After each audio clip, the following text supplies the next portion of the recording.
Hey guys, it's Tarkin coming at you, and I already thought that I was live, but now I'm pretty sure that I am.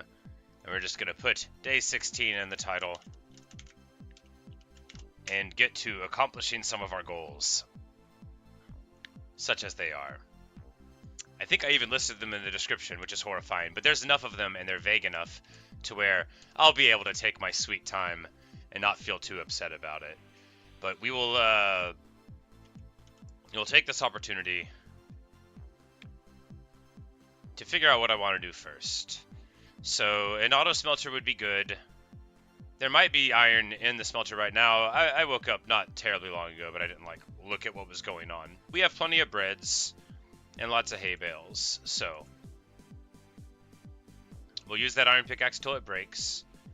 And I think I'm gonna put the smithing template on the chest piece because that's just who I am. And we will give Garuda another seed for the morning, and he should be hungry again. There we go.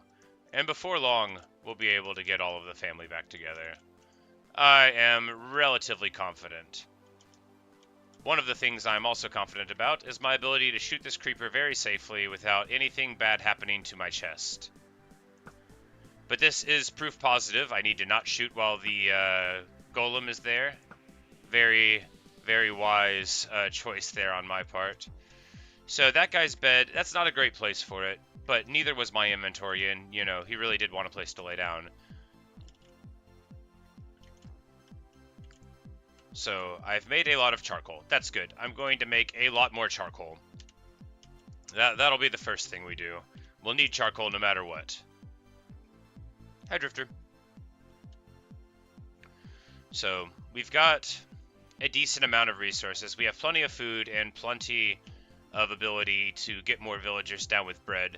So all I need to do is get more wood, and then we can start building a couple of fences, get some sheep locked up. Hey, an Eye of Ender. We're just going to pick that up and pretend that I'm responsible for killing the Enderman. Look, a trophy! Or not an Eye of Ender, an Ender Pearl, for that is what they are called. I am always saying the wrong words. But yeah, so while we're cooking up that coal, we can do that. Did I get a bamboo sample? It's hard to say. I might have just thrown it somewhere. Because I was thinking that bamboo could be a good farm to also set up, although they were not part of the initial plan. But yeah, trees first, and then we'll try to get the animals together.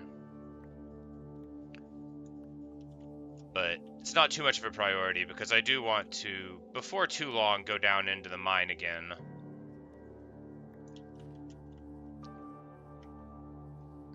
Probably get another entrance up here with a more easily accessible water. And we'll just, you know, like make a proper gate. And then we'll just go straight down, like right here, maybe.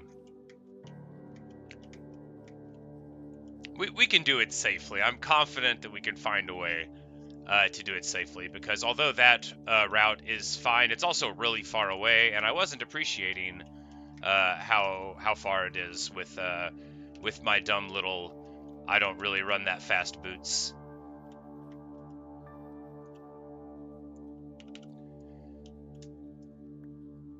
You wondering where my stuff is? I died yesterday, man.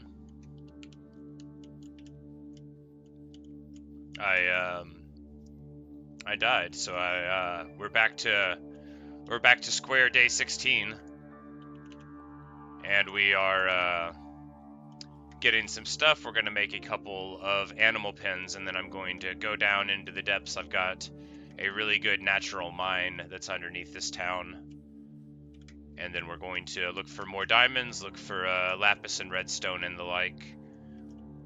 We've got a good start, but there's a lot of way to go, as you have pointed out. And that's a house, not a tree. And after we thin out these trees, we'll have, you know, more opportunities to get torches down, because that'll be very important. You don't want a bunch of creepers running around in the morning. You may not want them running around at night, but you certainly don't want them in the morning. Hey, Natasha.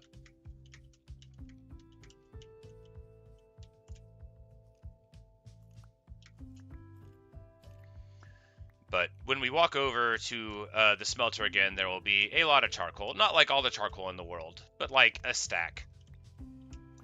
And that'll get us pretty far.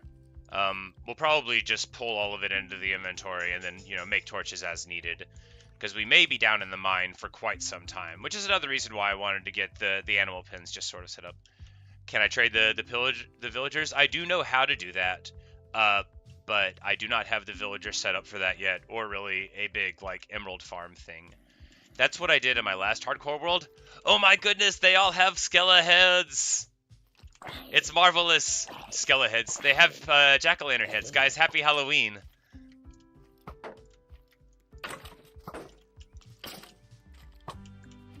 My shield just broke. It's okay, I've got another one in a bag right here. There we go. Easy. Back to it. I tried to block for a brief moment and realized it wasn't there. I'm not going to plant the oak saplings. I don't like oak trees. I'm going to go get spruce trees to plant trees.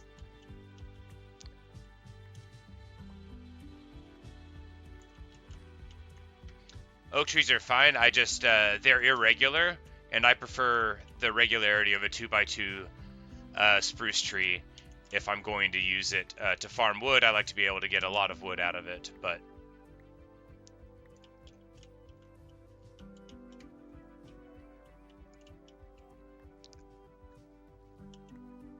but this will be an excellent amount of wood.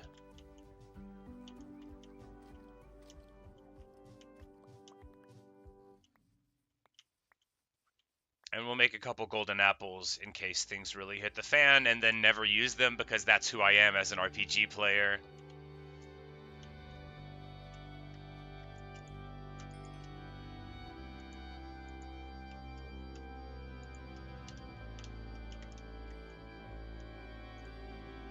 Say you love the seasonal things, they're always fun. Ooh, so there would be more than one thing. You know, that makes sense.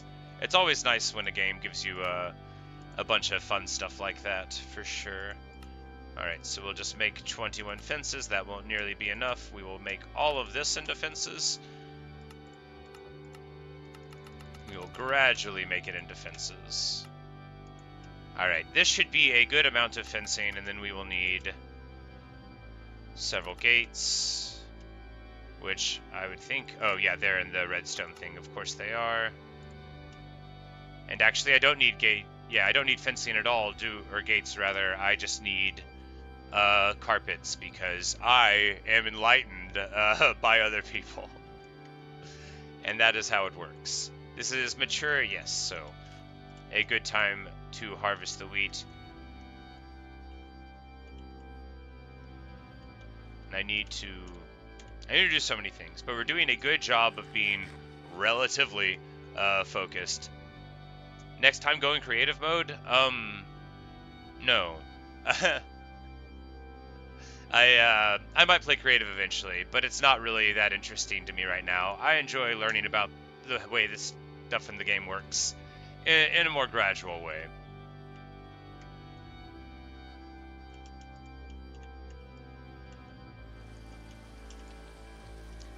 If this is a thunderstorm, it would be very funny, because that would be just my luck. We're going to make this pen reasonably large in the first place, and if this pig wants to get inside, then I guess we're going to have a pig pen. Get in there, buddy. Yeah, if you want.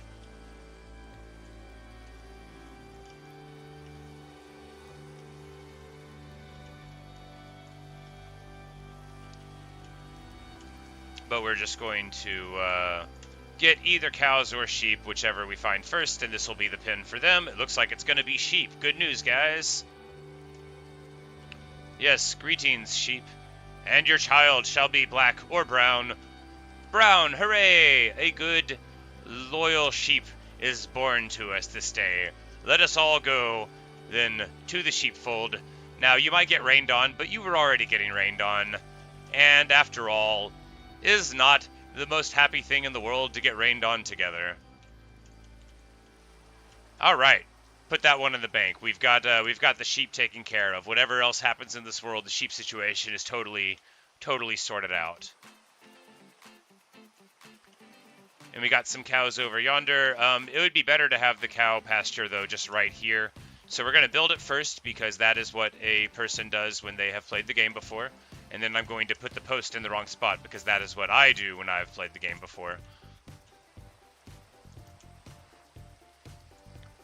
And we don't need to make them this large to start, but we don't need to make them tiny either. We also don't need all of the spurious things. Oh my goodness. Truly the misery of my failures descends upon me.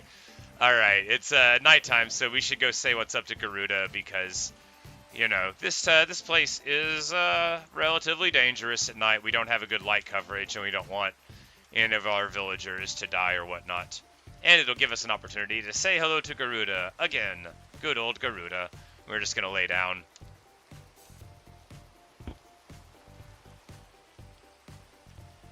Yes, I know that carrots or beetroots work for the pigs. I don't know if I need a pig farm, right? What's it even good for?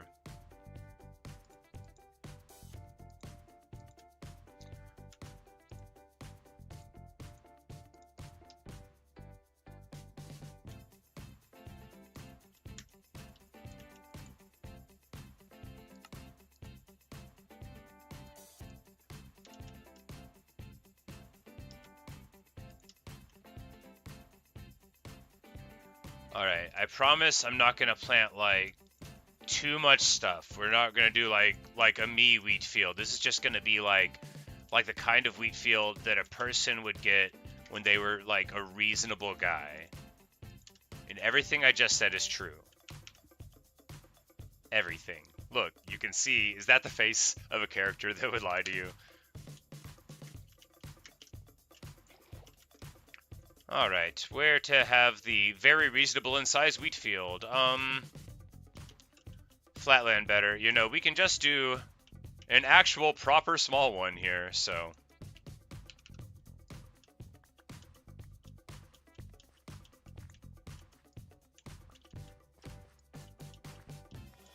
We actually don't have that many wheat things. And then we can do the pumpkins and melons up there. Yes, reasonable.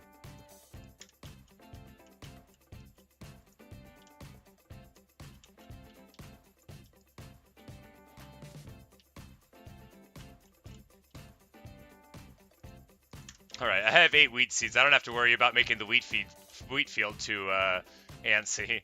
But hooray, we get the advancement. May I have many more wheats in the future. Well, if I have this irrigated place here, and that just means I might as well make it a non-wheat field for a little bit. On this side. Just in the irrigated space here. Naturally, one needs space for melon crops, but we're just going to grab another bucket of water, 2 buckets to get a water source up here, and do our melon farm proper in a block a little above the town, as is tradition.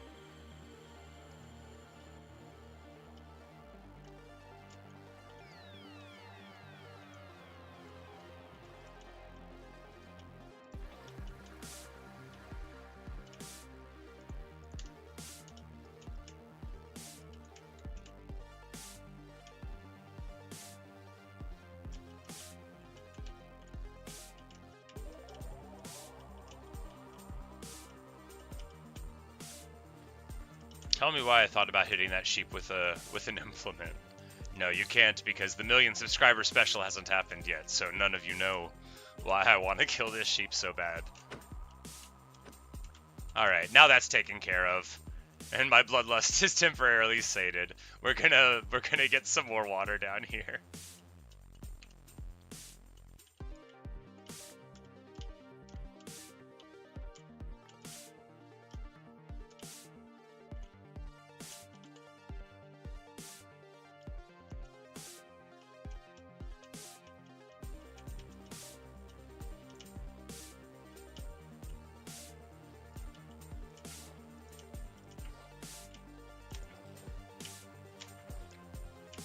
I think one of my favorite things in Minecraft, strangely, is just filling in the water and watching the flow eventually stop and become still, and then you did it right. It's just such a pleasant thing. do very much enjoy. Is this... yeah, 4 works. Now, actually, more space would be ideal. This is going to crowd it somewhat, but we can always come back. And the point of this, really, is just to get it down, and then we can make it better later, or never. Or never. I thought they didn't need water, but then in the last world, everybody proved me wrong. What I had done in a previous world is I had crowded them too much. I had like a field with no space, and that is what they can't tolerate. They have to have areas around them or they won't grow. And I had interpreted it as, you know, I almost just ruined some cropland there, but if you catch the water in just a second, it won't blow over. But yeah, they do grow fine. They just have to have space around them or they won't. And that is what I learned in the last world.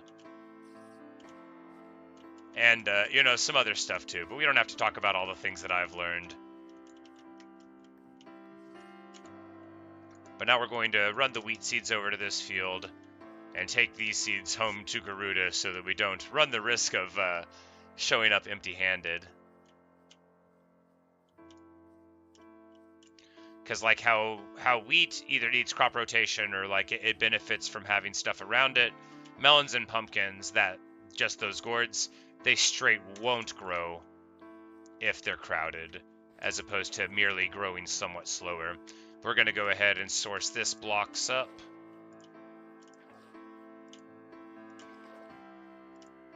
Oh no. Oh, that's actually okay. If the water interprets where the flow needs to be in a place that isn't disastrous, it's okay. But if you are like me, first of all, I'm sorry. And second of all, have planted a lot of wheat on the side of a mountain, you know that it can really turn on you in a moment when you accidentally click a water bucket near your field.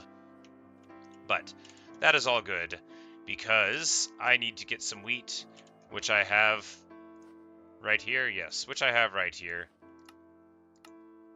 The nice thing about the bundle is if I can just remember that it's in there, everything will derive from it. We'll be able to get a couple of more sheep here, as one does, and then we're just going to go and find a couple of cows and induce them to start a nice little cow family in this pasture. They will probably eventually be subject to unfortunate overcrowded conditions, but it is actually impossible to tell the future, so I'm not sure if that's going to happen. I could die.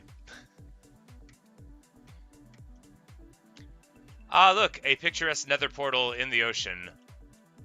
And another little village over there, you know. And a hole in the mountain. The days are just packed with possibilities, but the first thing we're going to do is improbably keep on doing what I said I was going to do at the start of the video, which is setting up some farms. That's not what I said I was going to do. It's not the title, but you know, it's in the description. It is on the provisional to-do list, which I have not actually provisioned at all yet. It's still totally accurate to-do list.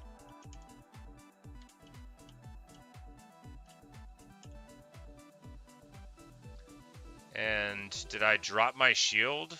No, it's just in the inventory, and I couldn't see the icon some reason. Yes, I do definitely need the carpet in and out. You are quite right. I didn't have the iron on me to make a pair of shears, because that is the level of poverty to which I have been reduced in this world. I mean, look at the diamond armor if you want, but I don't have a pair of shears yet. It didn't seem like a priority, and now it seems like I have to do it. We'll just zoom them in right here. A happy little cow family. Ah, well, that is not what I meant to do. That is what I meant to do. Alright, a happy cow family.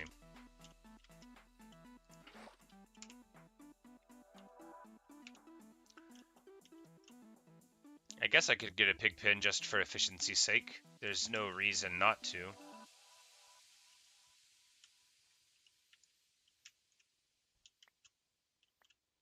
We'll just flatten this out a little bit, or expose a giant chasm and fall to my death. Ha ha! You know, it could happen.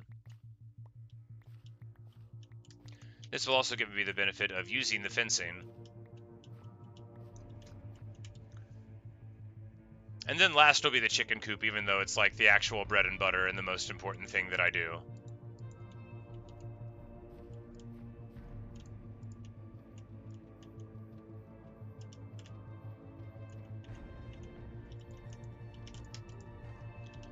And, you know, you can tell how much I don't like the live next to pigs.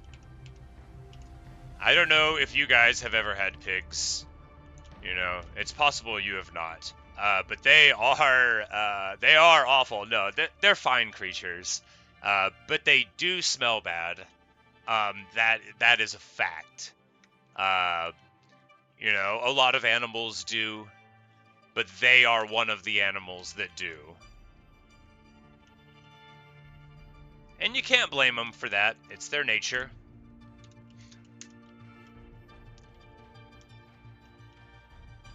Smelt the raw gold. Yes, absolutely. Good call.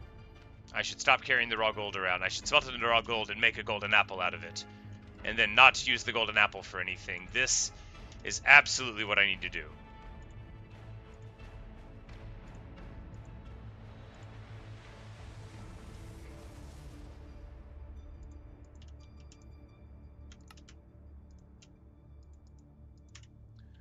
And what I want to do right now is just run around real quick here in the night, throw that on the ground, and just get more lights around, right?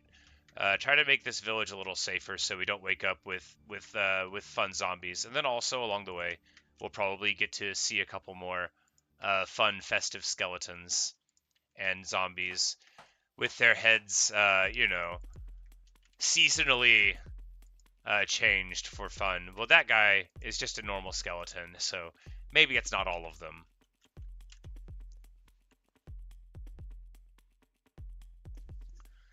Yes, I believe there are already carrots growing in one of the villager beds. I was just going to wait for them to grow and then try to get a little bit of carrots and beetroots. I like beetroots more than carrots because you get seeds, and then, you know, you've got like bone meal ends from that, or any old thing.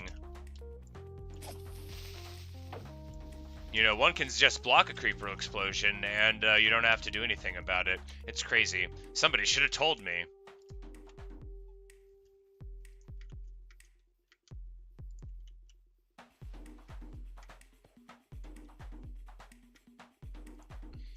You know, a commonly known fact is that you can block those.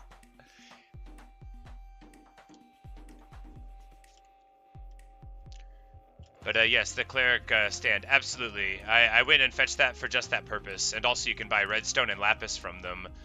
In my past world, I had a surfeit of emeralds, but in this world, we still, of course, need rather a lot, so I'll be excited to turn the rotten flesh into wealth.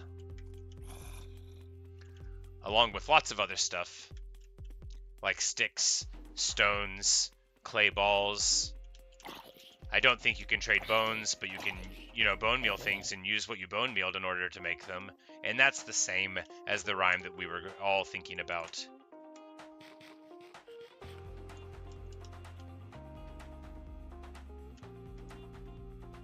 Parkour?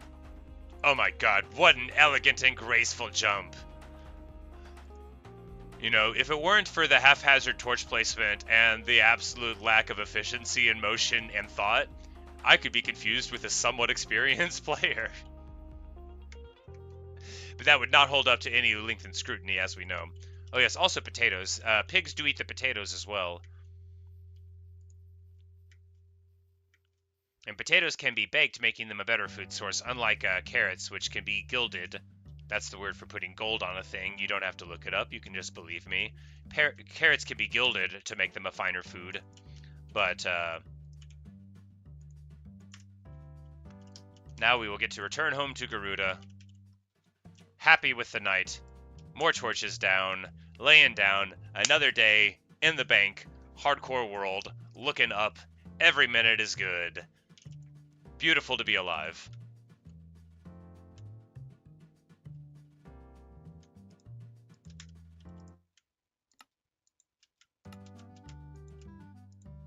we'll get a couple golden apples. And so what I want to do with them is put them in there and then never use them again. Also, I should make a clock. And I need more iron to make a compass, but a compass will actually lead me here, because this is just negative 200, 400, which is so close to the source that we know and love, the source mountain, which is just, I have to live forever here, right? It'll be a terrible, terrible tragedy if I were to ever die. All right, focus. I need to make a Fletcher villager so that we can get more arrows and to sell sticks too, potentially. So we're just going to go ahead and do that. We got a mangrove thing. We should grow that somewhere. A jungle sapling. We should grow that somewhere just to get leaf sources that are close. And carrots here. We should grow them.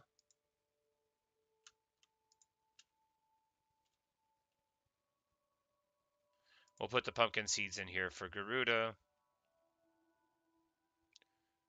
And yeah, alright, we'll have gold enough to make a clock as soon as we go outside. And check it from the smelter. We need more iron, but it's an easy fix for that. We'll just go into the thing. Find the enchanted golden apple. You know, I found a couple of those, and everywhere I've gone and gotten them, I am not yet ready to go. Because the enchanted golden apple that I have ever found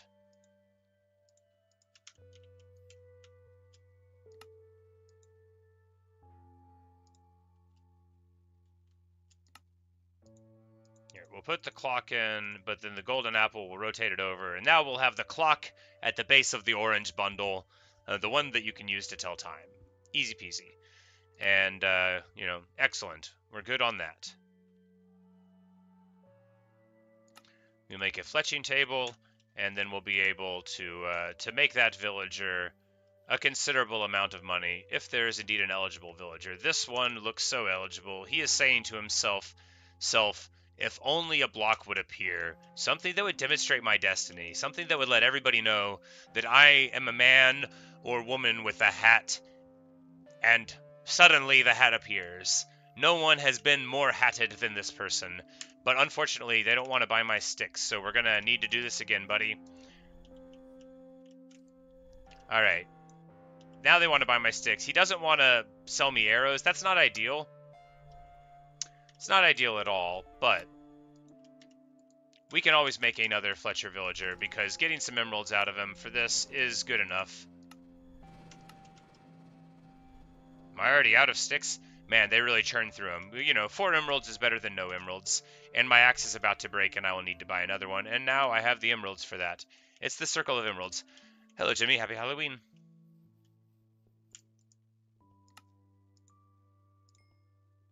We'll pick up another iron axe, because we will need it in no time.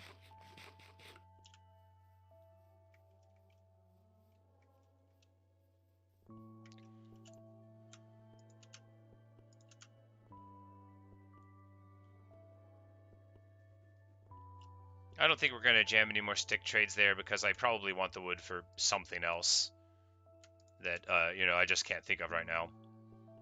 But we've got carrots. We might as well go grab the pigs, not lose focus on that one, and then we'll be able to breed a couple more sheep.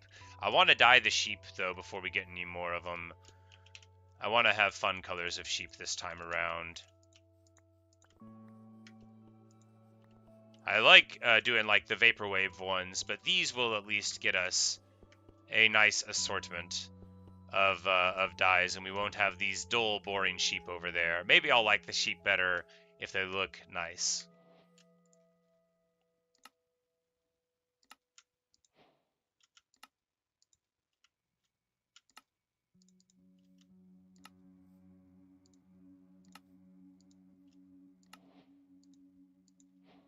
Yes, this will be most excellent. We'll have purple sheep, and then we'll have blue sheep, and that will be a marvelous start of the sheep family. As they retain their dyes, Lamarckism is alive and well. I know I've already done that bit, but that was months ago, and unless I talk more and more about it, you're unlikely to recall it immediately. So, as I was saying, I've never told that joke before, and now my purple and blue sheep emerge, and they are so much nicer than those other boring sheep were. I still need shears for carpets because I don't think I have any wool anywhere, and I don't want to hit these sheep. But that doesn't mean I'm not going to hit any sheep. I'll find some different sheep to hit. And these sheep don't need to watch, and if they want to see me do it, then, you know, whatever. I think their children are just going to pick one color, but they might all end up being blue. It depends on how they assort. Yep, well, we'll have a lot of purple ones. We'll get some pink ones, though. We've got so many cherry trees around everywhere. So many cherry trees. I sound ungrateful. We have a beautiful amount of cherry trees, and I love them.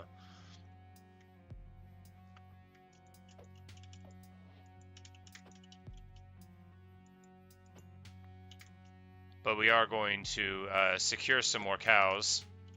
You know, leather, steaks, whatnot.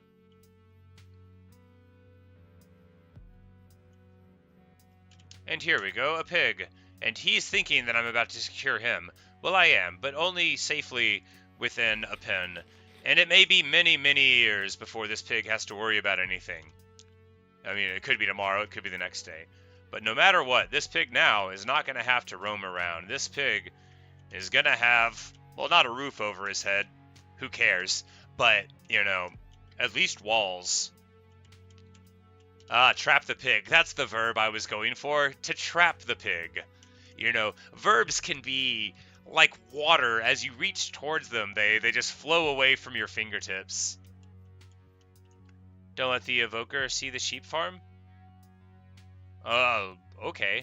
Maybe evokers hate sheep like I do. That would be funny. Carrot in the offhand. Bring the pigs in. And delicately lock them inside. Fulfilling the promise of the carrots. And let me tell you this about pigs.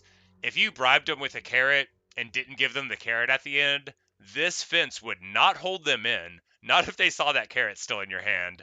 So, I know Minecraft pigs aren't made of the same stern tough that real-life pigs are, but, you know, you gotta feed the animal what you led the animal with, or you will create resentment that could be dangerous.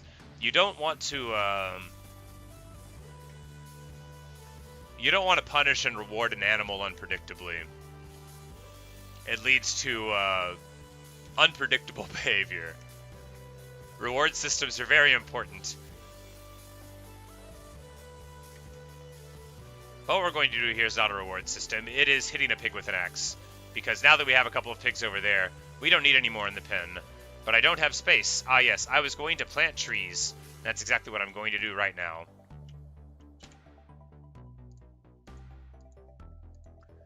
Now, the mangrove will want... We don't know how cool it's going to end up, but we're going to do it, like, right here.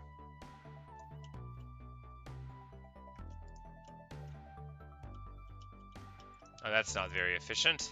I don't know how I thought that was going to work. Alright, we're going to do it, like, right here. No. Alright, I need a block on top. We're going to make this right here, and then it'll be bigger everywhere. And then we will plant the mangrove tree. We will, like, get a little dirt thing. We will break the shovel. I'll say that in the you know, plural we there to make it sound as though you are in some way responsible for the breaking of that shovel, which I didn't want to tell you, but that is how I see it. But we're just going to go like so.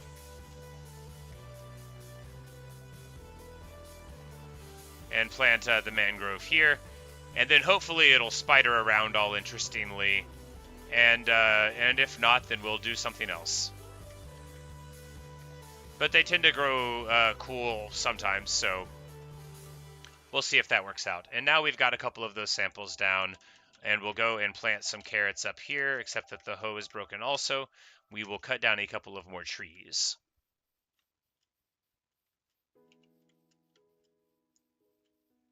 This will give us an opportunity to break this axe, which is just what we need.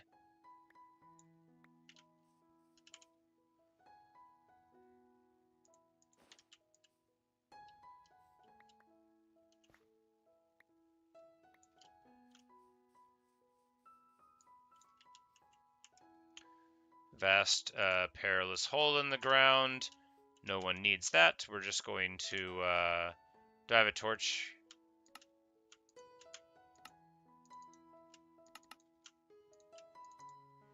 The reason for this is not just me wanting to get torches down. It's that if you don't do it, then monsters will spawn, and then you'll have to hear them groan, and you'll wonder what went wrong. And why you have to put up with it. But now, we don't actually have to block it up. We'll just make a path so that people can get out if they fall in. And we won't have to worry about any more monsters there. Very good. And we absolutely need light here.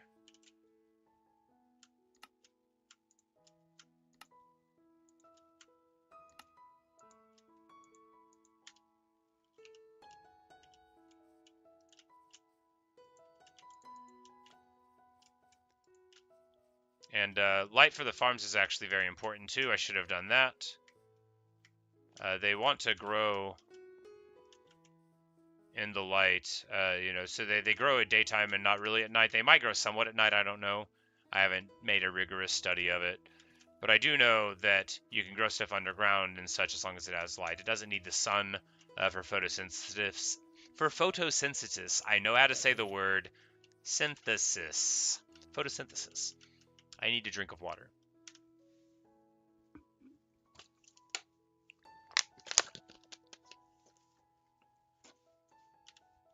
Yes, Drifter, I do have a brewing stand, and I am going to do that. But and I don't want to sound negative. I do like your advice and you know, your guidance here. But if I like get off track of what I'm doing, what I'll do is not the thing you wanted me to do or the thing I wanted me to do. I'll do neither of those things. So I do remember the stuff though, and they are really good ideas, but due to the way my brain works, I have to do one or two things at a time.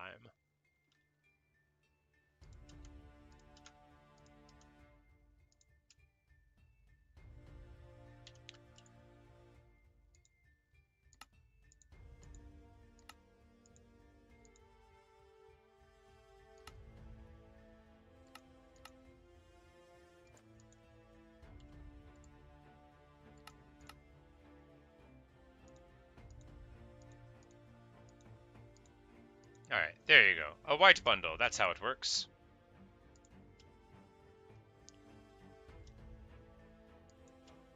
And we need another chest here. Why would we even not have a double chest? Ridiculous behavior.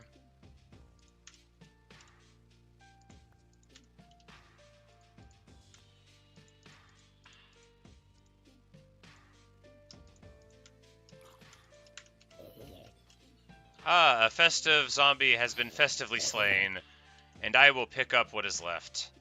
Heroic. The eye, yeah, I got an ender pearl. It's not an eye yet, though. I have not been to the nether here, as you might imagine. We're not going to wait as long as we did in the last world to go, but I'm not planning on going, like, today. Maybe later on today. Not right now. Half your villagers just died? Oh no, Natasha, I'm so sorry. What happened?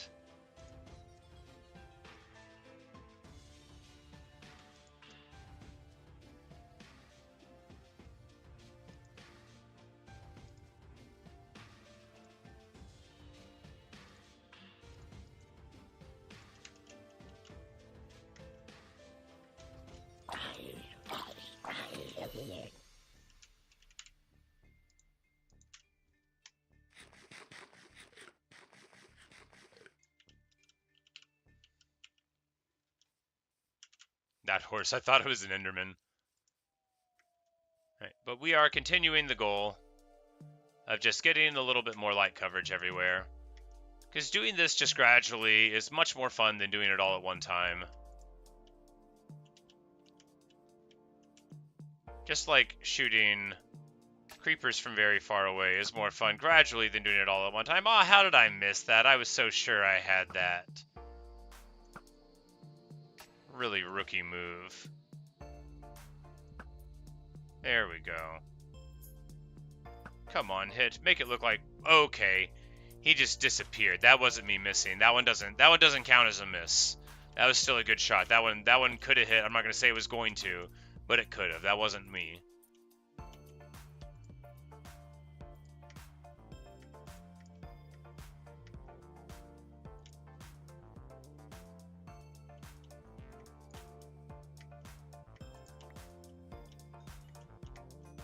Getting our rightful experience, very important.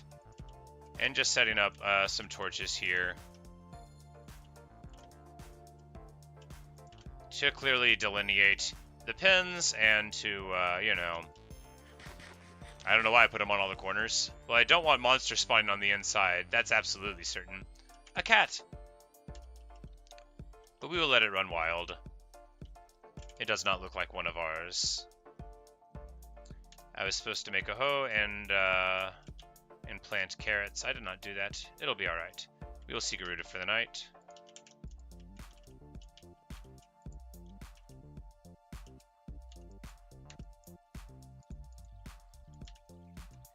Give him his ritual seeds. And just lay down. Desert Village spawns a lot of husks every night. Yes, I met those husks for the first time the other, yesterday, if you recall.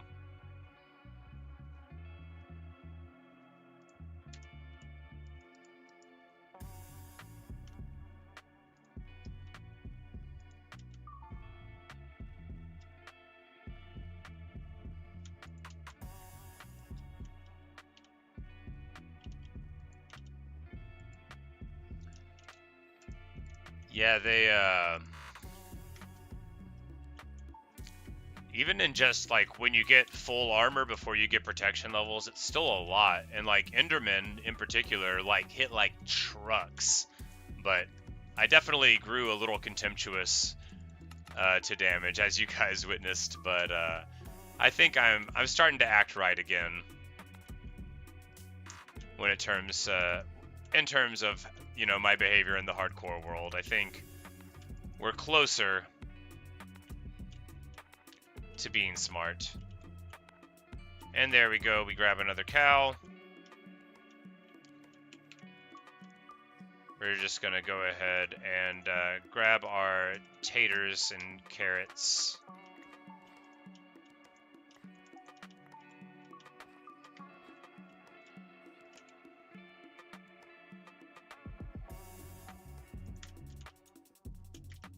And I think villager farmers do replant, so we're gonna test that. I need to figure out how they operate, so we're just about time to start doing that. I'm just gonna run over to my chest of things after I, you know, farm this guy's field for him real quick.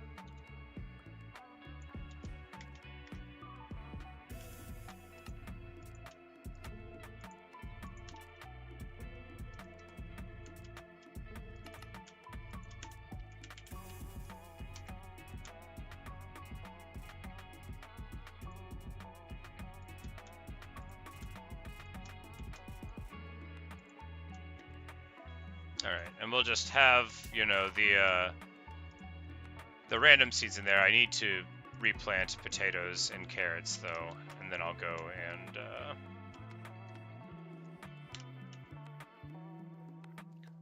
grab some materials out of my tool chest here. My tool chest. The chest by the smelter. It's not my tool chest at all. It has no tools. It has merely materials. And not even any cobblestone? I was like, can't even make a stone hoe.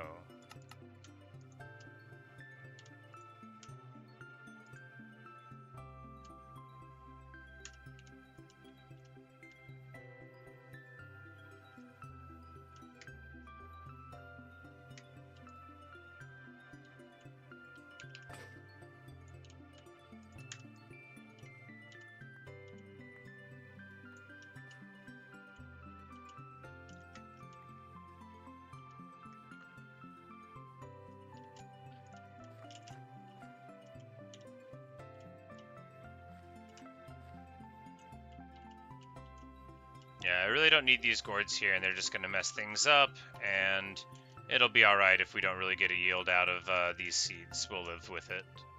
It's better than continuing to have them screw up the rows, especially since we're going to be planting root vegetables here. But if we're doing that, we'll need to get... Alright, can you put like a slab in the running water and not do it, or do I need to, you know, there's probably a closer crafting table. Also, I probably have slabs somewhere else. Because I used to put, like, trapdoors over water, but if I need light, it would be better to just, like, have a slab if it won't, like, mess with the water underneath it if we do, like, a top slab. Yeah, there you go.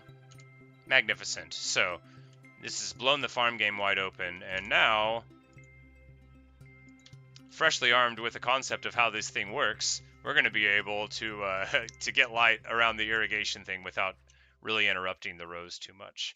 Because it doesn't seem like it would matter, but if you're me, which again, I'm sorry if you are, you're going to want to just run up and down a line eventually, like so, and you're not going to want to have to wait and skip the torch. What you're going to do is hit the torch and then pretend you didn't notice.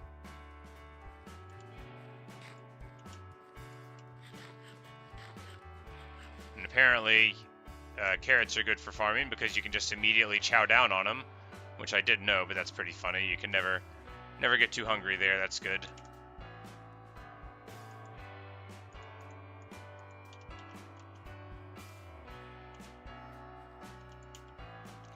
And then we've got our potatoes. It's all coming together. We'll plant one more beetroot here. Probably time to feed the animals again.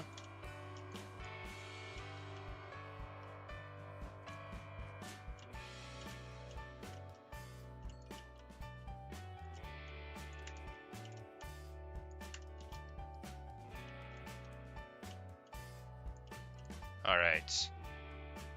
It's been long enough. It's time to hit one of these sheep. Or two of these sheep. Maybe three of these sheep. Let me pick up the wool from across the way. Nope. Alright. So, instead, we will have to make a daring feat inside.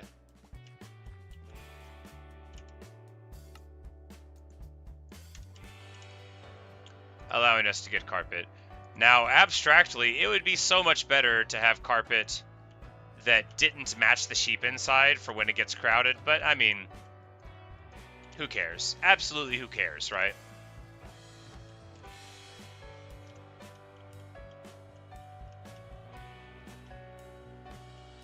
You can't brew without blaze powder. You might need netherworts too, but you definitely need the blaze powder. Or rather, I think you need the blaze powder. I shouldn't say words like definitely. I do not actually know. But the field grows, and now that you know, we're gonna worry about harvesting it later.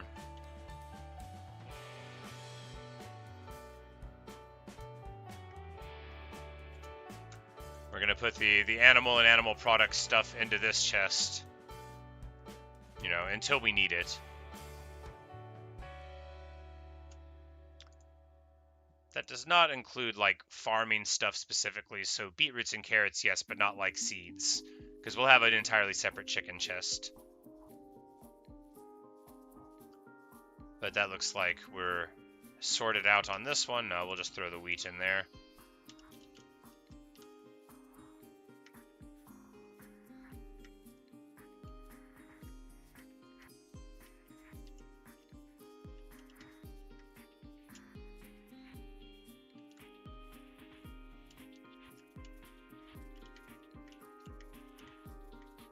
I need to get some salmon real quick. Hey, the mangrove tree! No, it didn't grow. That was just an oak tree in the way.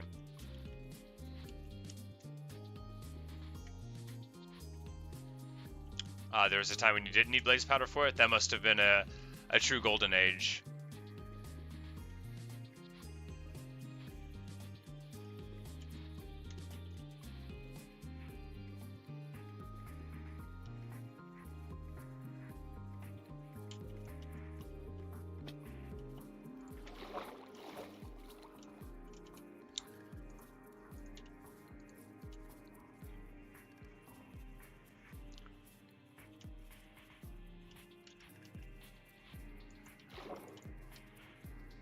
Come closer, I want to hit you with my sword.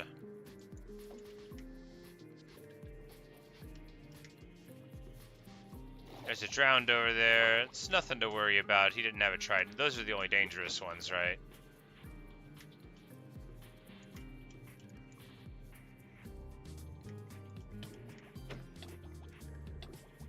I have gracefully run out of air, but it's okay.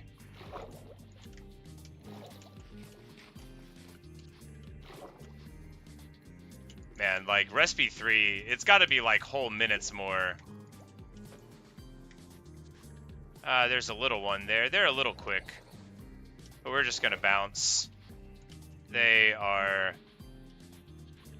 not really worth the time. I should get the shield in my hand, though. Absolutely zero reasons not to have the shield. Do I have a bed on me? No. Bed discipline lacking. Good news. We're not that far from home, so we're just going to run home, but bed discipline lacking. Now, we're going to go to this village and see about the tribute. Maybe they've got something cool. Drowned throws trident. Alright, well. Now you've got my attention, Drowned. So we're going to provoke them to get closer. And just start by thinning the herd somewhat. And Drowned throws trident is approaching here, but, you know, am I better than he is at the arcs? We'll have to see. We're thinking that he'll just, you know, try to get closer, and ow, there you go. Okay, so the trident takes a couple of hearts away. A couple, 2.5, 3. We know that he's got a little bit of company there. Now his company's toast.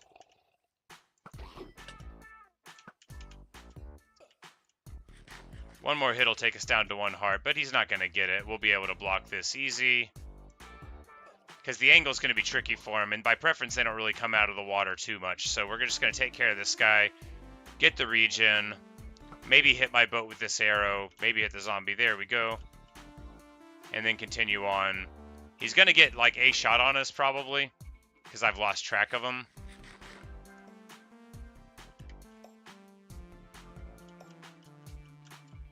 Wait, somebody told me a hotkey. Oh my goodness, it's a hack! So if you hit F3 and B, it shows you where all of the stuff in the world is. Oh my goodness. You are joking. Anyway. I don't know where the Drowned is. I don't think we got a trident. We might have hit him with a thing. But anyway, this is marvelous. So you could just, like, be on the surface of the water and see if there are tridents. Hacks! But I mean, literally. Hitboxes.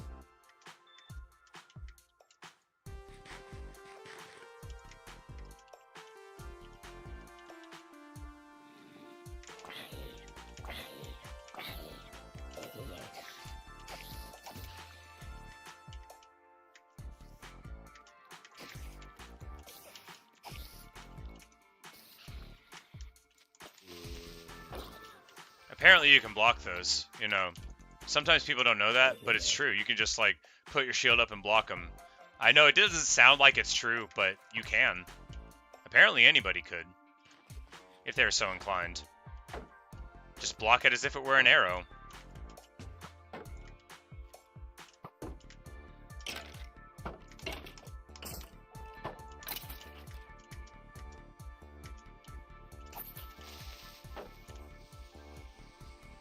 Which I don't think they drop gunpowder if you let them pop, but it does make me feel like a totally elite person.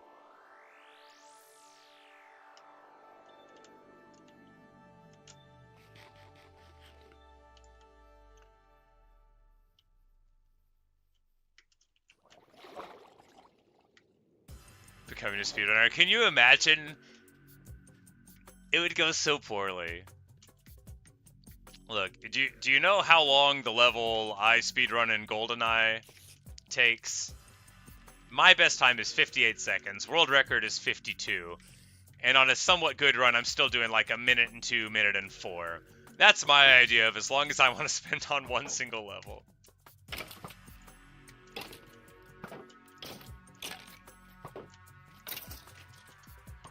because I prefer to be able to change what I'm doing in a game without being sanctioned by the game. Being on a clock, meh. I'm just going to no-scope this spider elite. You see the third person bow shooting, very important. You just got to know where they are in relevant positioning to the center of your gravity, and then basically anybody can do it, as I have demonstrated there by killing 2 entire creepers without missing a single shot. And all without looking at their hitboxes. But I don't think the shield and the bow is very practical.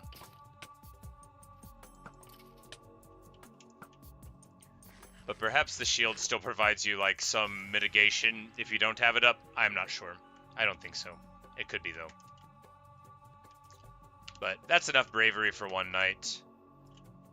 What I've proven is that these arrows don't hurt. I don't feel a thing. And the other thing is that I need to work on bed discipline. And the other thing is I need more torches around this place. But I don't think any of that needed proving. But we can return home to Garuda, give him his ritual seeds, and go down. Alright, so the name of this stream is Back to the Cavern, and now about an hour in, I mean, it's probably about time to do that, right? But I don't feel like I've been wasting time, because the to-do list does exist, and I've been chipping away at it, valiantly.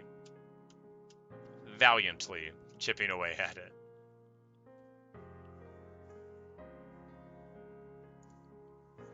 We'll bring the diamonds with us, because we might well start crafting with them when we're down there. Depending on, you know, finding more, we'll be wanting to be able to make more gear immediately. We'll yank some charcoal. We'll take a stack of logs. I think I have a stack of logs. We will put more gunpowder in here, even though I literally don't care about it.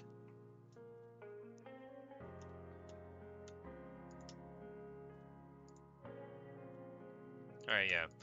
Plenty of food.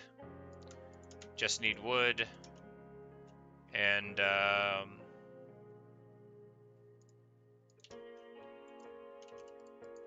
it'll be time to go.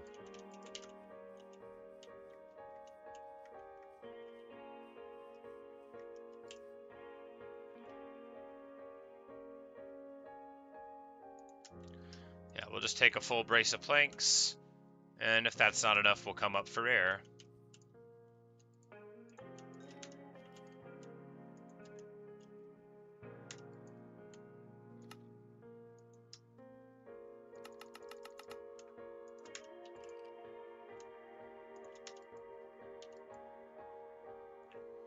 Alright, so we've got 100 torches, so we're going to go on a 100 torch long of a quest and see where it leads. We got 31 gold ingots, which we have 3 apples that we're never going to eat, so we'll just stick with that.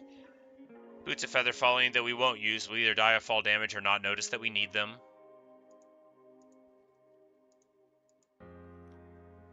$13 arrows, not nearly enough, so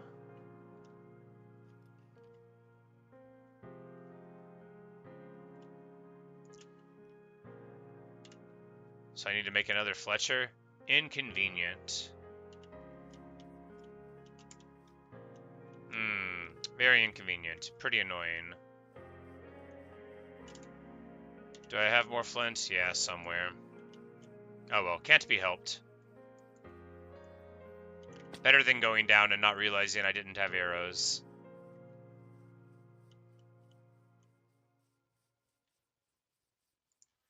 Pretty unlikely that we have flint here. Don't even know why I'm checking.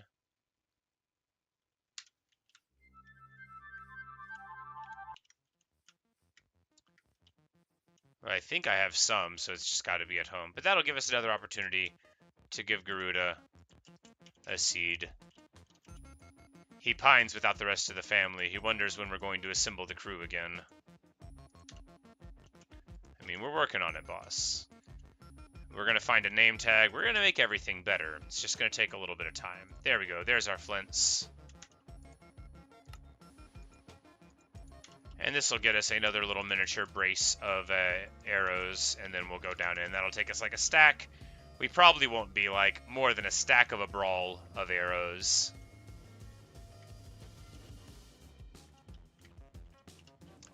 I do need an iron shovel, but I don't think I have any iron. I might have one piece. That's enough for a shovel.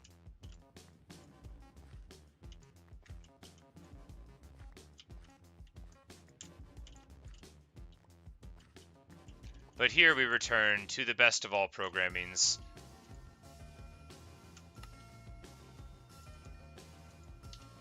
Which is when you just dig up some pumpkins with a hatchet. As one does. Alright, where was that jobless fellow? For I have an exciting proposition for him. Hey, the mangrove tree grew and it looks amazing. Look how massive it is. Look how the roots just like totally go around. That's exactly what I was going for. Oh yeah. So beautiful. And we'll harvest the propagule whenever they grow old enough, and then we'll try and get some more.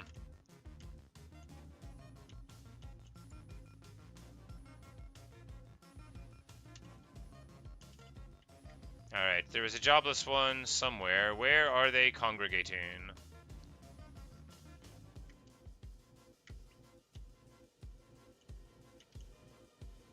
You know, you can just put it up here by this one, and then I'm sure that somebody will just, like, emerge, right? Where did he go? I mean, it doesn't matter, but where did he go? There he went. I knew if I just put it down, then he would immediately spring into action. But is he going to be the right kind of person wearing a hat? Yes. So now we got, like, 90 arrows or some odd, and we are ready to strike down into the depths, except we're not. Because clearly, we need a chest here to keep the stuff so that we don't run around with all of it. Because if you start being responsible, then you don't have to get overwhelmed by it later. Trade the farmer the pumpkin? Yes, absolutely. Good call. And this is a farmer that buys pumpkins, unless it's the other farmer. It's the other farmer.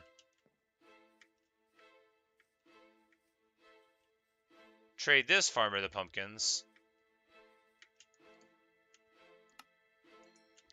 for 2 more glorious emeralds.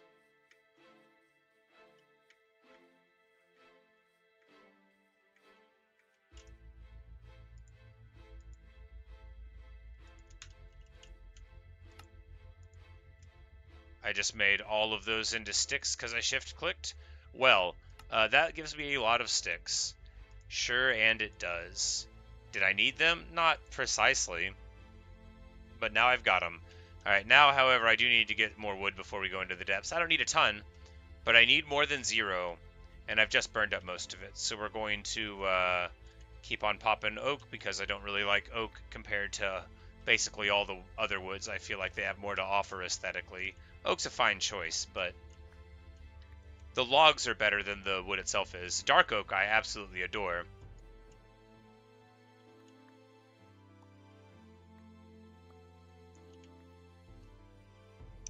But, you know, it's more parsimonious to be carrying logs than planks anyway. That way, I can throw them into a bundle and take them out gradually. Or shift-click them as soon as I take them out one time, rendering it totally irrelevant. Whichever happens first.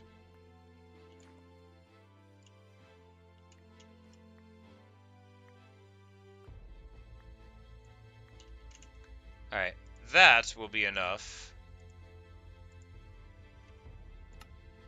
And you know what, why don't we just make some more sticks real quick. We'll throw them in a chest, or use them for fuel or something someday. Sell them to a Fletcher. We'll find a use for them. We don't need to throw sticks away. I mean, that's like, you know, that's a whole emerald of sticks. 2 emeralds of sticks, but we'll just throw them in here. And prepare to go into the depths. I need 1 more water bucket filled. That way I can make a water source wherever I go if I deem it necessary.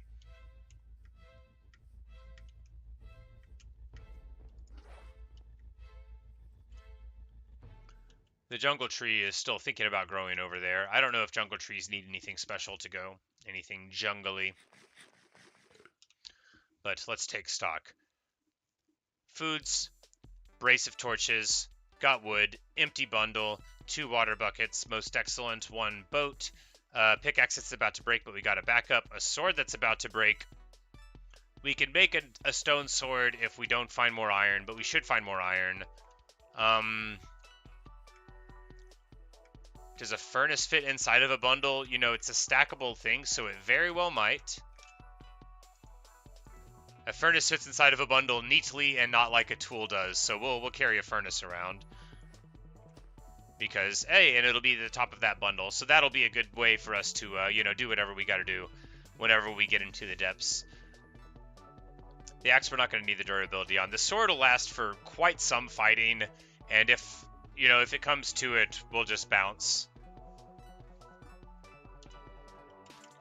But I need to get sugarcane rolling also, but sugarcane's rather easier to find in the amount I'll need for the books just by going up and down a river. And, like, you know, shipwrecks and stuff, so I'm not terribly worried about that. But I think... yeah, it's basically all we gotta get. Our gear's in fine enough shape. The shield, we can make another one when we get more iron. And, yeah, the pickaxe will break, but we've got our backup. The bow will break, but not for a while. So, okay, I am gonna take just like a 2-minute break. And, I will see you guys in just a bit. And we will go down into the depths. Probably right here. Oh my goodness, it is a jack-o'-lantern wearing one. Well, that requires a duel.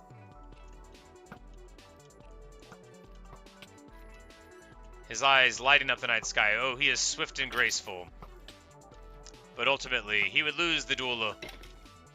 It's over. I have the high ground.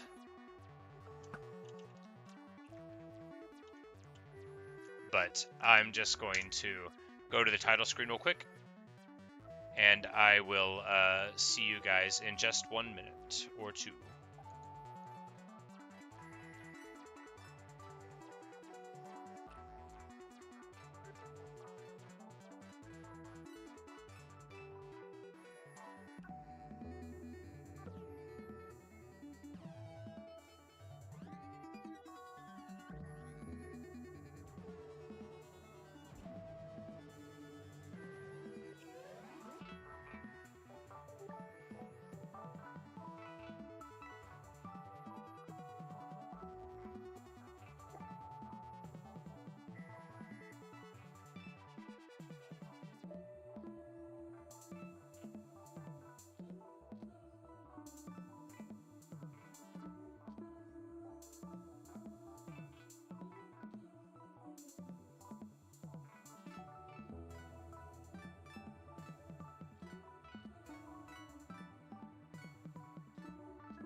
All right. So, hi Sid, it's going well. We have crossed off a lot of stuff on our to-do list. We're about to go into the mines. A a moon rises, a sun sets. But we'll go say bye to Garuda, and then I'll just show you what we've been working on before we go down. It won't take too long, but we've made a lot of progress, you know, in the brief amount of time we've been playing so far tonight. The brief amount of time, the hour. A seed for noble Garuda as we lay down. We fought a bunch of monsters, but just like on the surface and stuff. Nothing intentional.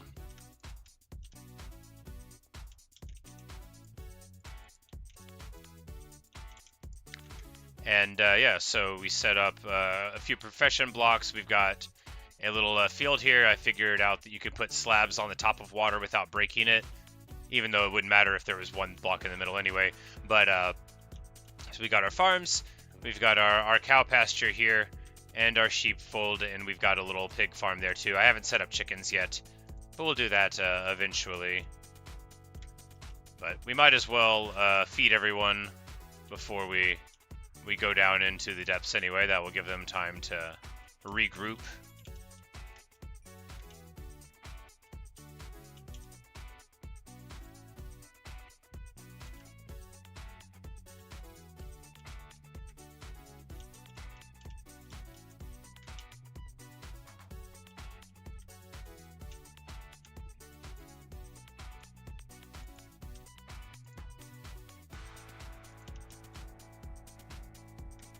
Yeah, and then we've got a little pumpkin farm set up over there, and we grew this sick mangrove tree, which is just like pretty awesome.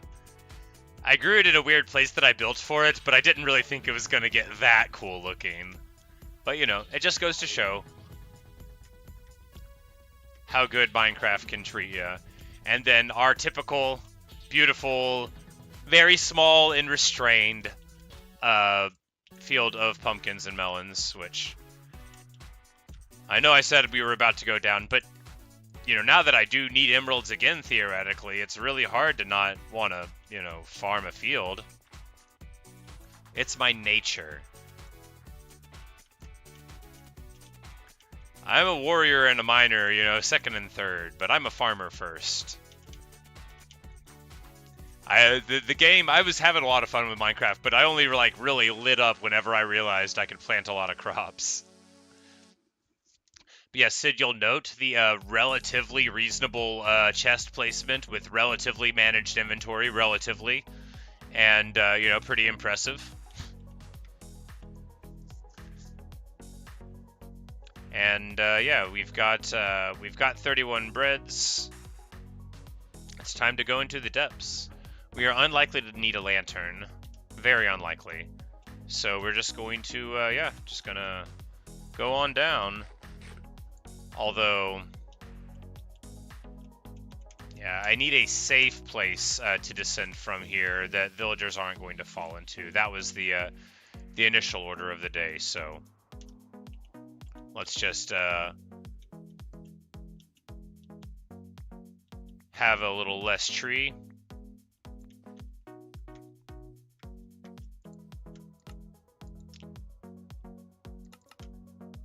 Wait, I don't need more sticks. That's how we got into this mess.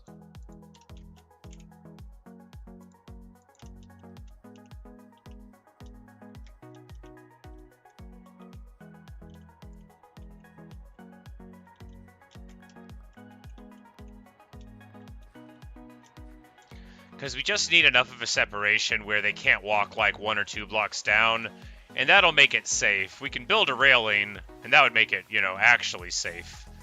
What we're doing here should have the effect of protecting them some. They do really very much love walking down like ledges like so, but since we don't have any like high value villagers, what a terrible thing to say, they're all very valuable.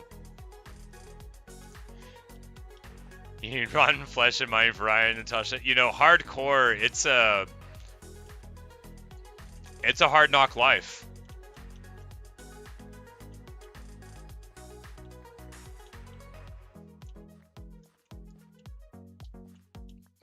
I'm glad you're trying it out.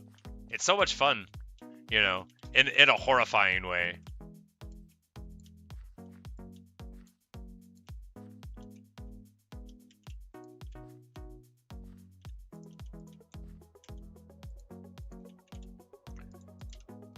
And I'm like, blah, blah, blah, blah, blah, blah, ending up with exactly the right amount of fencing.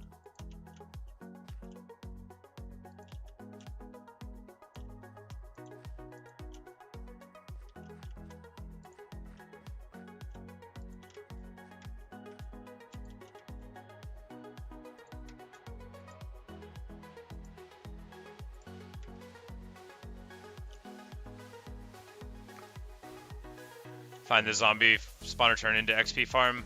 I have found a zombie spawner before. It's probably not what you mean.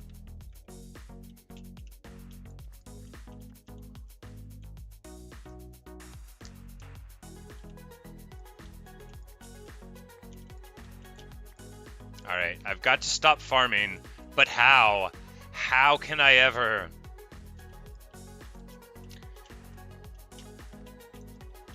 Alright, I need to go into the cavern, at least for a little bit, you know. We've got a plan. Let's just get a water bucket source going on here. We've come so far, and now we just got to go a little bit further.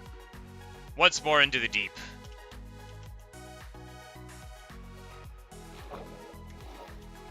First things first, a little bit more safety here. That skeleton earlier proved that this is no safe place. And there we go. We connect the lights, and now we've got good light coverage here, which is just what we need.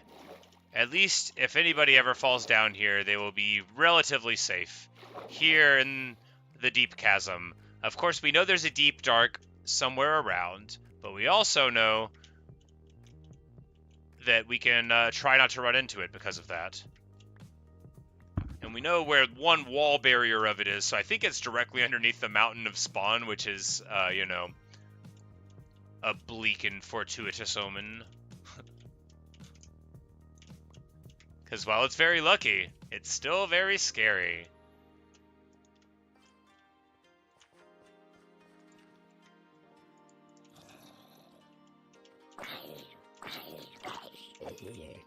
I don't really need to be going this way, but, you know, it could have some supplies that are relevant. One never knows when iron will be, and getting a lit-up cavern system is always nice. That way, if you accidentally break through in some other section, perhaps in a haze or a hurry, you'll be able to know, oh, I've already come here. There's probably nothing good here because I have torches on the floor, which means I just hastily ran in and out. But we're going to break our pickaxe here on the coal, just as planned. And then move this one into it. We don't really need much more coal. We don't really need coal at all. But we're going to pick some up anyway. So while I have 100 torches, I've got more wood and, you know, more coal now, so we could make this an even longer excursion if the accident wills it. But this is a long way to go without seeing an iron block in a wall.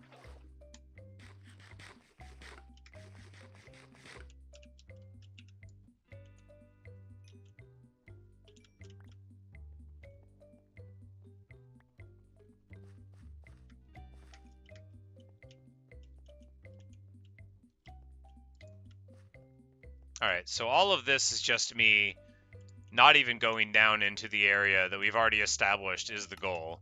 But that's okay, we're going to make one more stack of torches.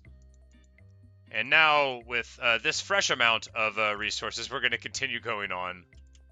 This is not the same as getting distracted. This is very important surveying work. Dripstone!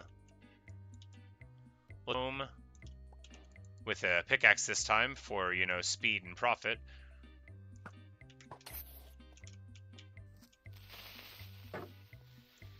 Alright, so dripstone sort of melts away a little bit.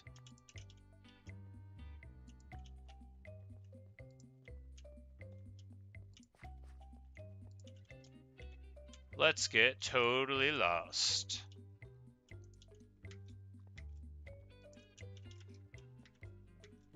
It's so cool. I mean, like, I can map hack now. Can you map hack through walls? No, okay, so it's just the overworld and water that you can map pack on. As if that's not enough. It's gonna come in really handy when I search for tridents, though.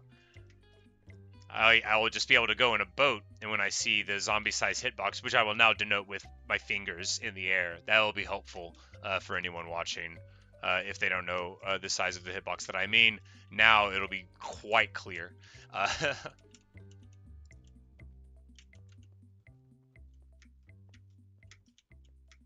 Creeper, creeper. We'll pull it a little further over this way. Try to kill it without letting it blow up, but realizing I didn't want to back up any further, and just doing the champion thing, and blocking a thing that is apparently blockable, like everybody knows. Knocking some gravel down by accident. All right, this is good. That's enough progress in that direction. We know enough to know that this level is largely safe now, largely boring, largely devoid of iron, and it is time now to go further into the depths, which they do go very far indeed.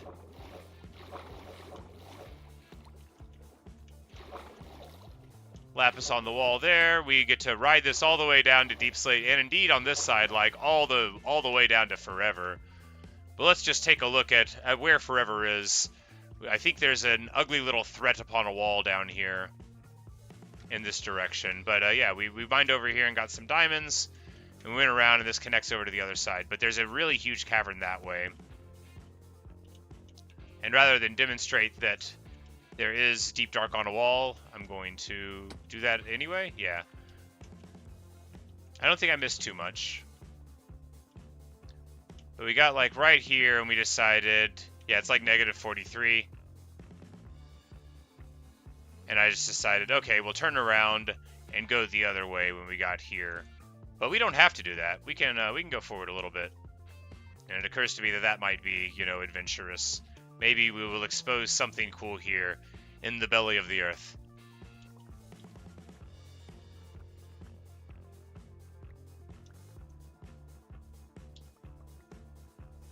Because where there's gravel, there's either absolutely nothing relevant or the potential for, you know, glorious adventure.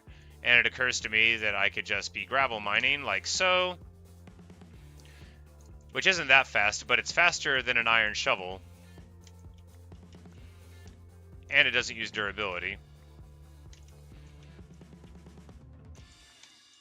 It doesn't save that much time. But when the stacks are 4 high, it does. But not if you miss it. If you miss it, like twice, of course, you lose all the efficiency. But not important. The real point of it is to save durability on your shovel.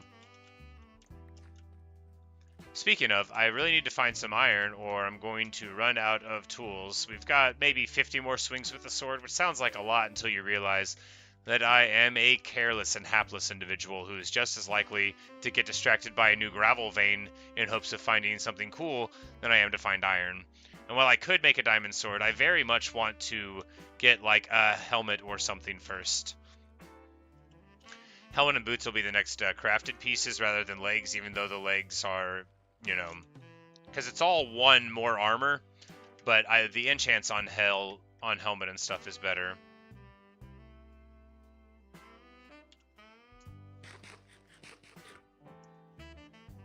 I need a spyglass. I got to keep an eye out for a geode, because it makes me very sad to not be able to spyglass things.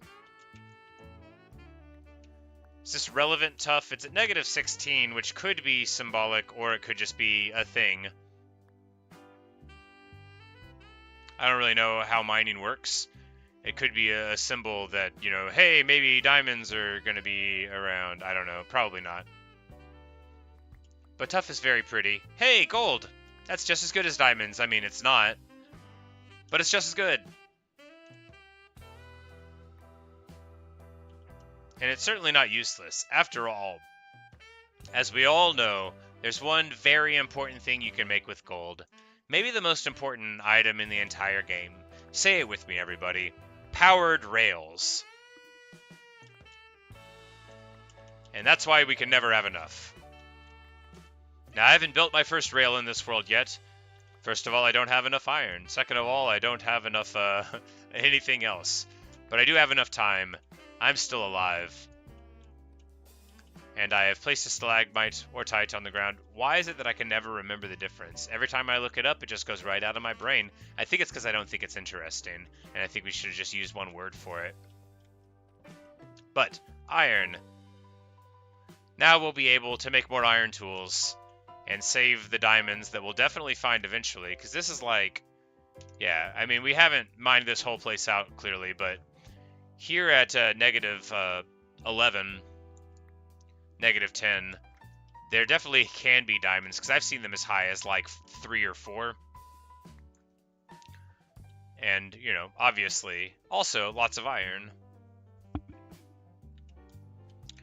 problem is that this place is already so well lit that we're not running out of torches, but we are running out of inventory space. But it's time to go back up in this direction and go to the right and take advantage of our low inventory space there. No, I'm going to go up here and build an intermediate chest so that we don't have all of this debris. But first, I'm going to do this move. No, I'm going to do a smarter move. I'm going to...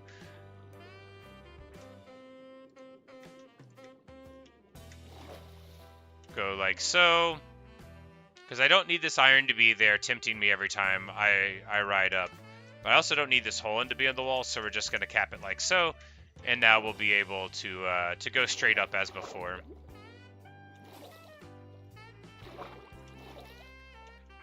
But we'll go like as high up as this like basically initial drop goes to. Right here, which is sort of like the big entrance of the cave after you go here, and I'll make a chest. And then I can put like the granite and the cobblestone and the gravel and stuff like, because I don't want to lose it.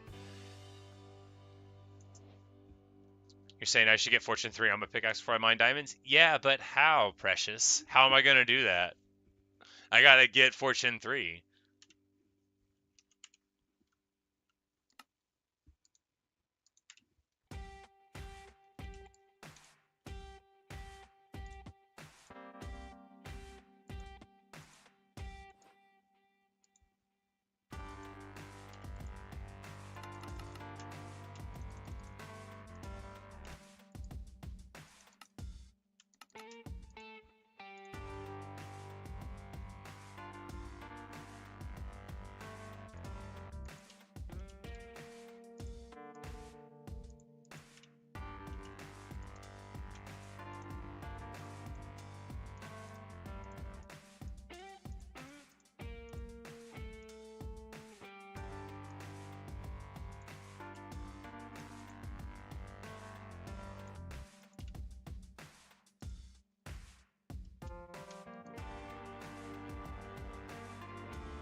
What did I do with that coal? Stuck it in a bag? Did I not pick up any of it? Did I make it into torches already? I made it into torches already. That's alright. That sounds like a thing I would do. Well, we're going to pick the furnace back up, and when we find more coal, that's where we'll smelt this ore and be able to get more stuff. But, alright. Look, I don't need praise for this, but this has all the appearance of making good decisions. Yes, I agree with all of you that I need good tools. However, armor is my priority.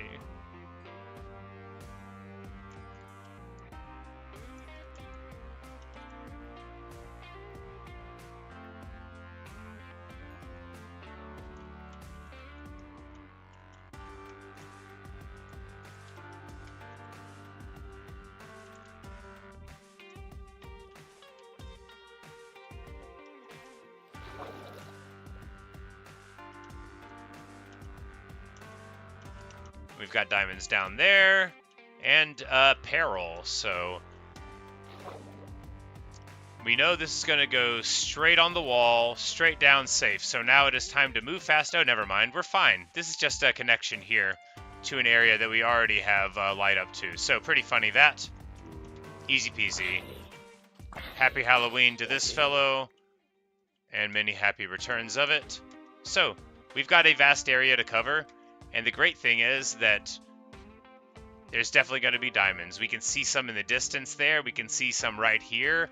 Is that the cat that felt... Oh, boy, that's where the deep dark is. It's got a nice lava lake. However, we do have diamonds. And getting somewhat close to the deep dark is not perilous. It is only getting right there. Yeah, I think that's the initial cat. He's a heroic cat. If I had salmon with me, I would be able to take that hero home with us, but... Alright, I need to back up because I don't have the angle.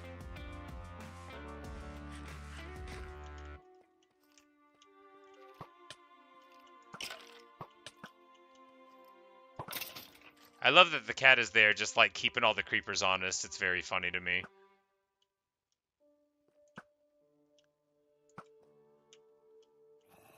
There's all those diamonds over there. We'll find a way to get to them that... Because, yeah, the deep dark isn't right there on them, so we'll just cut a wide berth.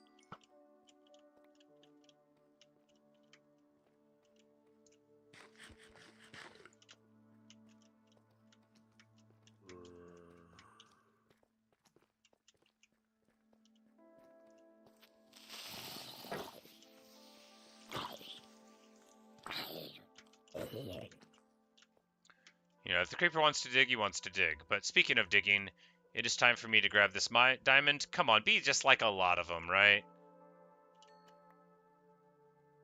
2's good. Not going to complain about 2. Yep. Looks like 2 is the order of that diamond. However, we've got more in the distance there. What we're going to do is pull out the furnace, get cooking, because we're going to be around here for a second.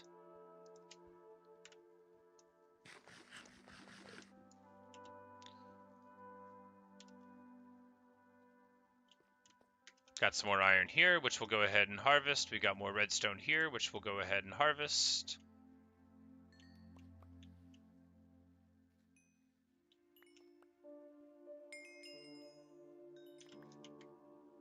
Because while redstone can be bought quite easily from a level 1 cleric, that does require emeralds. And right now emeralds are at a premium, as I usually spend them all on arrows so that I don't have to go mining for them.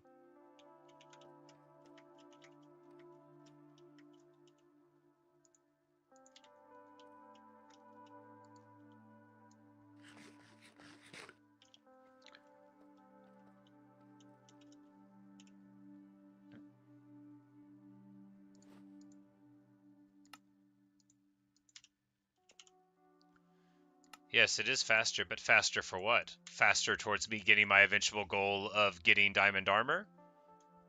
Because that is the priority I have, right? If it takes 20 seconds longer to mine some iron or diamonds on my way to doing that, what I need to do is not die. This is hardcore, and I'm not good.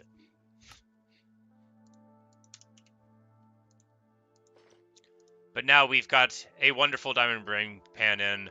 If you look carefully at our face, we have an arrow sticking in our mouth, as if like a length of straw to pick our teeth with, or to just chew on a little bit with the morning. A real hayseed gesture there. But if anybody has ever not like done that, like with a length of like grass or straw or hay, you just don't know how awesome it is. The people that do that know what's up. And you can learn a lot from them.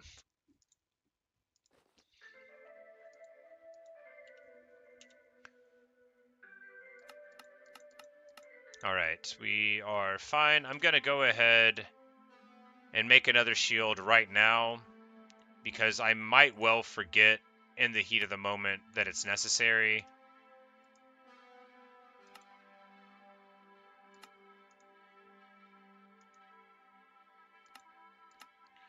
We'll go ahead and make a compass to throw into this one that will be able to lead us home. We probably should leave that out in the inventory broadly, or like in its own little bag.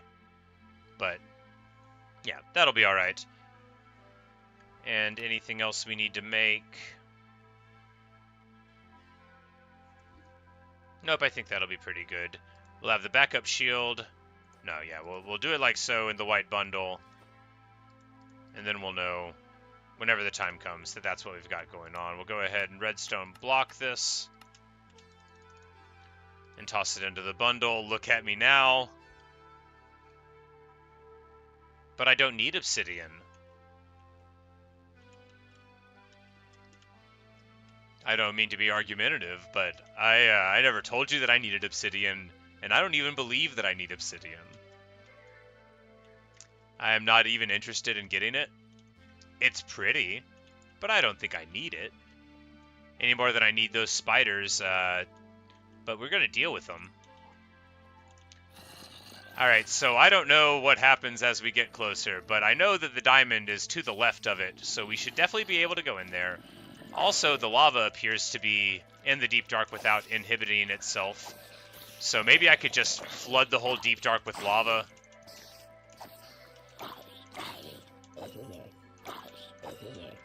But that would be a rough thing to learn about in the moment.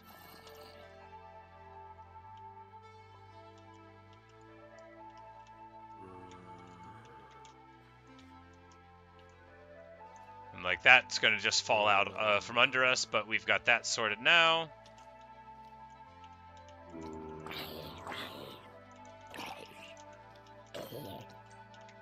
And this cat is straight like bullying this creeper.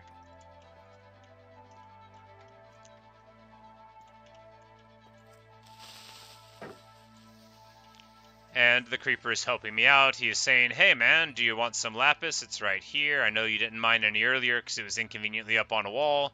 And I'm like, hey, thanks, buddy. Alright, so just don't fall down and we'll be fine, right?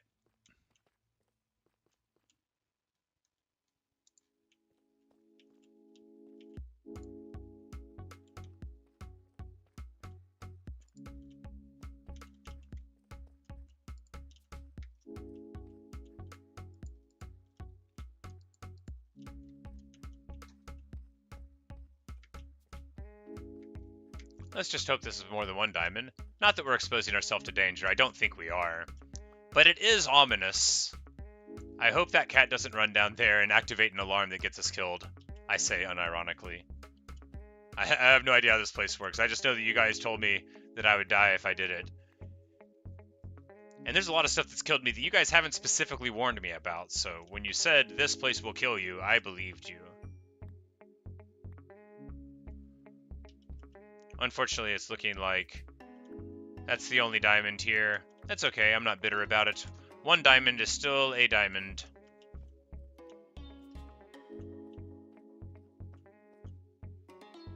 But yes, there's a deep dark.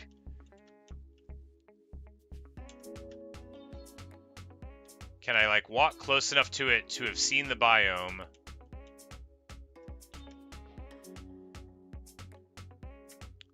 Hey, there you go. I get an advancement. Sneak 100, and now we're going to sneak 100 right back out. I don't know what the advancement that is for, so I'm going to check it out now. I've never gotten it before. Where is it at? It should be an adventure. Sneak near a Stoltz's or warden to prevent it from detecting you? Well, I don't know which it was, but that's scary, and I'm glad that I did it successfully. But we're going to bounce now. This is negative 265, 365. For the entrance, so not precisely underneath where our village is.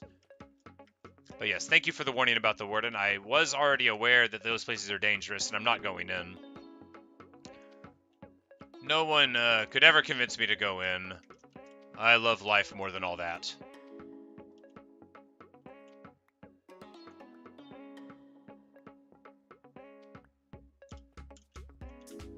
Besides, I basically just started in this world. There won't be any of the elements of tragedy that are needed to make it humorous to die.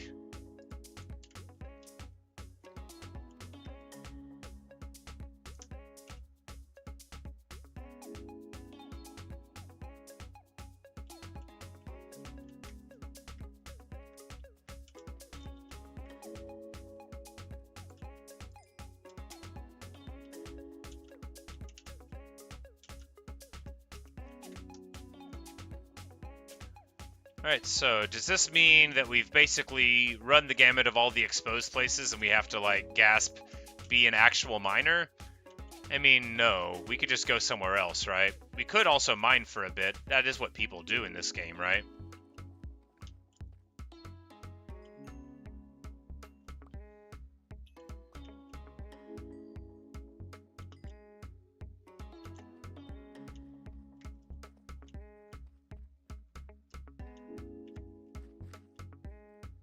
Ah, here's where the deep dark thing was, where I was like, oh, I don't like that. But that makes it a great place to dig. Not in the direction of that, but over here.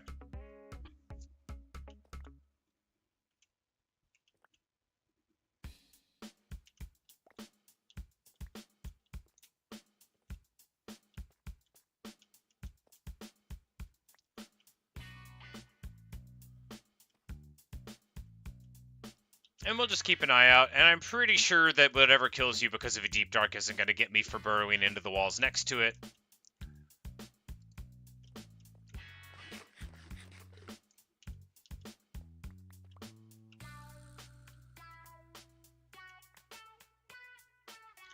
But we're going to do this until we hit a diamond or get bored. Whichever happens first. Y'all know me. Could go either way. It's really up to the noble game of Minecraft, which it is. But we will get plenty of flint and gravel, which will be good for leveling villagers if we decide to take that route here in a bit. I mean, we're obviously going to level some villagers, but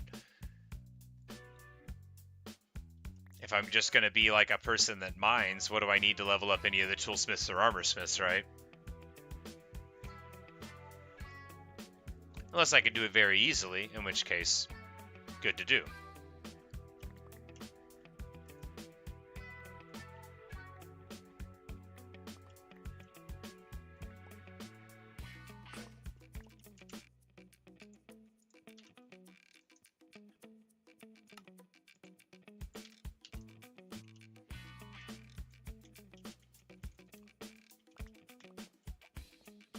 You know, if we got diamonds, this would be a nice little thing. But I suppose that the gravel is like a much faster way of clearing it as opposed to the cobblestone.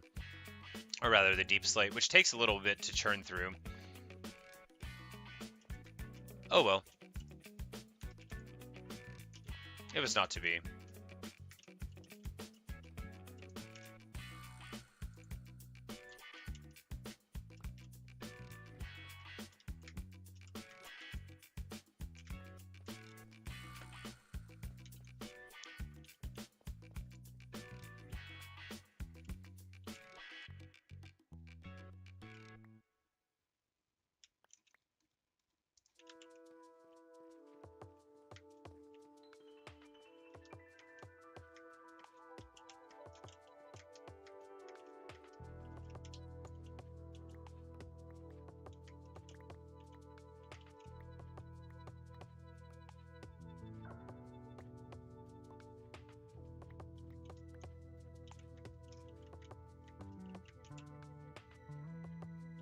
The good news is I think we're going to have basically enough redstone for all the purposes that I ever need it for, and we're never going to need it again.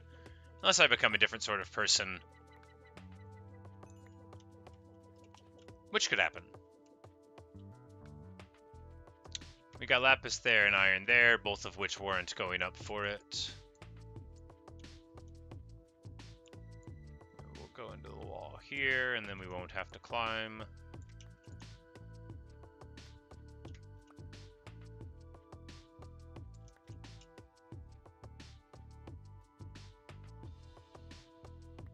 Right?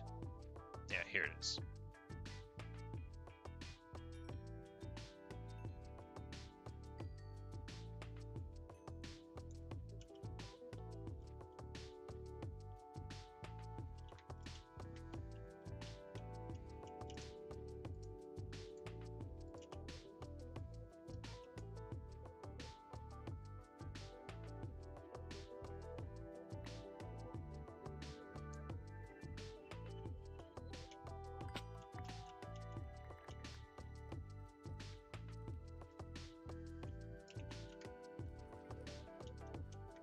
Got lots of iron all around. Gonna be able to take advantage of that. Oh yeah, just tons of iron in this cavern. This must have been a place where I was like in some kind of hurry wanting to get a specific diamond vein, and then yeah, but lots and lots of exposed iron.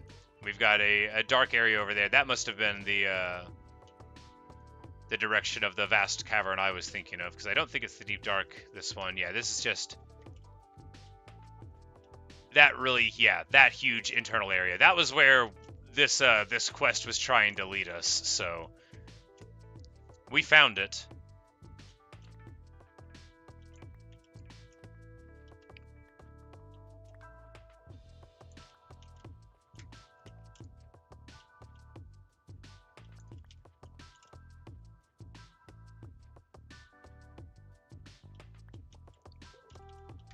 Enderman whoops. You know, it's not a great sound. I can take an Enderman. But the real thing is, you know, that they multiply forces because they're unpredictable in movement. So if you just aren't fighting them and something, you'll be okay. But you can't always make that choice. Sometimes you gotta whoop when the whooping is good, as they say, if they say that. And if they don't, then, you know, who cares?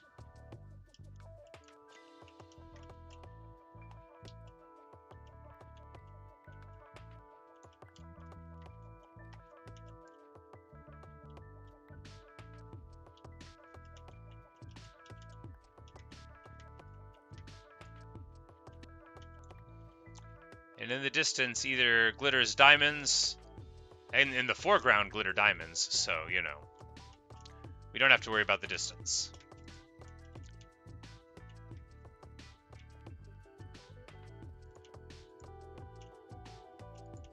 But we got a vast area here, so we're going to want to prosecute the danger in a wise manner. Plenty of space to run. I'm going to go ahead and crack a water source here.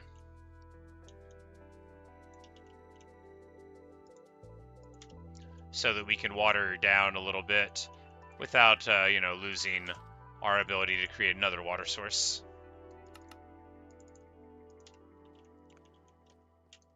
And this is a good place to make another intermediate chest. I know.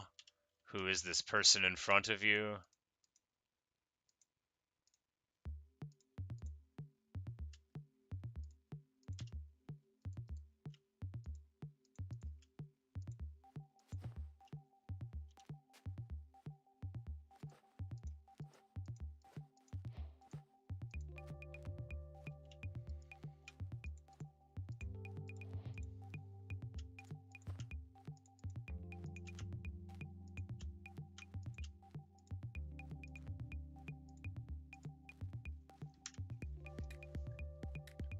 Can I switch to survival mode to creative mode on hardcore mode? You can activate cheats, yes. I only do that after I die to, like, look around the world and such, but, yeah. So how to do that is you click open to LAN here, you change the mode, and you say allow commands on and start LAN world, and that's how, like, you could do that. If somebody, like, if they died in hardcore and wanted to hide it or something, you know, or they didn't want to accept it, that would be a way that you could do that. But your stats screen would still say, you know, you have been killed one time by cow, and it would forever be a mark of your failures.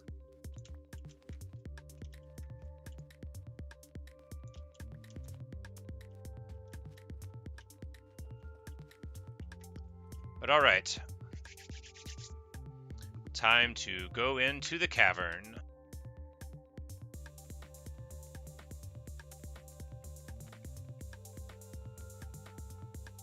And of course that cavern is what the video's named for.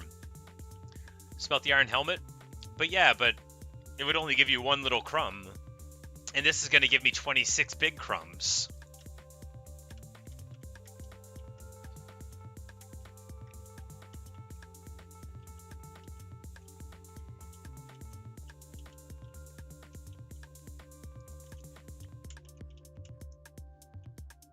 Alright, let's get to it.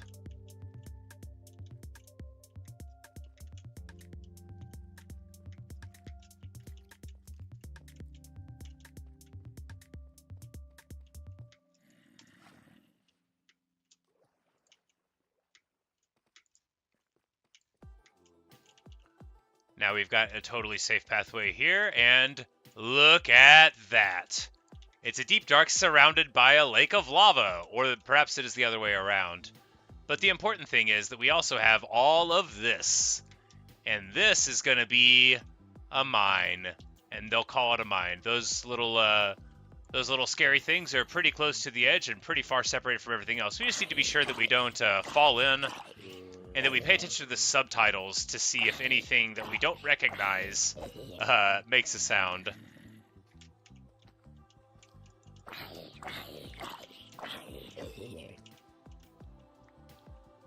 Sword's gonna crack soon. I need to make a backup right now.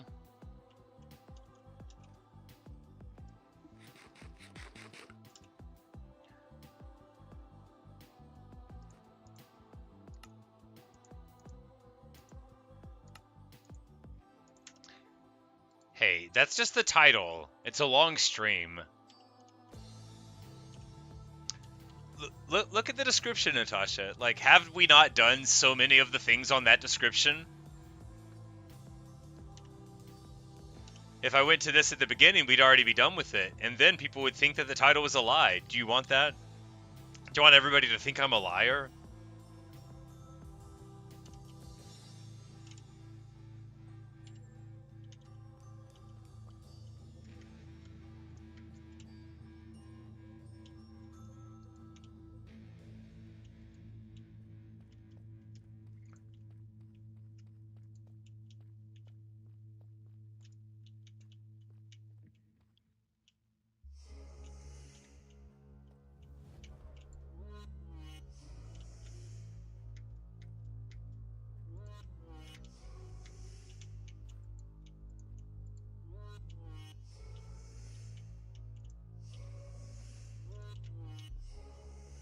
Just moving real gingerly so as not to disturb the terrifying stuff underfoot.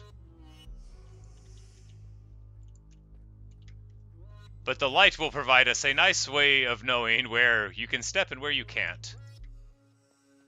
And this is gonna be amazing. I think that might be the other side of the deep dark that I'd first noticed.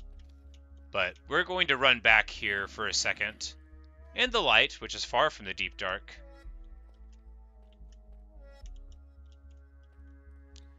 You think the iron pickaxe won't mind the ancient debris? I don't even know what you're talking about, man. Ancient debris is in the nether, I thought. Debris. Debris. Ancient debris is debris in the nether.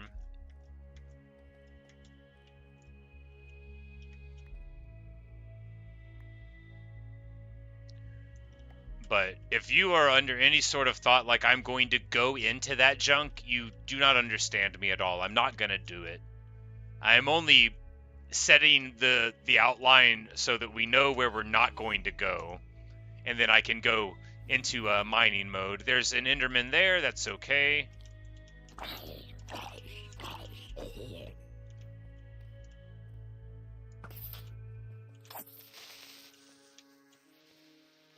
It's not okay. He's either on me or he's thinking about it.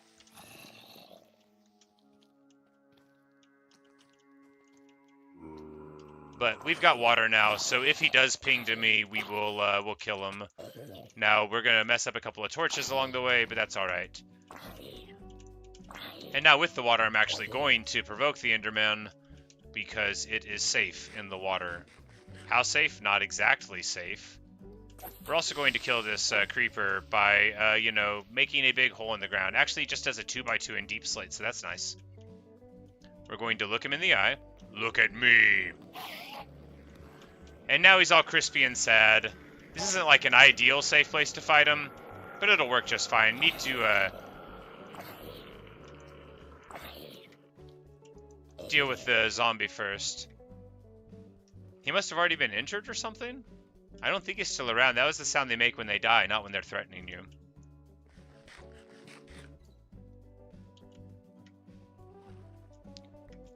But we'll carry the water with us just in case.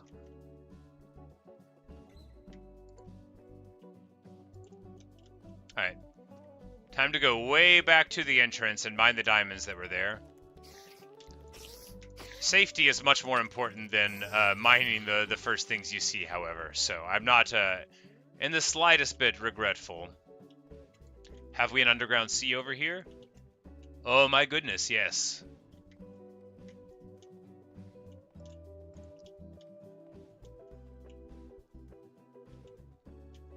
Not really much of one, but that lava lake looks incredible.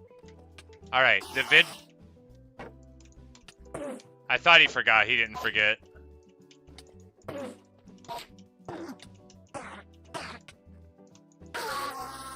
And we live with half a heart. He did not forget. I should have got the water down. That was pretty careless. Still, you know, that's the way it goes. Let's go get this diamond now.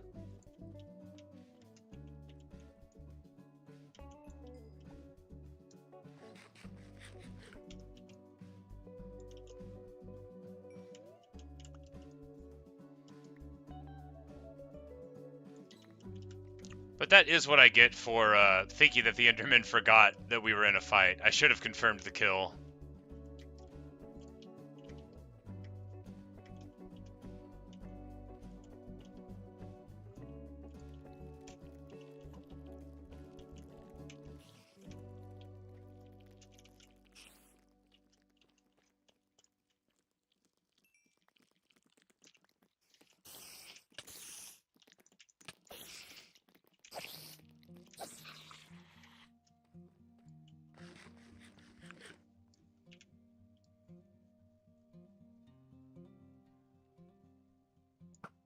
Well, you know, I'm not very attentive. It's surprising that I ever live in hardcore, honestly, with what we can charitably call my habits.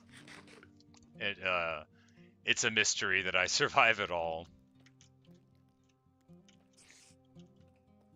But you know, normally I don't go out in public until I'm much stronger than this. So it's the peer pressure that'll kill me. There are 4 creeper. Oh, nope, we're not going over further that way.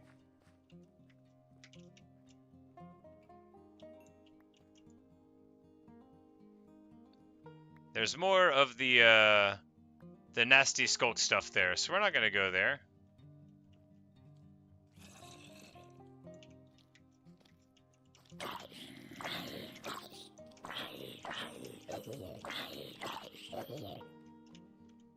Alright, I can map hack now.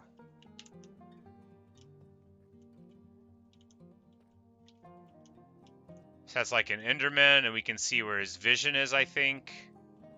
Might be a skeleton. Yeah, it looks like his eyes are an Enderman, so we could just totally avoid his sight line and never have to worry about hitting him. You know, map hacking's pretty sweet, guys. But it might be a creeper because the little bars there sort of look like all the creepers. Anyway, we're going to turn the map hack off.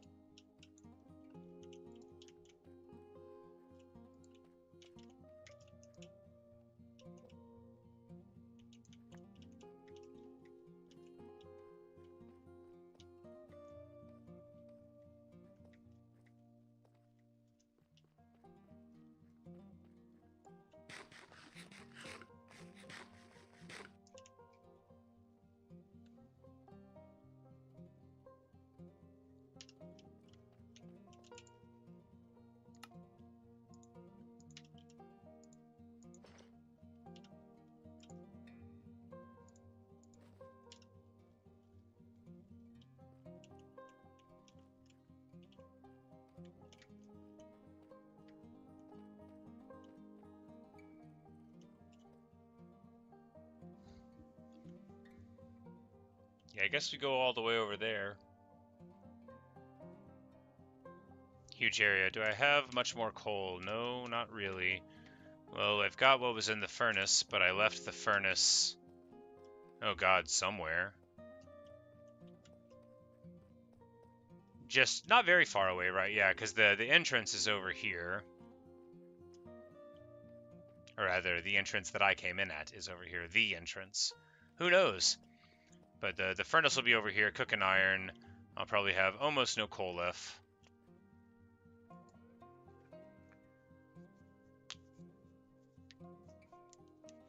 How do I always find things so easily? I don't know. I'm just lucky, I guess. You know, everybody else, you say they go in and mine, but I explore. I search for the beautiful things, and then I poke around, and then, you know, sometimes they end up being good sources of materials and lucky biomes.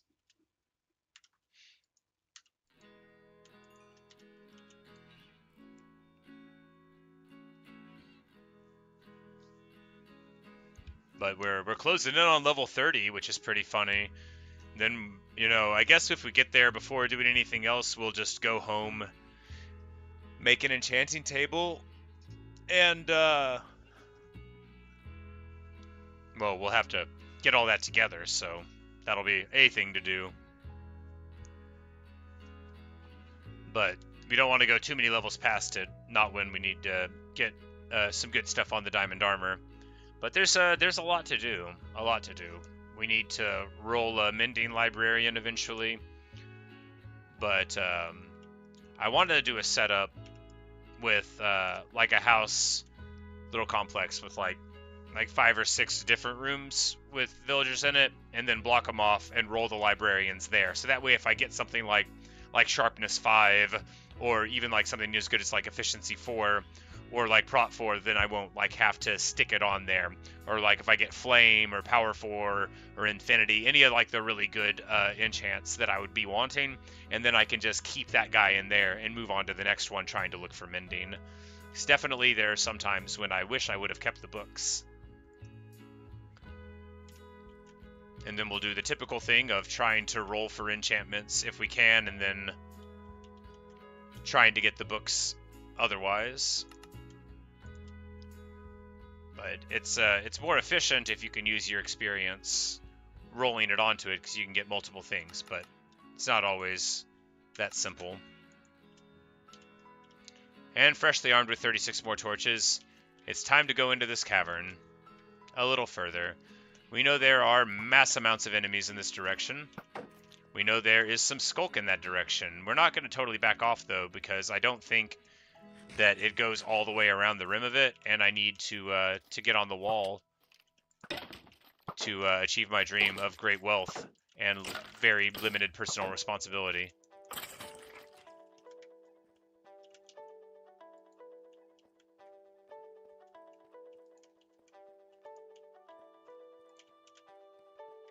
Oh, yeah. Oh, yes. The glory.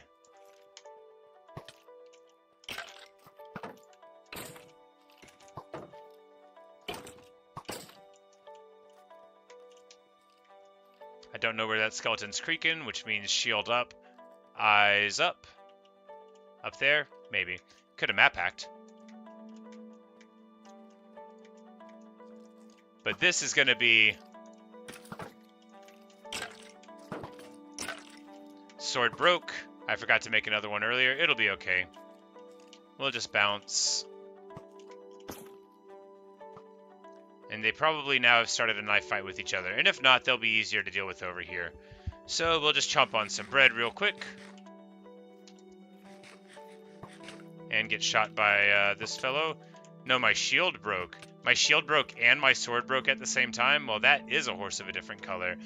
But it's okay, because unlike the sword, I know I have my shield in the white bundle, top left. Be prepared. Not so prepared that you have the sword, but prepared enough to take out a shield, because the shield is much more important than a sword. Ask anybody. Alright, good stuff.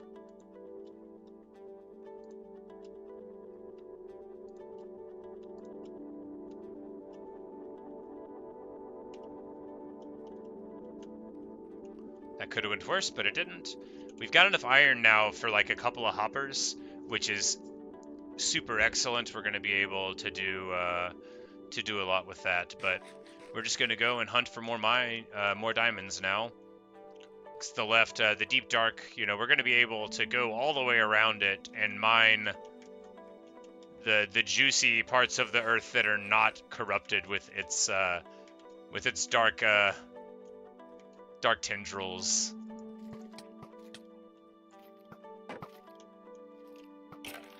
I was like, I thought we had provoked a knife fight, and there we do it. It's very, very important with ranged mobs to get them to shoot each other, like with my marvelous pillager slayings.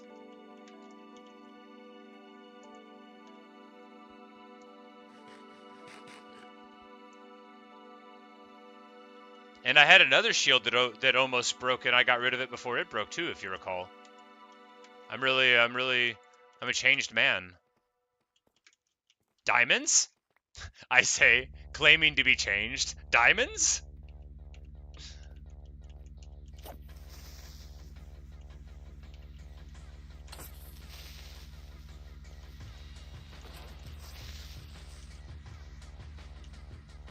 More diamonds! Ah, yes. Now this is pod racing. More diamonds, Enderman. I don't know if he saw me. I don't think he did. He's looking at me, but yeah, I think if the crosshairs don't go on him for too long, they don't get too mad. They whoop when they're just like chilling and chirping. I don't think they whoop when they're mad, so we're just going to...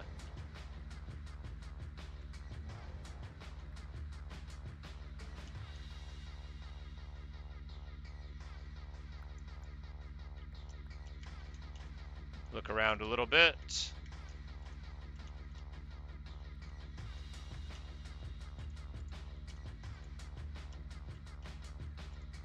So I don't really relish another Enderman fight after all that, but apparently we're going to have one.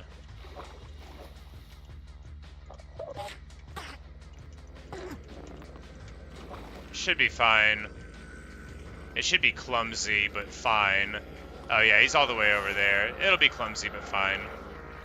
We're just going to go down and fight him at this section of the water, where we've got more access to him. He'll just run around the sides. It'll be scary sounding, but he can't even walk in. And it's just one. Oh, there's a skeleton now. We might die. We might die.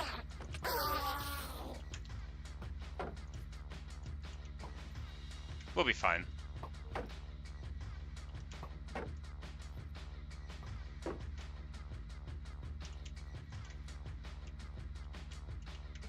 And that's the benefits of coming in a relatively safe place, where they probably don't have enemies waiting for you. Easy peasy, get our bow out, and go and pick up the pieces where we left off. Probably should wait for health to regen, but I'm mad at this skeleton for interfering with what was an honorable duel.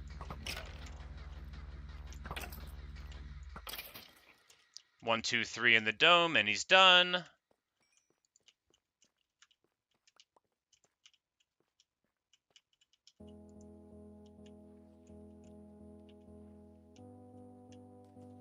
And we have found the entrance to the lava lake of the deep dark. You know, did we want to find it? Yeah, kinda. We're at negative 52, pretty close to bedrock. Why don't we go and hit it?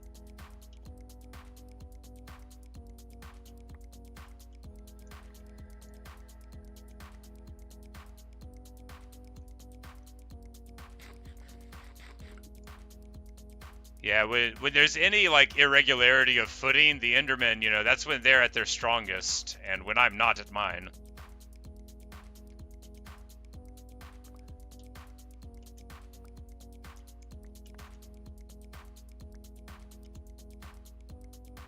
And hooray! You heard it here first, folks. We hit bedrock. Now, we hadn't been trying to earlier, or we could have done it, but try to shoot an arrow through the lava? Okay, I'll try.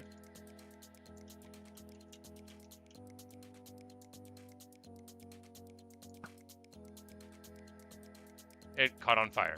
Hooray!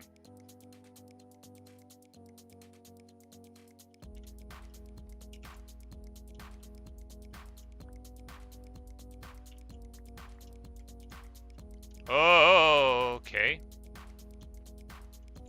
That was scary. I thought it would be more on that side, but I thought those were diamonds or something, but they were the far reach of the skulk, which we are not going to mess with those golds, because they're a little bit close. And that makes me a little bit nervous. We're just going to casually walk right past this one more time. Nothing to worry about.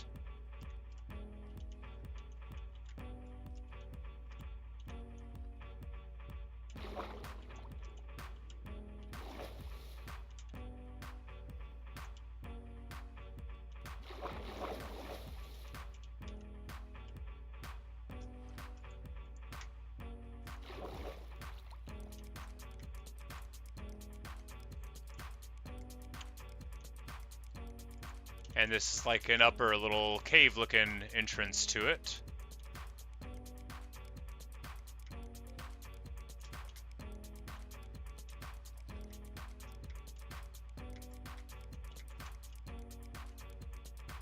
Huh. Alright, well, there you go. That's what happens if you go left right there. And on the inside, this vast, still semi-dangerous expanse. Still bedecked by possibilities. But I am out of coal. And that means, first of all, we're going to get this iron. No, one does not follow from the other. But one is true, and so is the other. We're going to take one last look around, see if there are any easy to digest diamonds around, and I don't think there are, so it's time to try to make our way to the surface.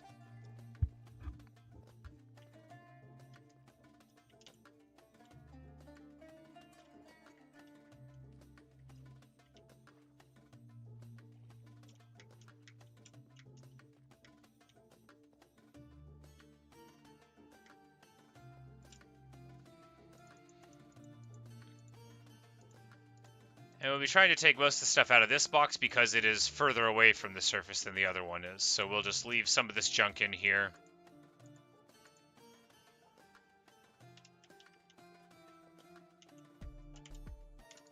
And keep on going. And when we see our little valuable ores along the way, you know, we'll chip away at them.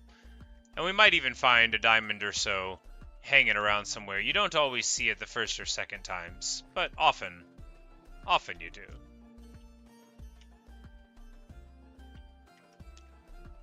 But if it's like iron in a clumsy spot, we don't need iron so much as that, like, I want to work for it. Like that on the roof there, we're just going to leave it.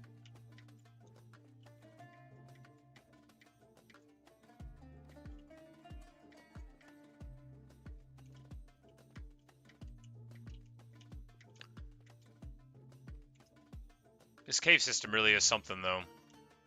Like, so little work to go all the way down into the very bottom of the world.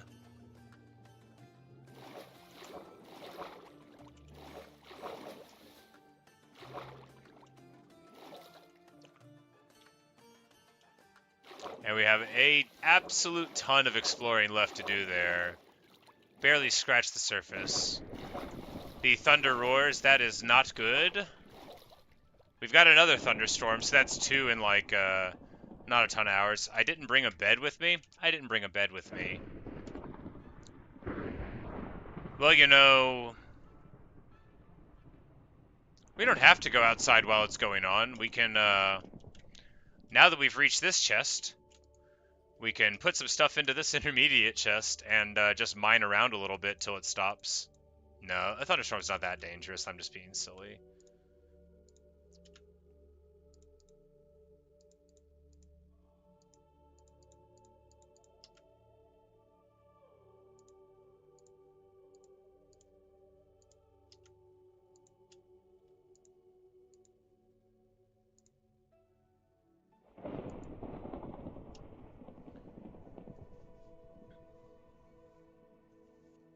And Enderman got a block in the door. One more villager. Gotcha. Ha. You know, I never even thought of that they would be able to do that. Endermen are very troll.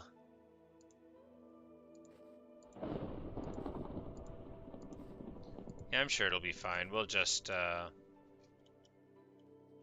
up to the surface and continue on with the plans, such as they are.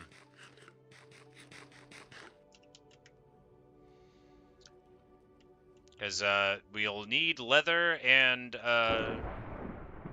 sugarcane for the next phase. Leather we are working well on, and when we adventure for sugarcane, there'll be plenty of opportunities to get cows and stuff there too. But a skeleton emerges. That would be one from a non-controlled surface location, probably, because of the thunderstorm. But let's just take a look around and see if we see anything cool. The Enderman teleports and hurts.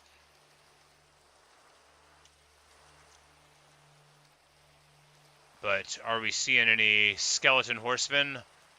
I could probably fight off a skeleton horseman thing. But there we go. The thunderstorm ends. My bravery is rewarded by seeing all of our foes fall before us.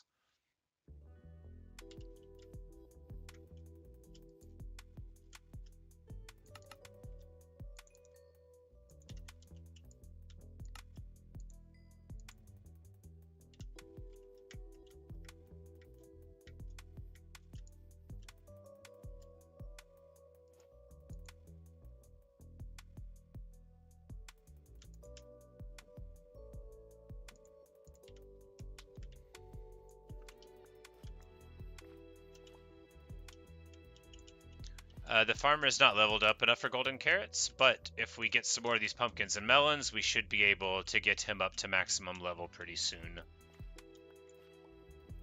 But I wouldn't be spending emeralds on golden carrots for a hot minute anyway.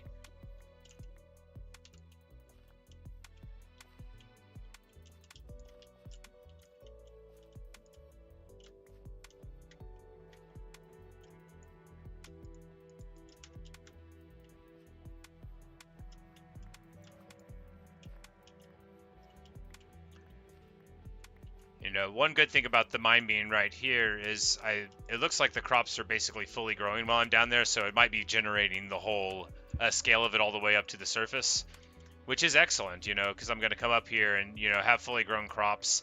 If you do like a breeding round, then, you know, 20 minutes later, all the kids will be grown up, and so it's like a nice little cycle to it.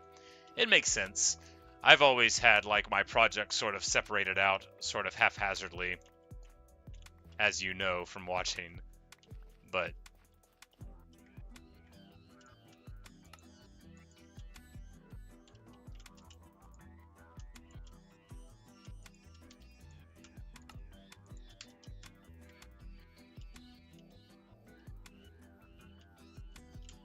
the jungle tree grew tall here.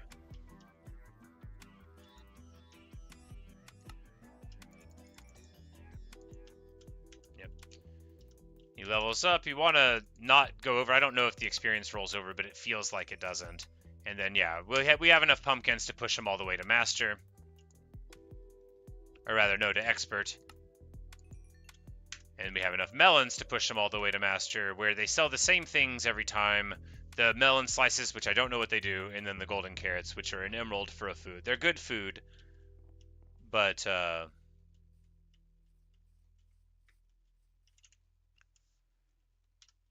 to me, not really worth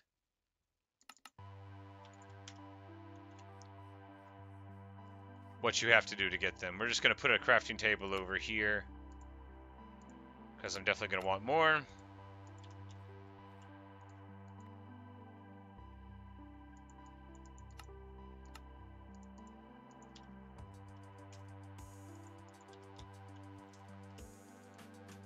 This is just going to be like the extra sell to the guy parts. So, you know, when we have melons or pumpkins or whatever that are surplus or whatever things, and that'll be the one for this one right here, at least for right now. I need to set up an Autosmelter.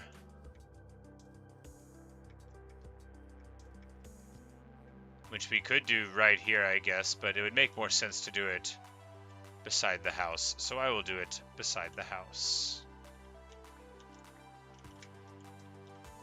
You know, why don't I just make a crafting table for right here too? I know I just put one over there, but that's slightly further away than this is, so, you know, that's a nice crafting table.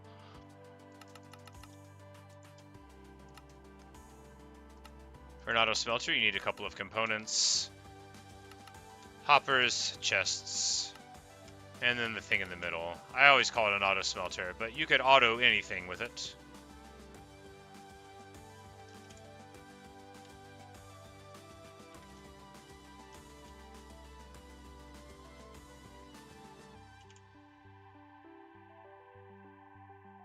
Did I make the chest? I did not make the chests. Alright. So you do a chest like so. And then holding control or whatever your crouch is, you get a hopper, and then furnace on top of that, and then you just have to be able to look at the top of it, which is a little tricky. Sometimes you gotta... I'm probably gonna have to throw a couple blocks down here. The agony. Probably one more. Okay, that's not how to do it.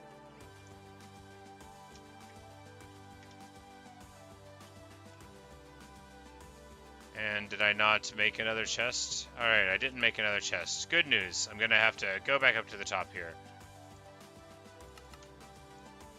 Literally unplayable. Oh, because I made the double at the bottom. That's right. But we probably won't need two chests at the top. And then you just come like so. You put whatever you want to smelt into the top, like, you know, your oak logs or whatever. And then you put your fuel in there, which in this case is nothing because I don't have any fuel. And then they come out to the bottom, and then you can pick up all of the stuff that you have lovingly smelted. These farmers have enough food, but not enough beds, so we're going to solve that. Here in a bit, we're going to make a nice row house.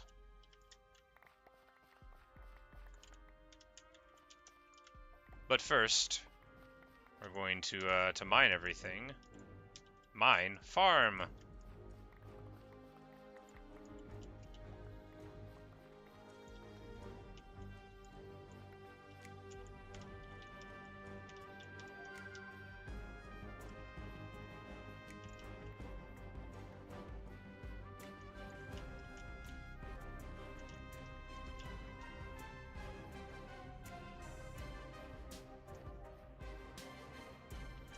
My house goes for this world, you know, Sid. I'm glad you asked. I don't know. Hadn't really thought about it. I mean, I gotta build a house eventually. Maybe we'll wait till day 100 again. I'm just kidding. Maybe we'll wait till day 500 this time. I don't know. I guess I thought I'd just do it, you know, when the time seemed right.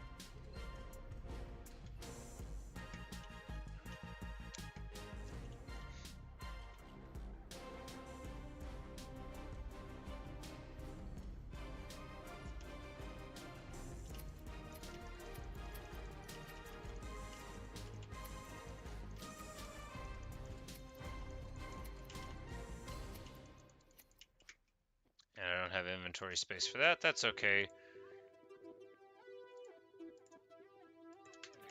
Now we will.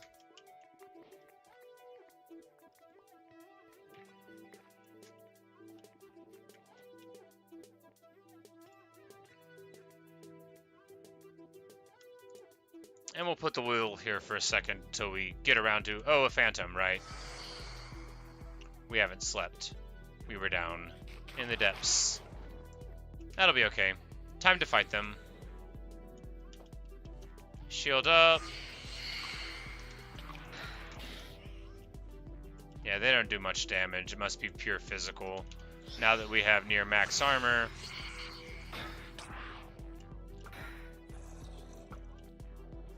I'm more worried about the zombie creeping up from behind me.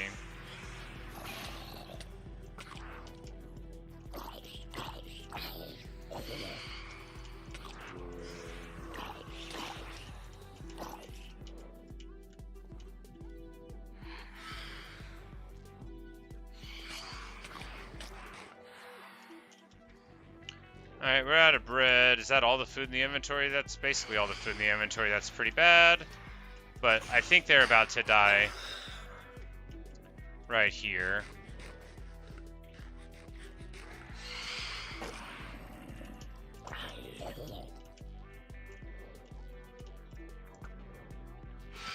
Oh, no, no, no, no, no, no, no. Oh, no, okay. At least I saw that I hit the golem. I've got to book it. Those guys hit so hard. I have really messed up this time, guys. I shot that golem.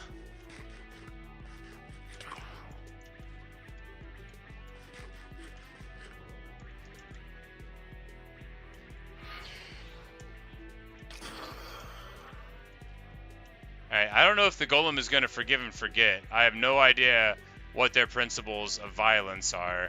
But I don't have a bed and I'm almost out of food.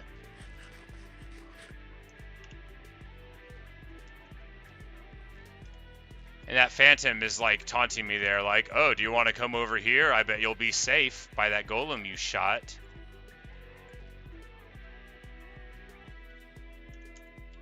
Alright, well, I don't have food. I'm just gonna grab some raw mutton or whatever, yeah. No, okay, we've got wheat here. I had wheat in my inventory the whole time.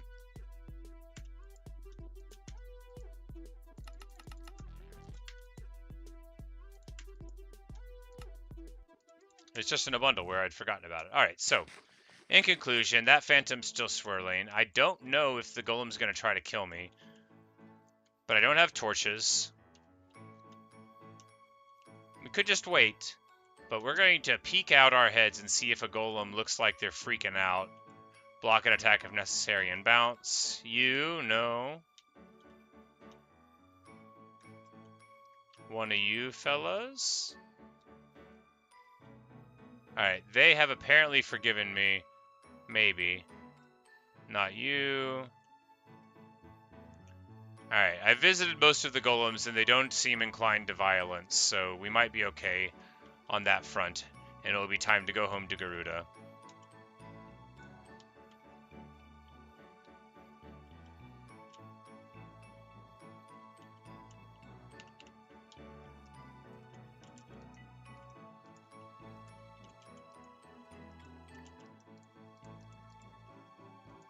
And we will give Garuda his ritual seed. Good old Garuda, Garuda my heart. And we will lay down for the night.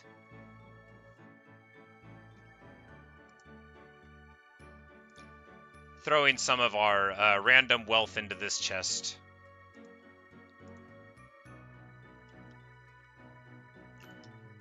Need to tame a cat, so we're going to travel with that raw salmon in our inventory to sort of, like, inspire us to perhaps be able to do just that.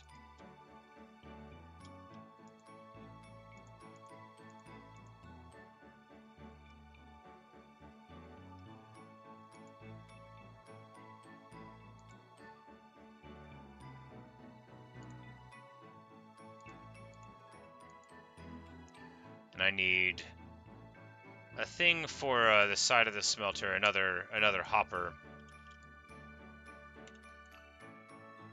so that I can put random trash in there to fuel it. Very important is the random trash component of the hoppers for the Autosmelter.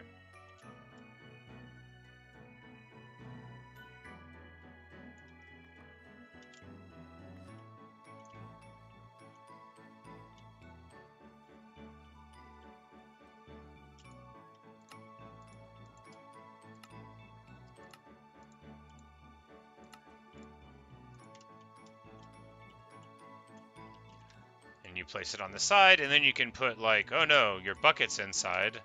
They'll end up at the bottom. You can put stuff that you want to burn, like fencing and random planks and stairs and sticks that you just, like, have on you randomly and you want to get out of your inventory for obvious reasons. And it's a good way to do that.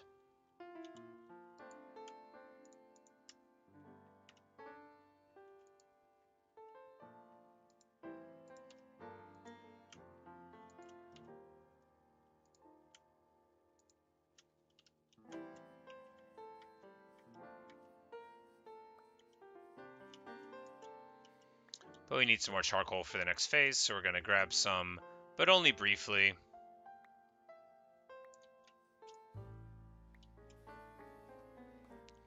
Because we need to do another round of breeding for the animals, I think.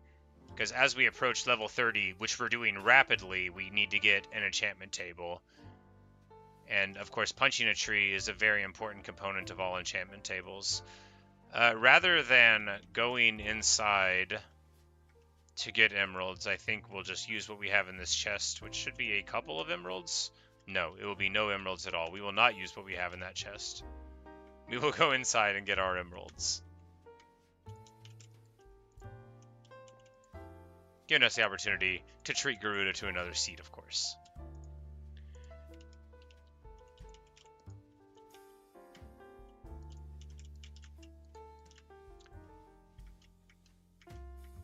So we need to find old eye patch wearer wherever he's working. Looks like he's not working very hard at all.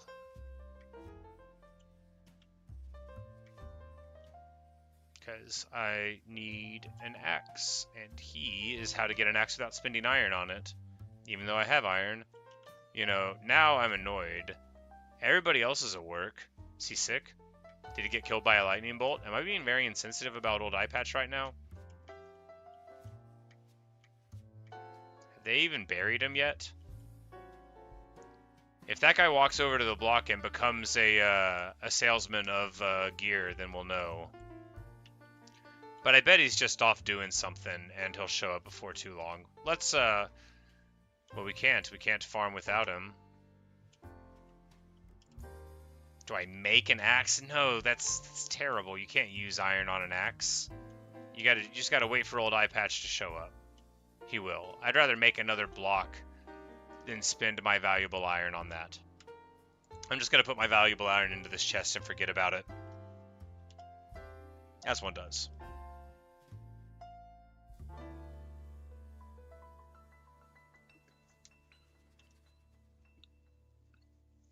Alright. Alright. We'll put the emeralds in this chest until we see old eye patch. I mean, but where is he, though? I don't want to be annoying, but where is he? It doesn't matter.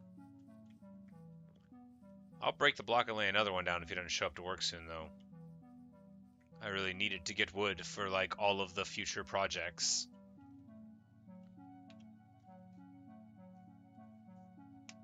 Oh well. You know, maybe he fell down somewhere. Who knows? Not me. We'll just farm a little bit more, and then if we come back and he's still not around, then we will, you know, send the conciliatory messages to his next of kin. Be like, we're really sorry about old eye patch. We won't call him that. We'll find his real name for the tombstone.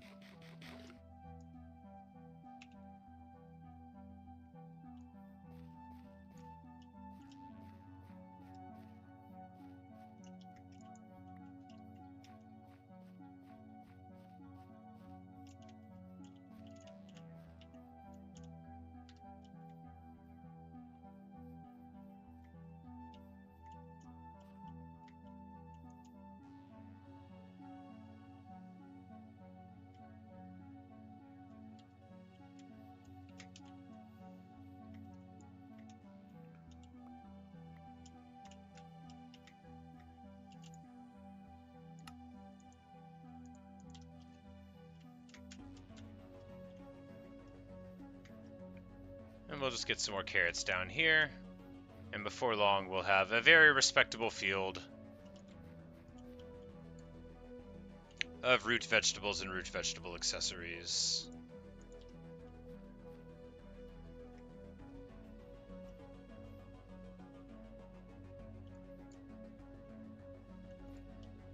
Oh, not the sapling. I literally don't care. Old eye patch still hasn't showed for work. We might have to break his block and give it to somebody else who's willing to show up and earn.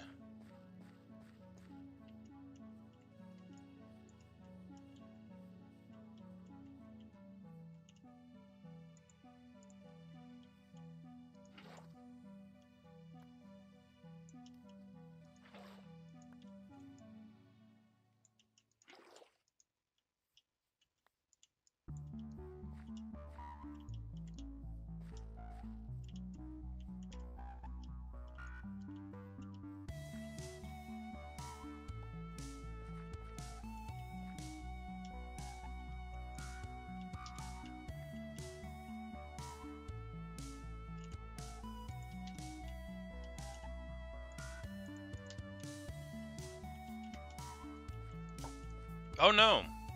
I shot one with the bow and arrow. I would never want to do that by accident.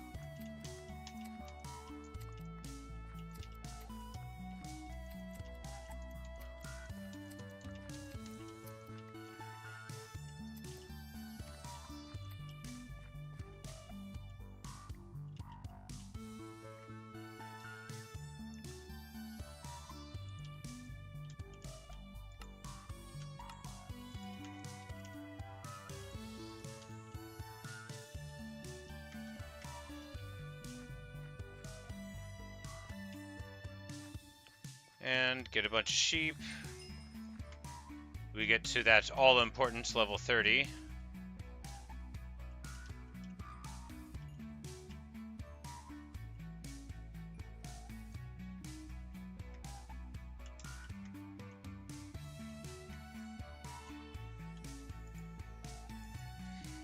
Absolutely tons of wool, so we just need to start making some more beds.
I'm sorry that I made you sad by not making a diamond pickaxe to mine obsidian, but it just wasn't my priority. And it's still not my priority. But before long, you know, that'll be the first tool I make out of diamond. You know what? I just have to get my diamond pants first.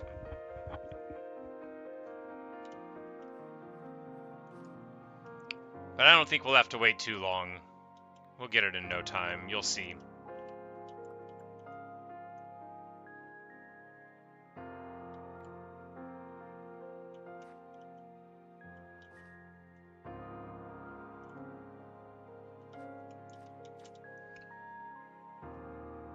Really need torches, but I don't know. Yeah, the smelter might have gotten us charcoal by now. Hooray!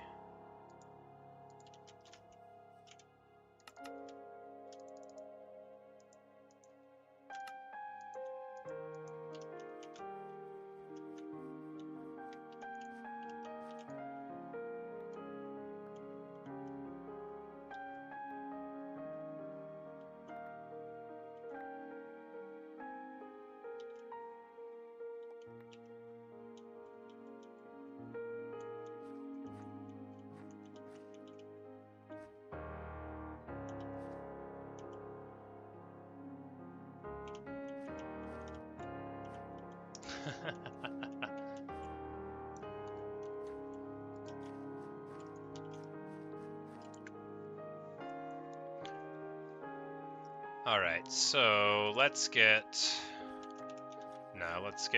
serious about this for a second. We need one more level because you need 2 levels of roof on top of the housing.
But yeah, no, I prefer to get my stuff the old-fashioned way, through agonizing grinding.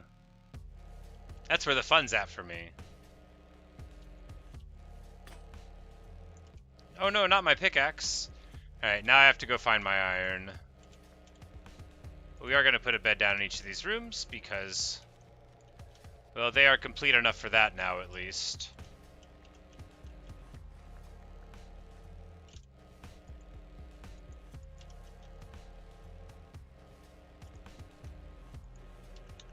We need more fuel. Yeah, alright, so... Alright. I need to get my act together is what I need to do. That cobblestone is never going to get cooked unless I get charcoal.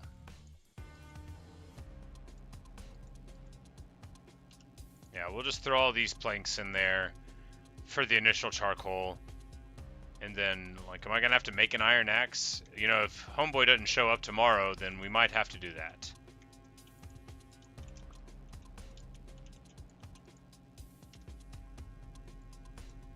We'll give Garuda his ritual seed and lay down once more for the night. Filling up our chest with all the stuff that's supposed to go into it. And We really don't need emeralds in here.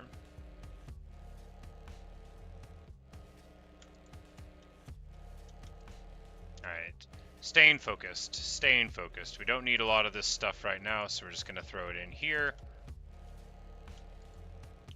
And carry on. Clear out the bundle. It's a good time for that, since we're inside the house.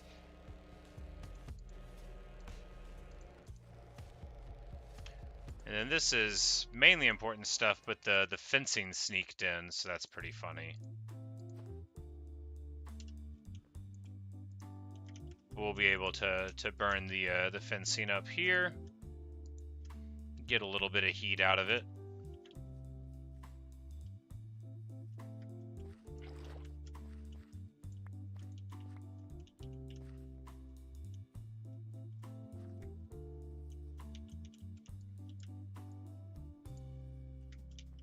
But definitely want to make sure I'm making the rounds to the cows specifically here for a bit, because we need, I believe it's exactly 15 bookshelves, right?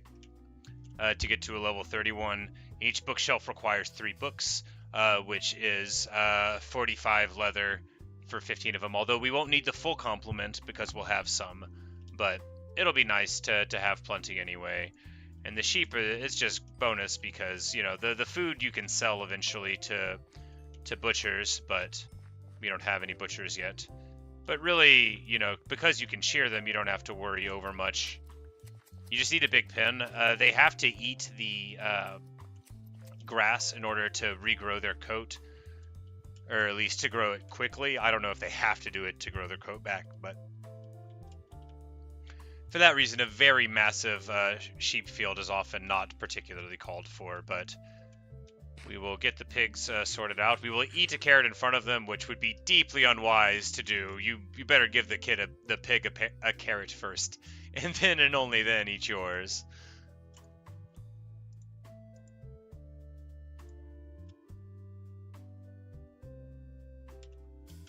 But now we've got an absolute ton of wool, and I think this fellow is gone. I also don't have a pickaxe at all. Will this break anyway without a pickaxe? You know, I guess it's back to the Stone Age for us guys. No, I've got iron somewhere. Here we go.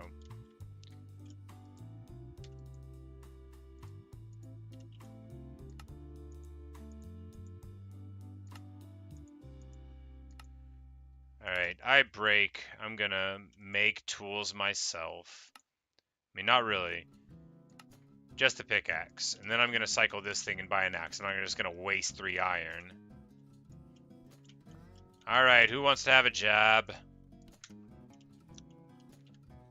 Which one of you villagers wants a job? You can do job-type things. You, buddy? Yeah, get on over here. Tell him what he's won. A life at a grindstone. Hi, Treasure Rat. We are here on day 26.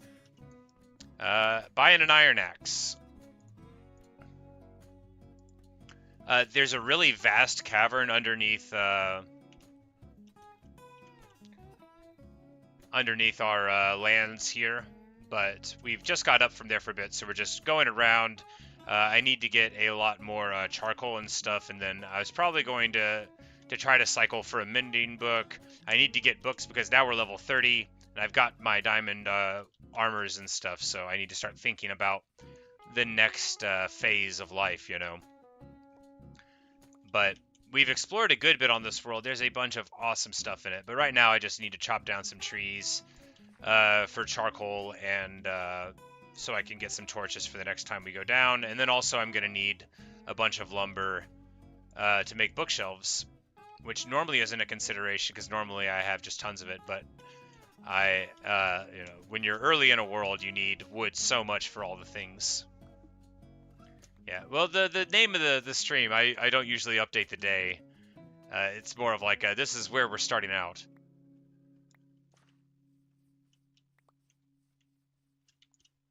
But yes, we clearly had to start a new world. I don't know if you were around last night, I don't recall. There's a lot of emotion going on in my heart.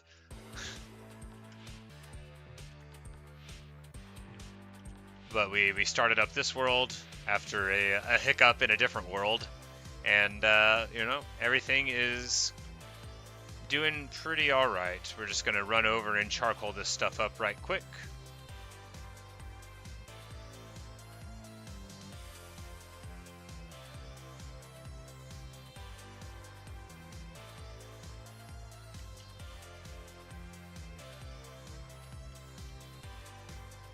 I just needed to get a good look at the cat to see if it was Bella or not. But they didn't actually look that much alike.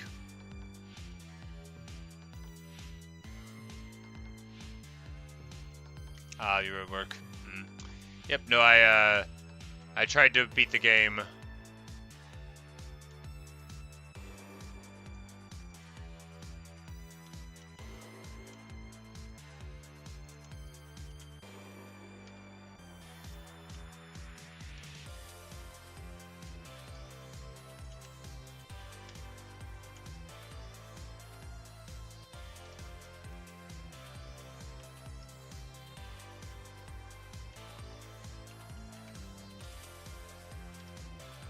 We're just gonna get a little bit more wood because we need to, yeah, we'll get some like doors for those houses, and then for those houses for the new housing,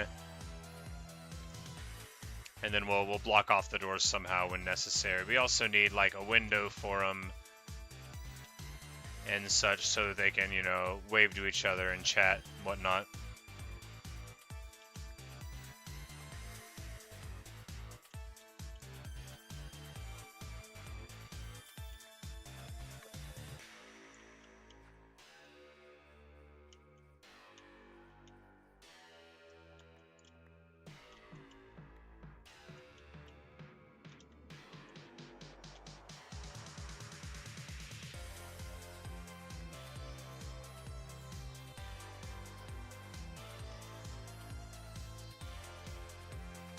Alright, this is not gonna work. I hate these trees. It's alright. We'll cut off everything except the top, and then we'll get back to that later. Or not. We'll be able to walk underneath it, and that's what really matters after all.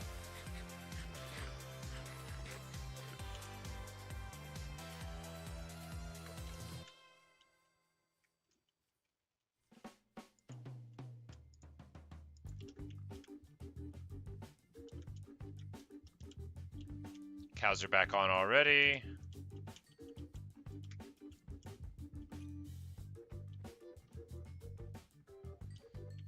We're not like low on wheat. We've got somewhat of a wheat farm set up, but I'd rather visit a village and take a tribute than worry about it. Because we got 20, that's 180 wheat inside of our inventory, but that's mainly like a mobile bread supply, right? It's not really meant for other purposes. We're going to wait a little longer to farm up, even though we could, because that's what feels good.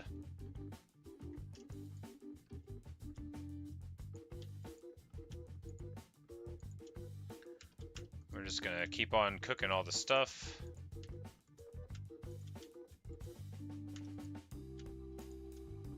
And that should be enough fuel for it for a bit, and then we're going to be able to get a whole bunch of charcoal out of it. We might want to get slightly more before we begin to go further. Oh yeah, and of course we had 30 here in this smelter, which we don't need anymore. So now I don't need to worry about more charcoal. That's all taken care of. We will put the furnace in the bag, though, because when we're down there, we very well might be needing to smelt and such. It's like, can you do blocks of charcoal? You can do blocks of coal, and that would be a funny thing there.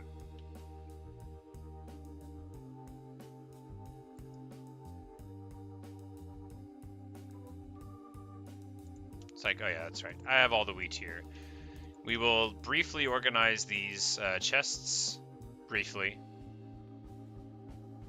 I need to make a chicken coop before long.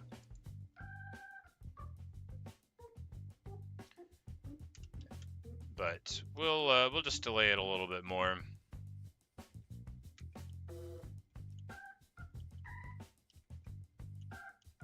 No idea why that dude is just chilling there. Ridiculous behavior.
We'll also need books for lecterns. So a bunch of the supplies will still be needed here for these things. So four seems good, right? Four's a solid amount.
I could have dug these much smaller, would have been practical.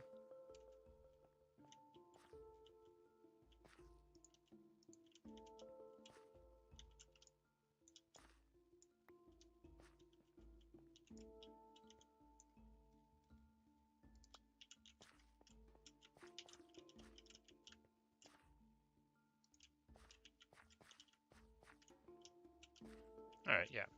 And they'll be able to get in there. It's not weird at all. It's not creepy at all. It's just the way that it's built. And we can throw the lecterns down. We can block their doors off. And then we'll have like, this isn't going to be like some monstrous thing. Bald Rapunzel liked where he is, but if we're going to have like a bunch of librarians here, we'll have it like sealed so that they don't have to mix with the rabble of the town folk, but they'll be allowed.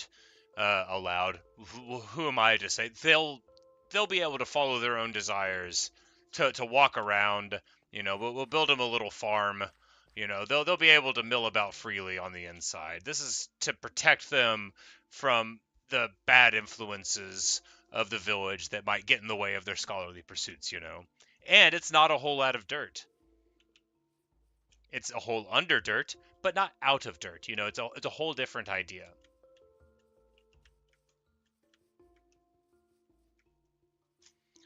And instead of a fence, we will build a beautiful wall. I invite you all to turn to the page where "Why Do We Build the Wall" from the musical Hades Town is, and sing along with me. Not really. I'm not going to sing it. My voice isn't deep enough.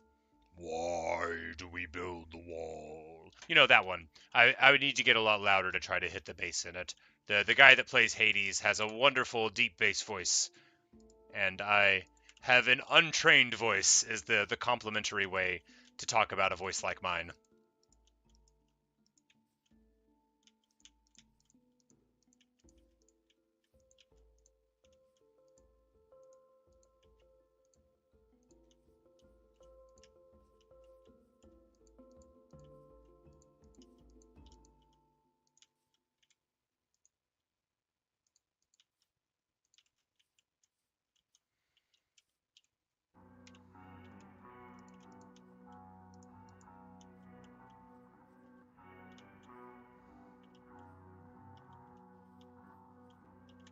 Alright, good stuff. Not ominous at all, just a nice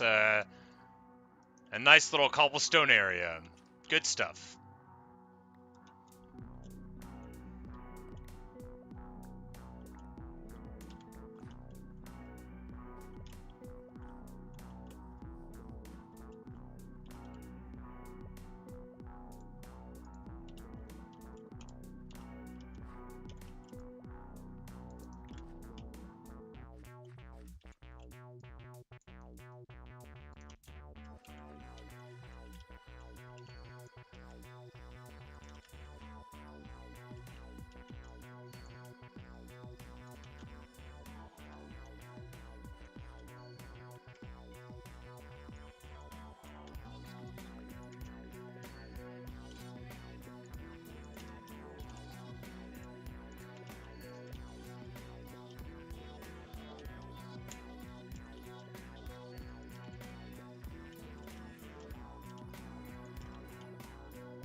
This one dude, he just like, his bed is right here. He doesn't have, it's just like, you can't even call that a dirt hole, right? That's just a dirt outcropping. He doesn't even have dirt to shield the rain from his head. It's just straight rainwater, not even dirty rainwater.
Isn't there a weird sandy thing over here? Yes.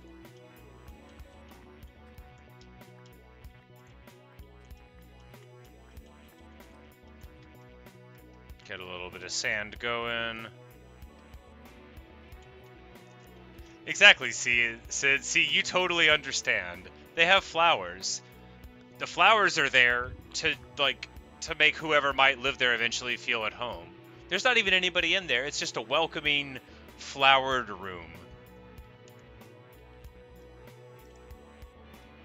That's not made out of dirt. Some of it's got a little gravel, but that's nice. It gives you a little crunch when you walk around. You're like, ooh, crunch, crunch, look at me. I got a gravel floor. It's not a dirt floor. Look, if you had to choose between the two, I think you'd agree that a little bit of gravel. No, you know, neither one is awesome. A nice concrete floor goes a long way.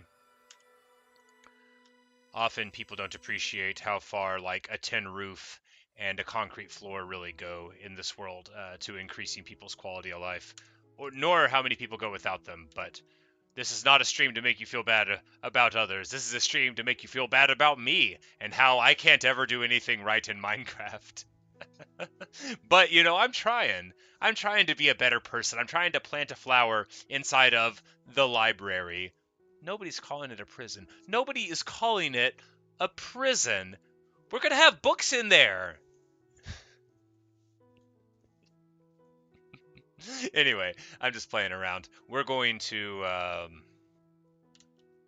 get some more breads and toss it at some more villagers. Well, it is time then to do a little bit of farming. Everyone's favorite thing. A lot of the wheat is done. So, and this whole line of carrots, as it looks like. Oh, I had the shovel out. Apparently iron is good enough to ruin my crop line.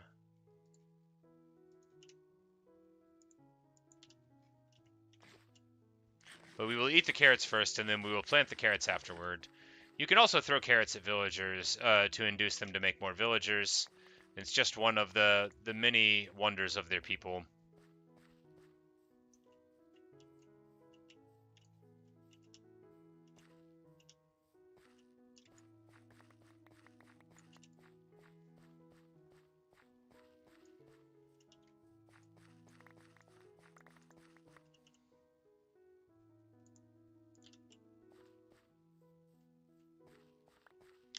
Normally I would wait till the whole line was done, but this one I figured I wouldn't ruin too much of it. And anyway, I was not planning on doing a whole lot more farming in the next 10 minutes or so. So I figured we might as well get a yield. Get the next line of crops going more or less, and then carry on with the scheduled programming. Which has got to be sugarcane. Right? Like, the sugarcane, that might be what's holding me back, is paper. And there's plenty of shipwrecks in the universe to go to, but I don't know if I have any of them. So we're going to keep on getting books the best way we know how. Another cattle farm lying cold in a pasture.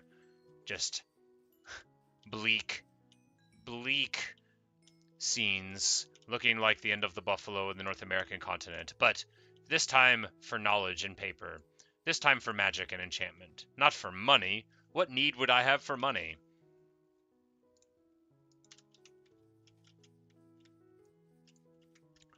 But before long, we'll get a ton of pigs in here, and then we can turn those pigs into emeralds, which I guess are just money, and that'll be a use for money. Glad I asked. You know, I figured if I just said I didn't know what I could use it for, something would emerge.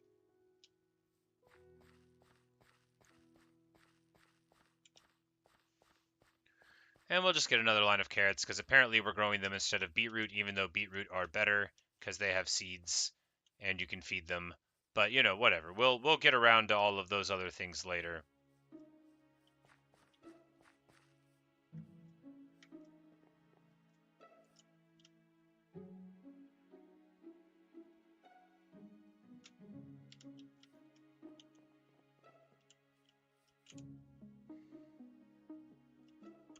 The magic of life.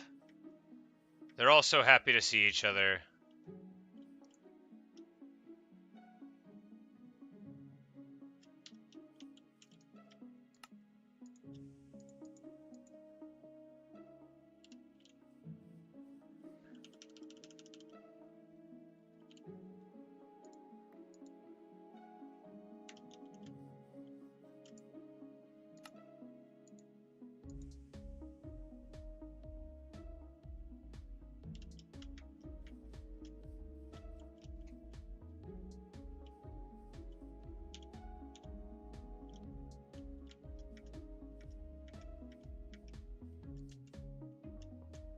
Ah, there's a little tyke running around. Perhaps he'll be a glorious librarian one day. Ah, yes. Welcome home, young scholar. Ah, you will choose the central room, a wise plan. You know, let's make this hallway a little wider. It seems a little foreboding. Wouldn't a wider hallway be nice for the young squire here? Ah, yes. You know, he chose the gravel room.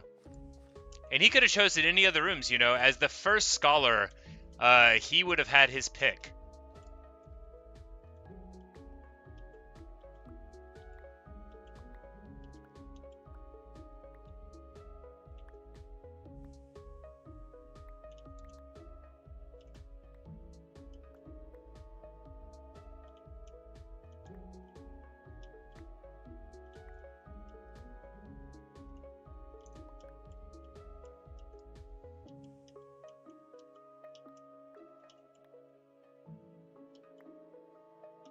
Yeah, see, isn't that nicer? And we'll be able to put some dirt down here.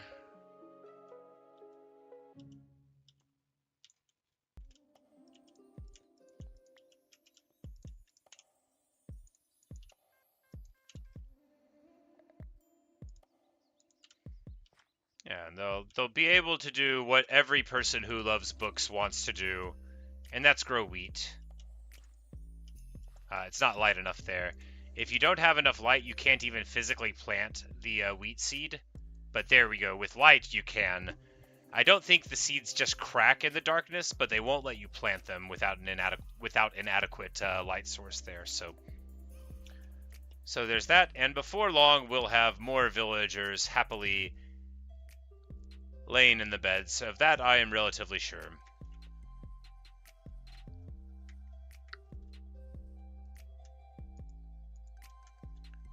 I'm just going to throw this stuff in here. No, that's terrible. We're not going to do that. I'm not going to do that. I'm going to get slightly more wood, and I'm going to put the bed supplies there because that is the place that we're going to need them. And in that way, we will be able to continually strive for semblances of inventory management and control. Not actual inventory management, but a form of it. As if a memory, like breathing onto the glass of a shower mirror.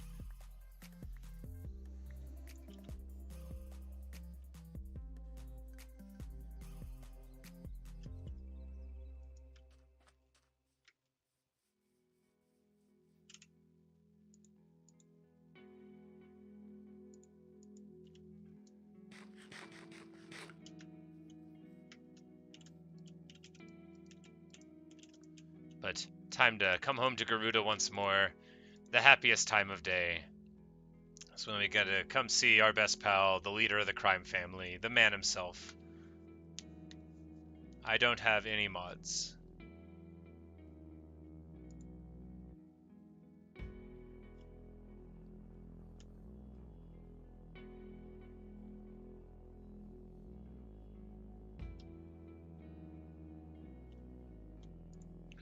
Alright, we got our 2 buckets. We need to, yeah, we're getting lower on iron again.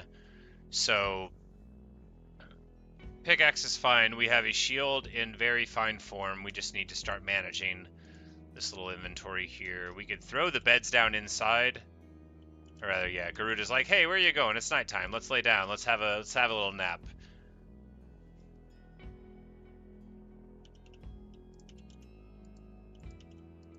Much better.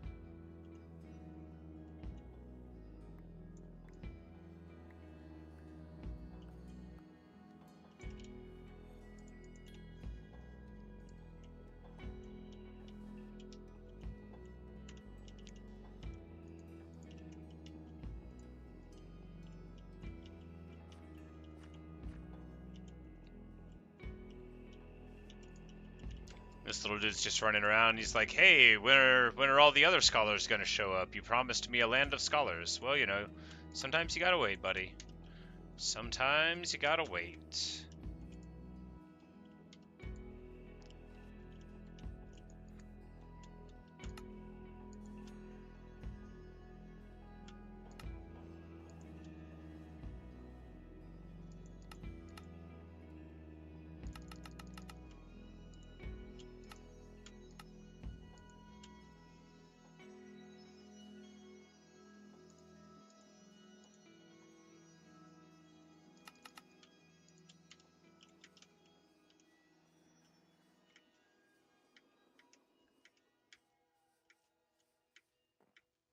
Guess they were congregating, but now they're doing the job thing.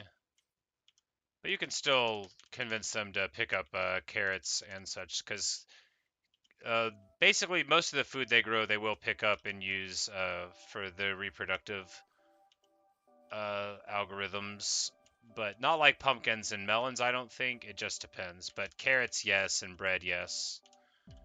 And I like to think that a balanced diet helps them, but I don't actually know. And they'll sometimes pick up some, but it's when they're hanging out with each other that you really feel like you get the most of it. Because when they're at work, sometimes they don't want to do much except their work, which makes sense.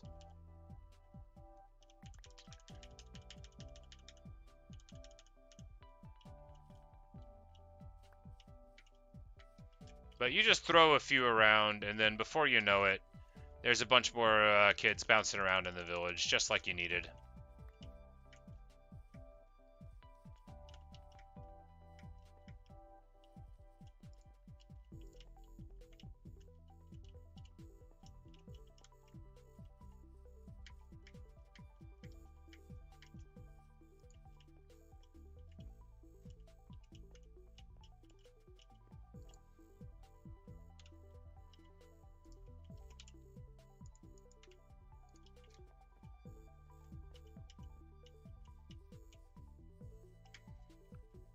And we're just gonna put more beds down basically everywhere. Why not? You know, why not?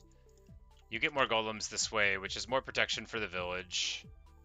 And this can be like a real adventurous place where, yeah, see that golem's still down there, so we can see how many people end up wanting to be here down in the depths with the golem. No, we'll put beds down there, you know, maybe someone will come and visit him. And if they do, that'll be funny. They also might come down here, get stuck, and need beds, and that'll be good for them too. And we can come back and visit someday. see what's going on with them then.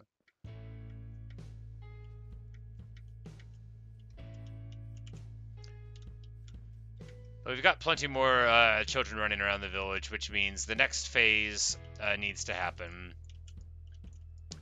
For we need several things for the enchanting circuit to truly work. You need levels, which we don't have a great source of.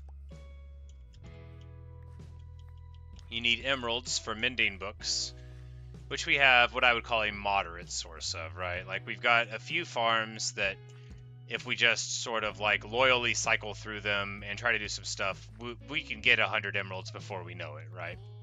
It won't take too much effort, especially once we get the butchers with the smoker blocks. We'll really be able to churn in to some stuff. That golem is, you know, I think because he's a very good fighter, he has a lot of time to like do his shadow boxing. He just like strikes at the walls, and then by the time that there's actually an enemy there, he's already in motion. Like, he was swinging before most of these golems even got out of bed. Also, there's a lot of torches down there. I think that helped. It's hard to say.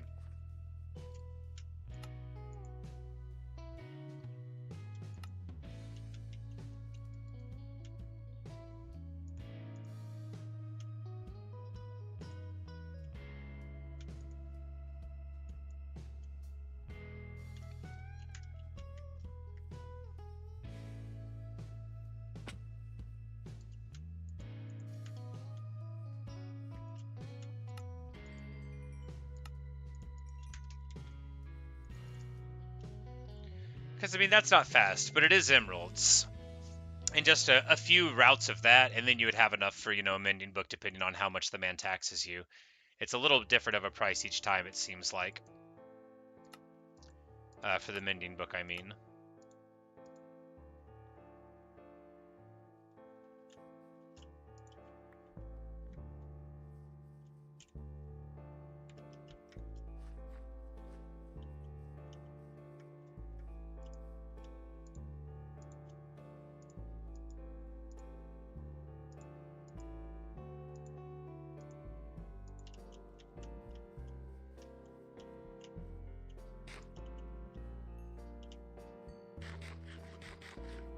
And the pig army increases. The sheep army needs no help. Look at all of them there with their maddening eyes. But I think pig meat actually levels up the first level of this, the butcher job class, which is very important to get up to being able to sell the cow meat, which we will have a moderate amount of after we cull much of the herd for leather for bookshelves. But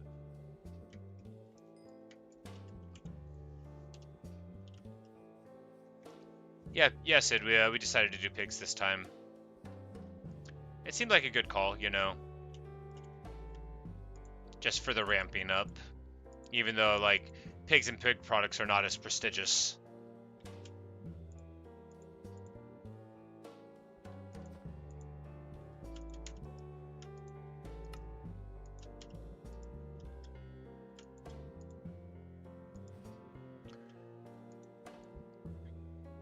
But I think, yeah, I mean, this is pretty good stuff. Let's get slightly more wood. We'll break another thing, and then we'll buy an axe from the guy.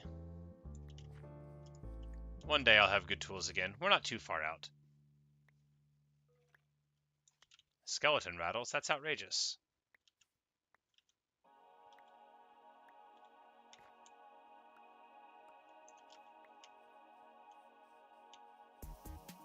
So we've got a much more beautiful plains-like village here now, without all of the line of sight blockers that can let you walk up on a creeper around a corner and not realize it. But we're gonna look for old eye patch here. Get another iron axe. Ours won't survive too much longer.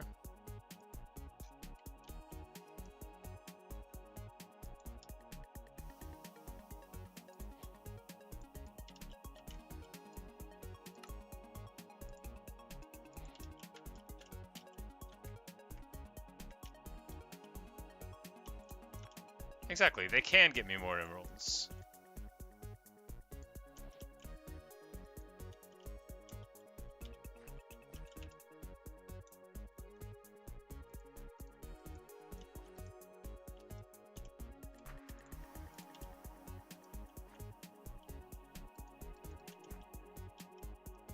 Oh, right.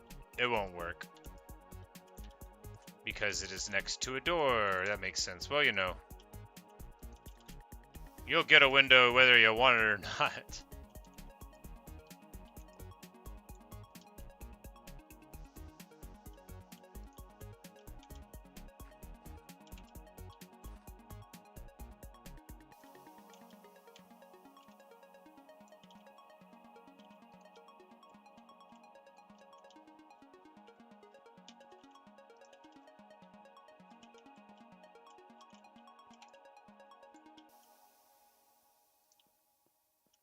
There, very nice.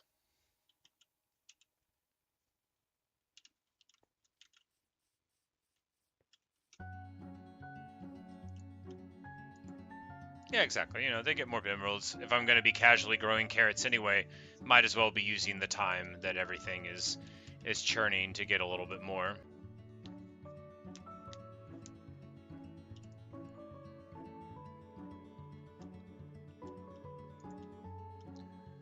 But what I really need to do is the thing that I'm putting off. I don't have enough iron, though, for the chicken farm, but I need to set up the chicken farm and get that going.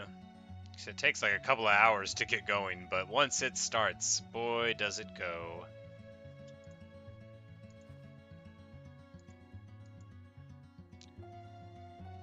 I need a bunch of food, and I don't have it.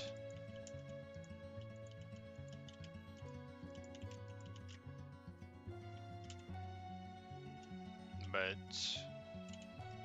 well, this is still like 30 some odd units, and then we've got 15 more bales. Yeah, so that's fine. This will be okay. Let's just get inventory managed and head on out. One more route of cow breeding first. Yeah, probably.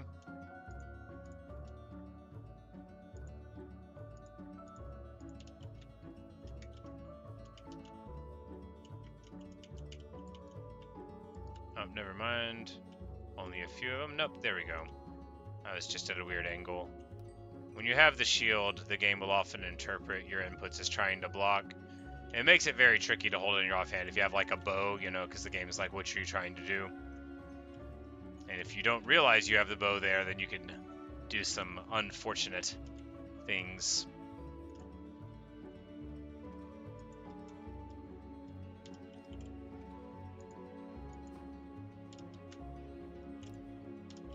Have enough arrows? Yeah, it's plenty of arrows.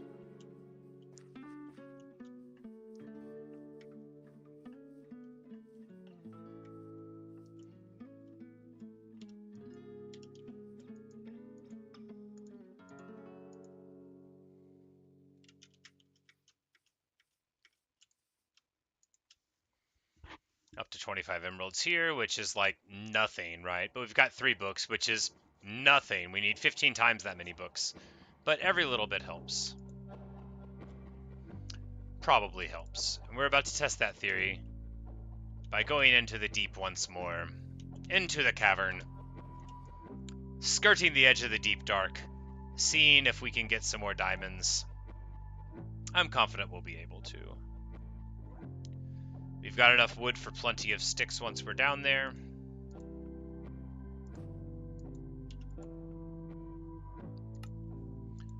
Go ahead and make another iron pickaxe right now. There are water sources available when we descend.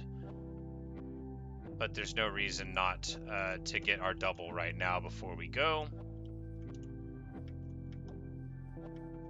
And of course, in that amount of time, we had basically an entire field of pumpkins and melons grow up again. And that's why these are the foundation of, you know, the villager economy. But if we grow them and then use them to get emeralds to spend on mending books, we won't have to get them to spend emeralds on diamond tools if we mine the diamonds underneath.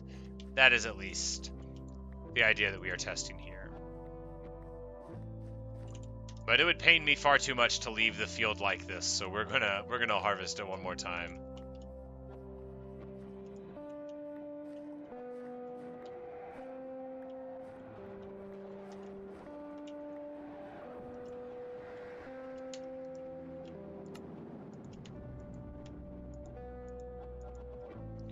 And just toss this junk in there and that junk in there, and then we'll be ready to roll out in no time. We don't need to bring the sticks with us because we've got some wood. A single chest does fit in there with only one slot, so that's nice. Not like I'll remember to get it, but I should put these shears over by the sheep. I bet I'm going to go down and like die of fall damage immediately after all the effort I've gone to try to make this place the most respectable of all of my worlds when it comes to like where stuff is in boxes. But you know, baby steps, right?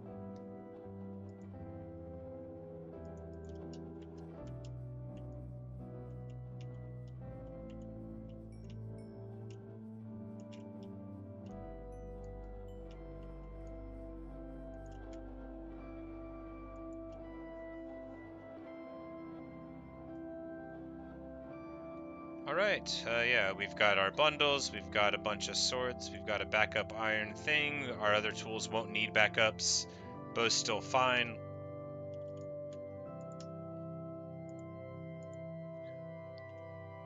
We've got doors, although we're very unlikely to need them. Let's just put them over here. If I need a door, I'll build it. We're going down into the depths, not down into the ocean. Although, both of the terms could do duty for that, but apparently... Alright, so we're not done mining these yet. I'm not going to just keep on doing it until there aren't any, because it's probably big enough to where I can't, like, running around will have more before I'm done for too long, but that's the benefit of a good gourd field, right? The happiness of seeing both of the pumpkins pop up right in front of you and saying, okay, no, after this pumpkin, then I'm going to go, and then, now they finally slowed down a little bit. But that'll be another, you know, like dozen emeralds whenever we come up, so that'll be good. But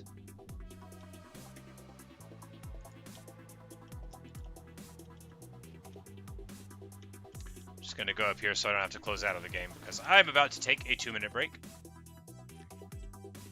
But yes, I quite agree. I do need librarians. That's what I'm going to do after I go and get some more diamonds and stuff. The next thing I'm going to do is build the enchanting table and get it maxed out. I just want to go down and get a couple more diamonds first to hopefully get a good sword and pickaxe for like looting and fortune possibly. But I'll be back in just 2 minutes, guys. So I'll see you in a couple.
All right.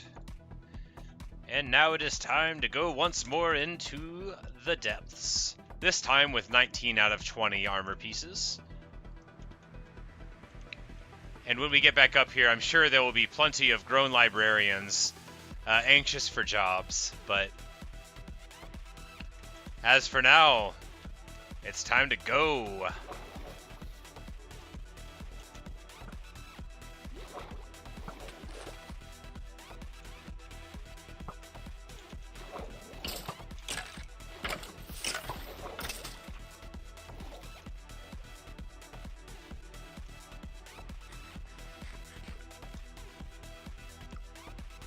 But we're just going to go to the Great Cavern, as you might imagine, and go around the rim of it that we haven't fully explored. We're going to try to find everything we can. And by that, I mean all of the diamonds. Wow, I almost took some fall damage there. I don't think it would have popped me, but it would have been a lot. Let's be a little more careful about descending this time, shall we?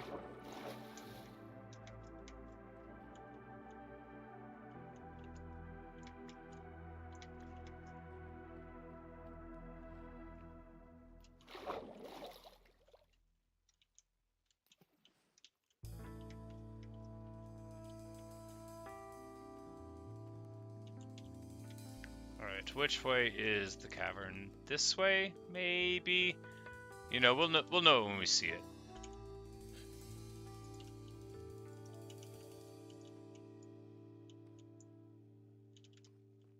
That was underwhelming. I think this is the non-cavern side.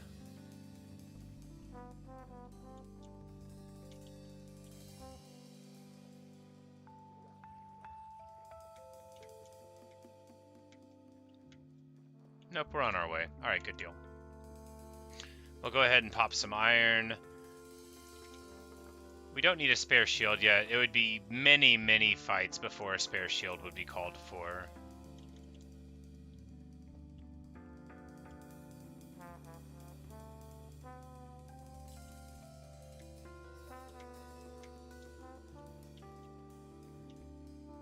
But once more into the cavern, you know, any fresh dangers could await. Could be Endermen, or worse.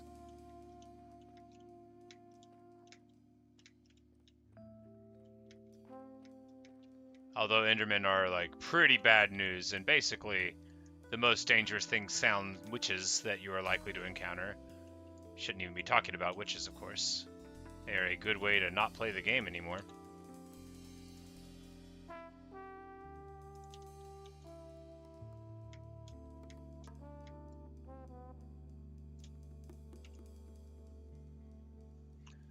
But we'll get plenty of iron here.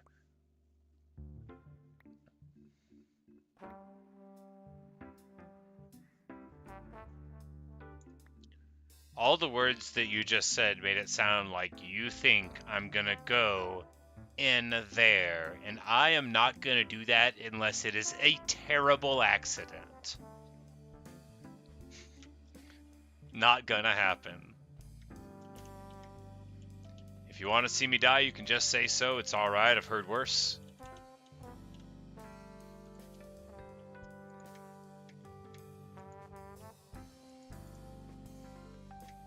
I saw some diamonds there, but we're just getting light coverage. This is going to be amazing.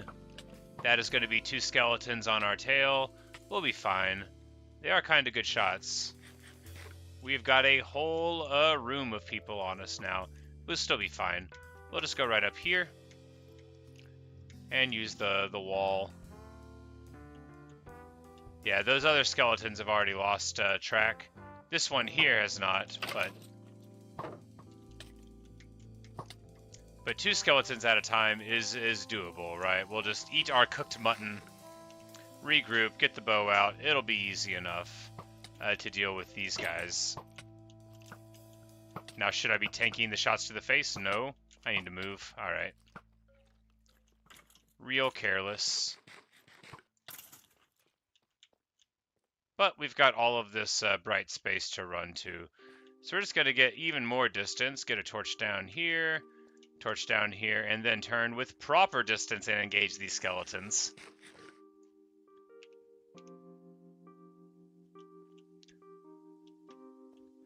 If I ever killed the Ender Dragon and come down into the deep dark, I'm sure that you will all be pleased to watch me immediately die. Those skeletons have slain each other, perhaps?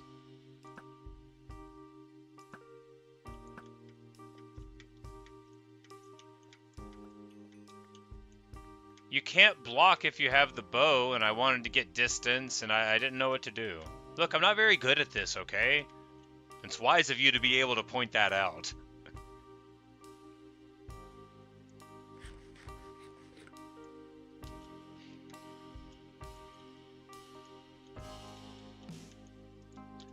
So this is above the other place, but still we've got lapis and all sorts of wonderful stuff around, so we'll just get more light coverage.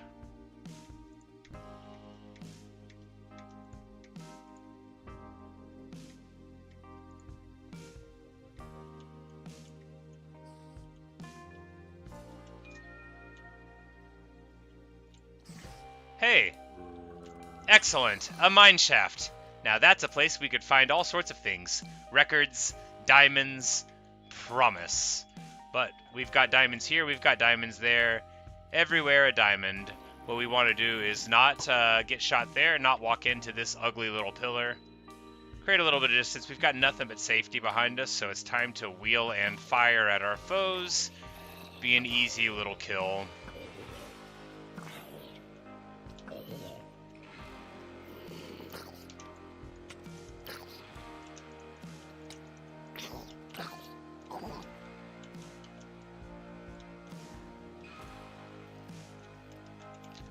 But yeah, we've got a mine shaft here too. So this place has everything. It's got cherry trees. It's got a mine shaft. It's got an incredibly vast cavern. It's got me. It's got you. We're all together. Wait, there's enemies in the mine shaft? That's outrageous. I know y'all told me that they had them. I just hadn't personally witnessed it myself. Personally myself? What a phrase.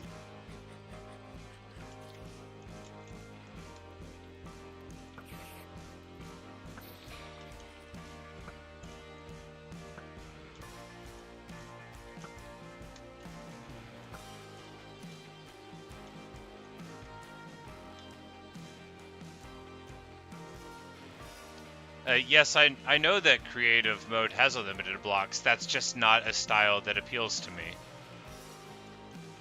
I went to my friend's creative world the other day, and it was awesome. It was so cool. It was beautiful. Like, I really marveled at the things they were able to make. It was gorgeous. But that's just not how I want to play.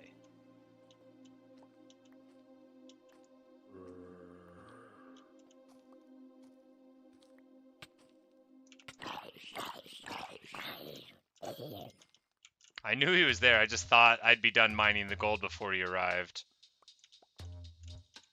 But it is a large-ish gold vein.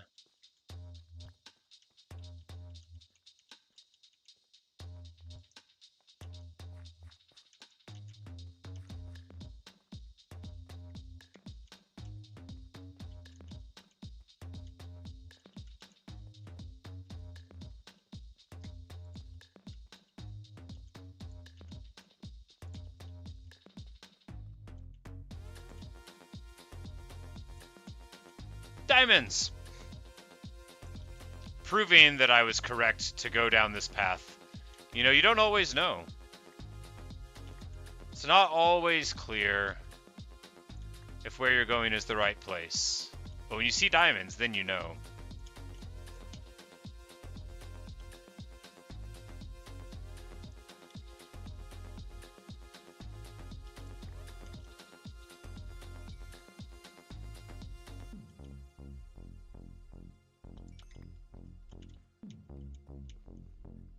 But I know I passed up multiple diamonds to get down here, which is all well and good. That's where we went down and fought the Enderman. But this place is wonderful because we're gonna get a mine shaft. We could find a record. Maybe we'll find cat. Maybe 13. Maybe something we've never heard before. It's hard to say. But first, we need to secure these diamonds. Oh yeah, it's a good vein, guys.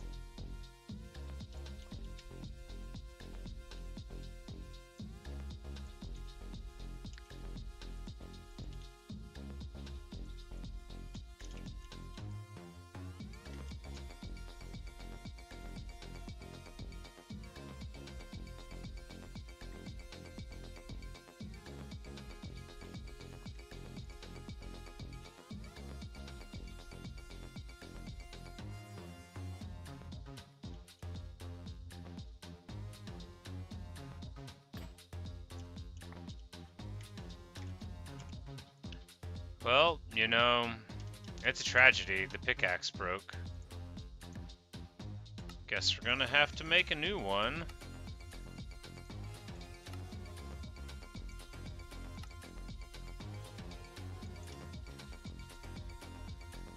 Out of diamonds! Glorious!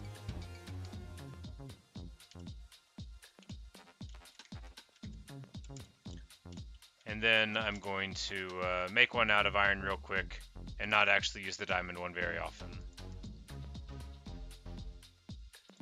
No, I've already got an iron one. Alright, yeah, we'll do that. Guess how much time does it save? Not much.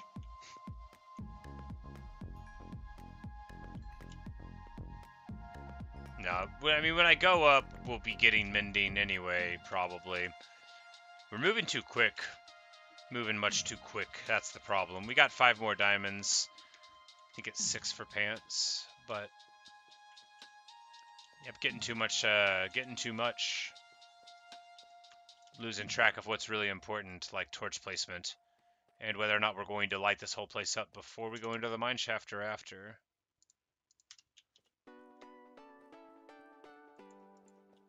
But I think, you know, the light coverage is only to the good, right? Because next time we come down, we're going to be able to look at this whole place and be like, alright, yeah, no more 3 skeleton, dual creeper mob sort of things, you know. We're going to be totally fine. In good shape.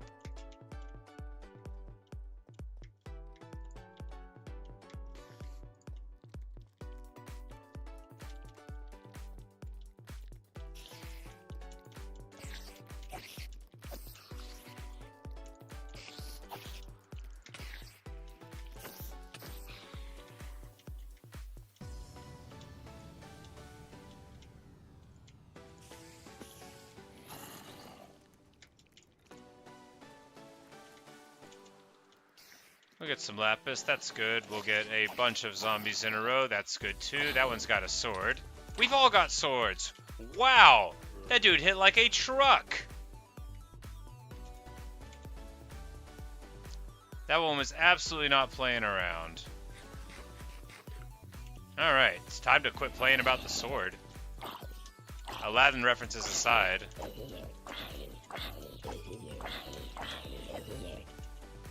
Time to remember that they actually can hurt.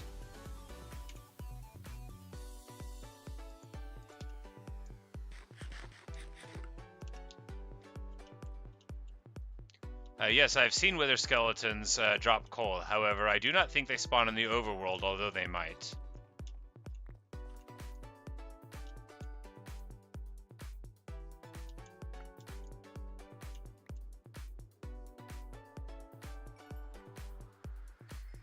Really shouldn't have dug underneath my feet. You know, usually it won't matter, but there are perils around here. Here near the belly of the earth. Some of them are skeleton-shaped, but if we move quickly, we will likely be able to avoid being shot again. Some are creeper-shaped. If we move quickly, we will likely to be able to avoid them frowning angrily at us in a gunpowder-shaped frown, as they are wont to do. A creeper is unhappy, you can tell by their face, but they seek to make everyone else unhappy too. And I sympathize. That's really how I am.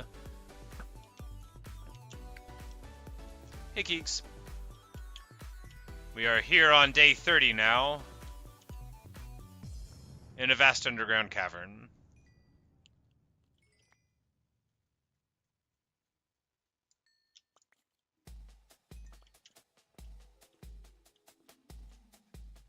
More creepers over there. We're getting a ton of experience, which is good. Not as good as finding diamonds would be. Diamonds! And a beautiful pool of water. This is going to be a nice little place. Maybe we'll find a geode in some wall here and be able to get amethyst for a spyglass. I do still love a spyglass. That's a creeper walking up behind us. We're just going to go in this direction. Not least because of diamonds, but also to get a little bit more light here. And then there's that creeper, bright green. Still got a stack of arrows, so just time to back up and safely dispatch of our foe. I miss power 5 in flame. I miss the one-shot creeper kill. I miss life before I died. Nah, this is actually a blast. This is so much fun. It's all more relevant when you're not strong anymore. Oh no, a creeper is coming at me. We will definitely want to go up there. That's a creeper factory.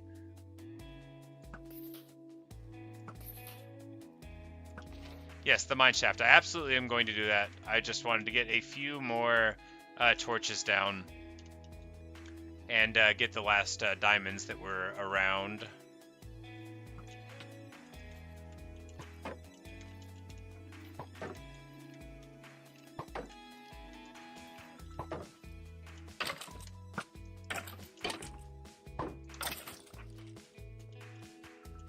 You'd think there'd be more diamonds in a place like this.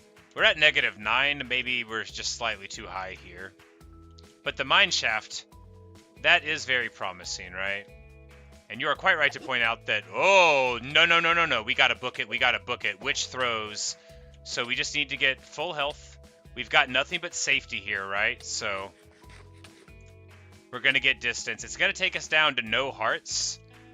The witch is quite far away, though. And we're going to engage here. We're not going to take any more damage anywhere. We're going to go down to half a heart and live. The witch is going to die, and we're good. We're totally good. Under control. And that is why you want a big, safe place to be. Alright, good stuff. So that's how to not die in hardcore. Yes, I am glad that we all agree the witch had to go. And we'll just regen a little bit more health here. The poison wears off after 30 seconds. It is not fatal. And there you go. Once again, good decision making with solid fundamentals and tactical awareness is important for life. A witch shouldn't kill you unless you don't realize one's going on. I didn't know what was going on. The subtitle really saved me. If I would have spent 1.5 more seconds trying to figure it out, they might have popped me. But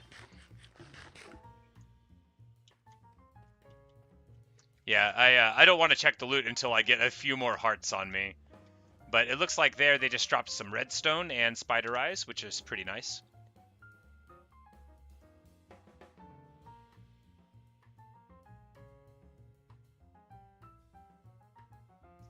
But, well, that was, I'm glad that worked out. I didn't want the world to end there. I actually really like this place.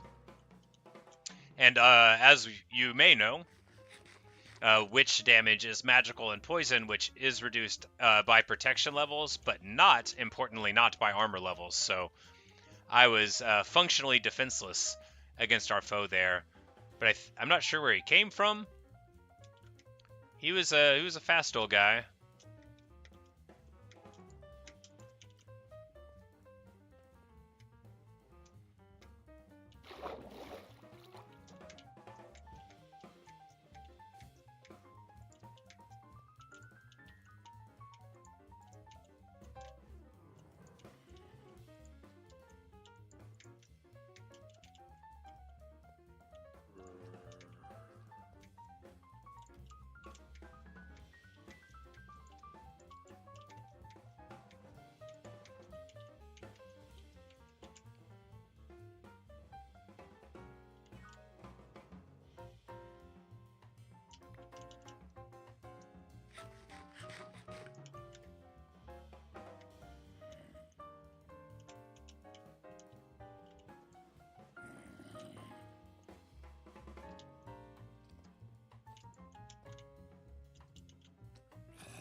And I think this is where we fought the Enderman? Maybe, maybe not.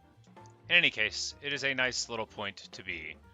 So we're going to hit this here and then go into that little shadowy corridor.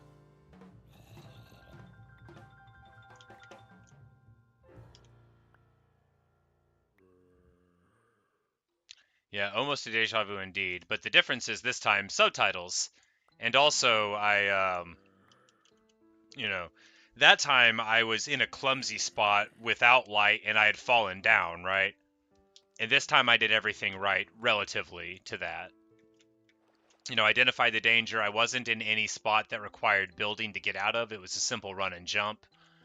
Create distance, get life,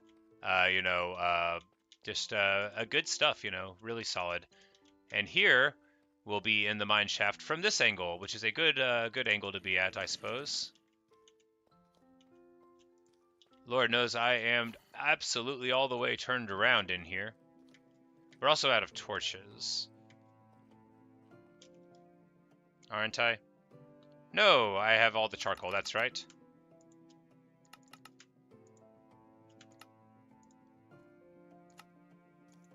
Alright, 2 more stacks of torches, and we are ready to continue moving about.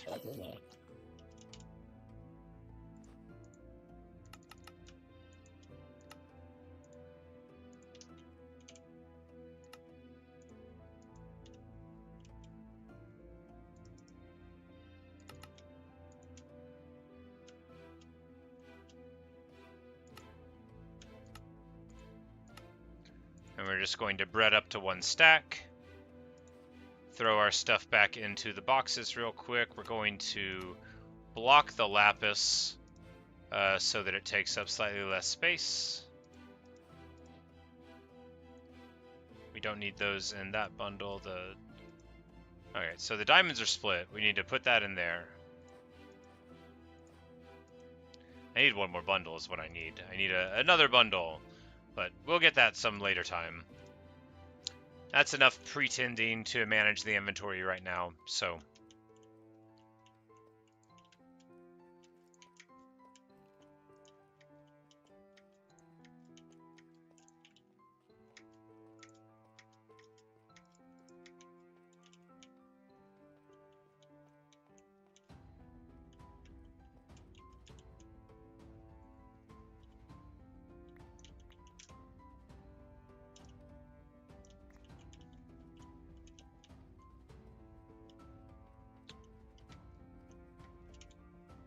Should eat the rotten flesh, you're right. I should have 1. Because you get the debuff, but you have to eat 1 to eventually get the advancement that I'll never get for eating all the food in the game.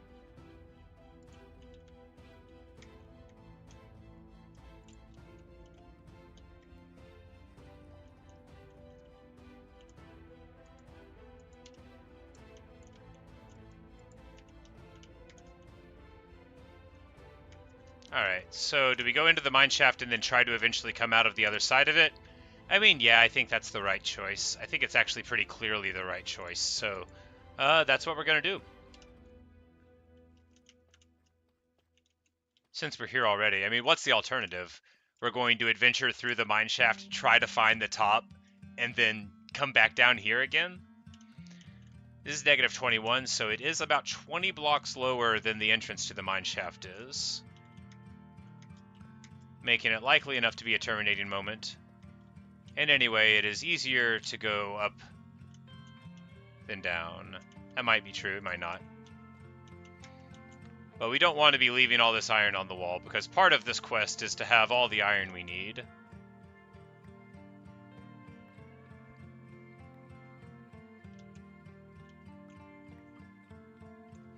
Because right at the time when you're going to be thinking that I'm going to do something like go to the Nether or learn how to play the game, I'm probably going to start building a roller coaster. But you can't do that without plenty of iron and gold and redstone, so you can't really get those things from villager economy. So if you guys thought it was strange that I was consenting to go and mine like you recommended, it occurred to me that I could get what I really wanted this way. The ability to build a roller coaster again.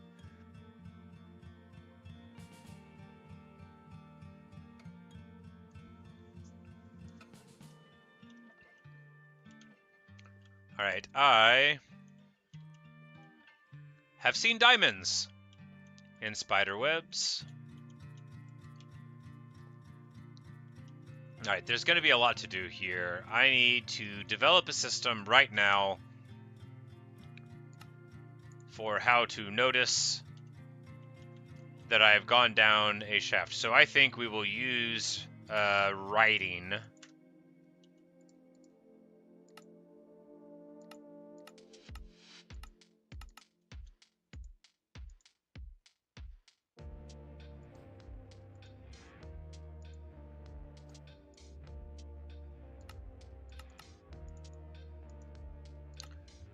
How do you make signs?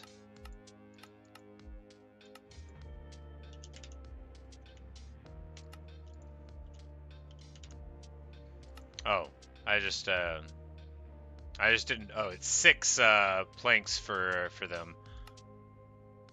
Well, that would explain why I didn't have enough earlier.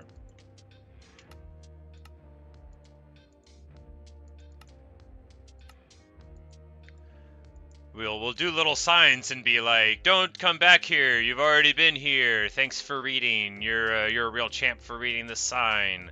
You know, something like that. We'll work on what the signs are going to say later.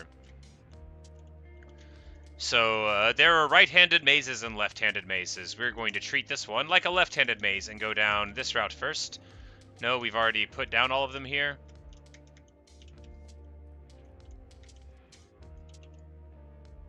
This was where we entered. This is where we entered. All right. We won't need to mark the entrance. We'll remember that.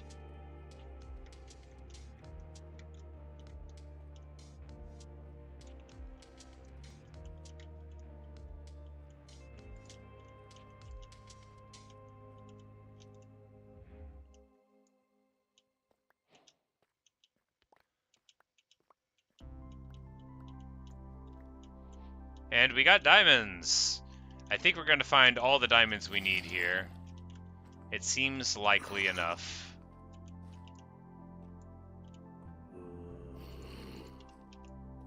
There we go. I was afraid that could happen. And I am really glad that I checked, because that would have been embarrassing. Worse than embarrassing. Potentially fatal. But we'll go down there in due course. We don't want to be accidentally falling in, though, so this will be a good addition. Now, back to the diamonds. And by that I mean back to being distracted by my desire for rails, and then back to the diamonds. Please be more than 1 diamond. It is not more than 1 diamond, but diamonds! Okay. It's important to look up before you dig the diamonds, or you could be struck by falling gravel. I don't know how much it hurts, but it probably hurts some.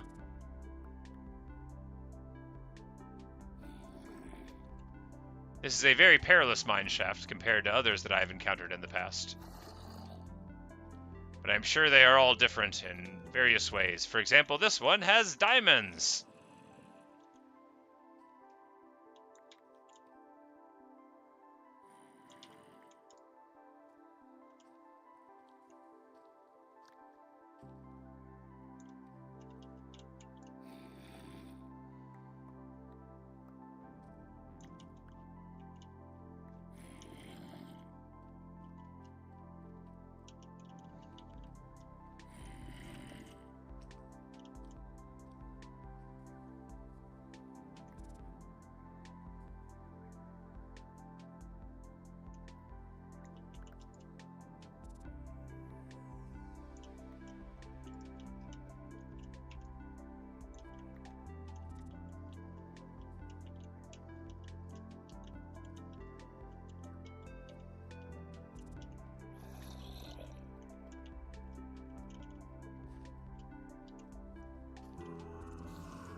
Angry spider is angry. Their poison isn't nearly as bad as witch poison. It's still a little bit annoying, but it wears off faster and does less damage, at least in my experience. Still a hazard. But I wouldn't have even gotten hit there, but I had the little hiccup in the floor which I hadn't fixed, which just goes to show how important it is to not damage your mobility in a mine shaft, or anywhere.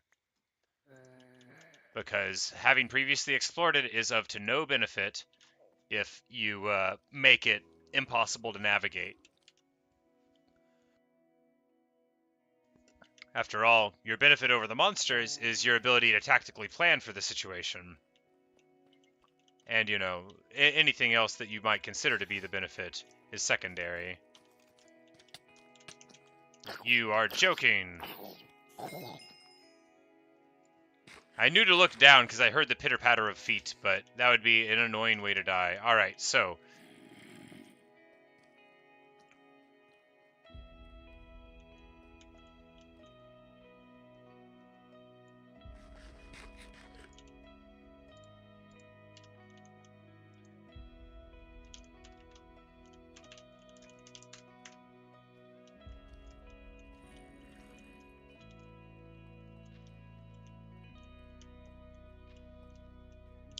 we'll put that sign there to let us know that we haven't gone there yet.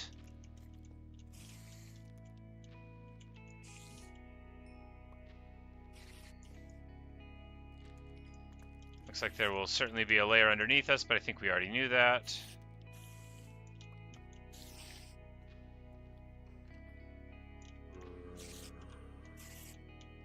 Bunch of annoying hissing noises. Probably one of those spider spawner weirdnesses. Because there's a lot of the noises, but... Alright, clear hallway. A little bit of iron. No diamonds, but... I mean, they could be around, we just haven't. I mean, the mineshaft offers you an opportunity to create your own mineshaft out of it. Alright, so there's the spawner after all.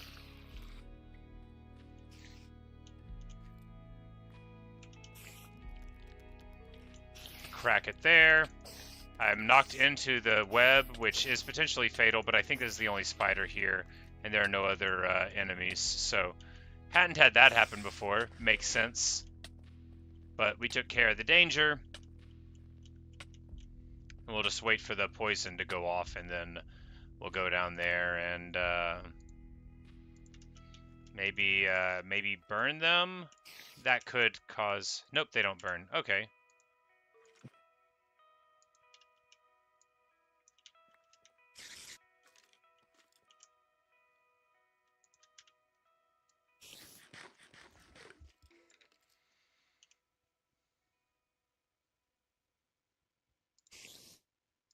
But we've got 10 diamonds now, which is enough for pants, which is good because our pants are not going to live forever. And did I say 10 diamonds? Alright, that's actually very excellent. That's going to be enough for, like, a sword. All sorts of things. And we're not even done. Yeah, this is going to be good. This is a good little mine shaft.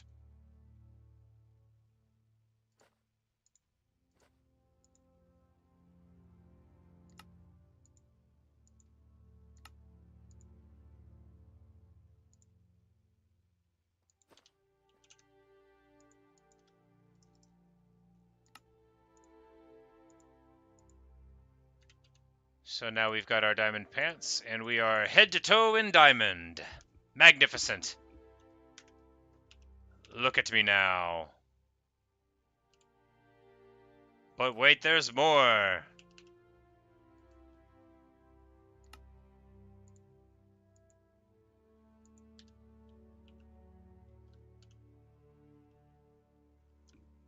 Finally. Alright, so day 31. We got a diamond sword, a diamond pickaxe, and diamond armor and stuff. Still need enchantments, still need everything. However, the whole world is in front of us. A day full of promise beckons.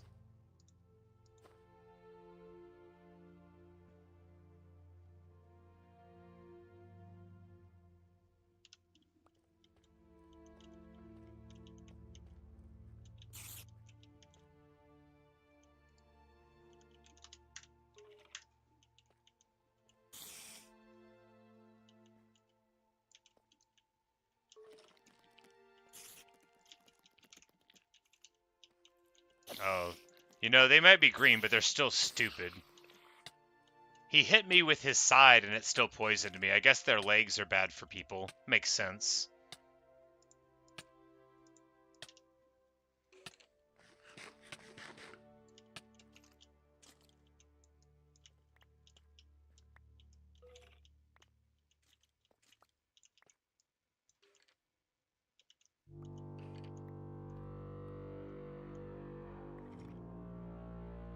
I think it's just the end of the mine shaft. Yeah, well, the end of that part of the mine shaft anyway.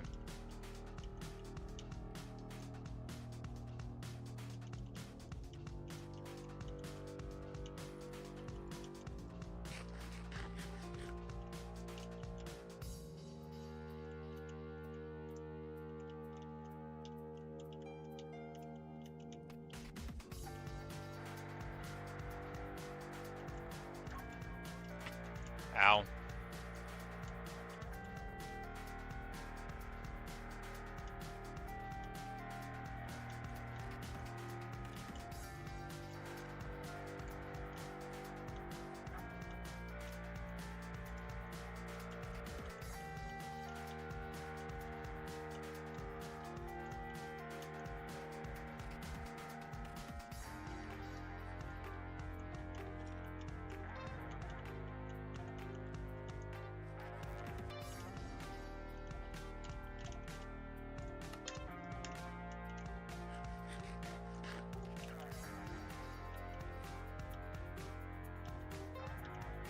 The other thing about this place is that you do have access to pillars, which is another good way that would let me know if I had been there.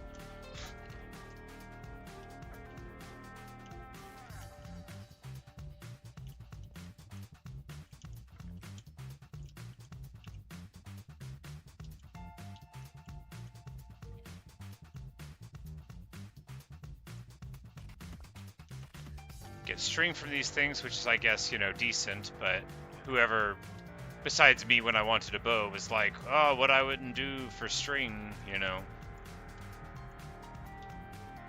Looks like they have got it webbed up all the way back here, but since I don't particularly want the string,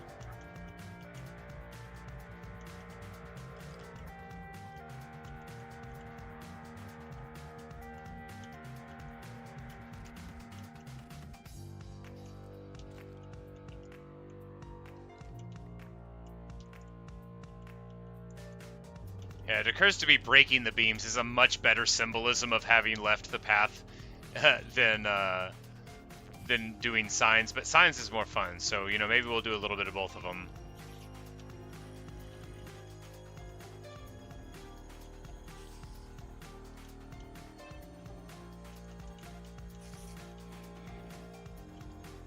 Diamonds!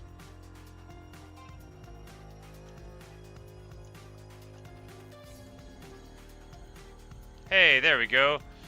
Sometimes you dig a little deeper and you find a little bit more.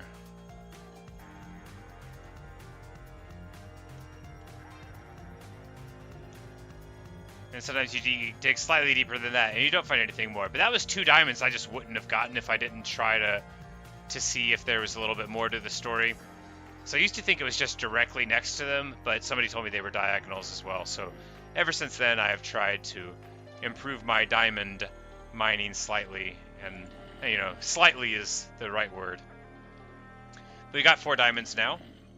So blue clothed and, you know, ready for anything. We can make an enchanting table.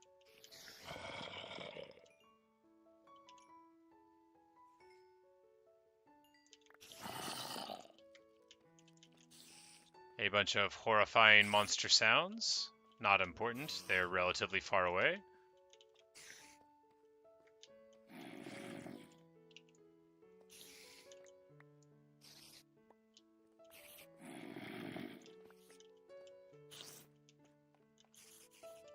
Minecart! Alright, guys, what do we think we're gonna get? I'm thinking 2 diamonds and a music disc. A name tag! Even better! Magnificent. Well, you know what that means. That means this has all been for a wonderful, glorious purpose. Everything's going to be better now. We're going to leave the minecart behind. No, the minecart is, yeah, it's made out of like 5 iron. We're gonna take the minecart with us. Can it fit in something? No, that's too much to hope for.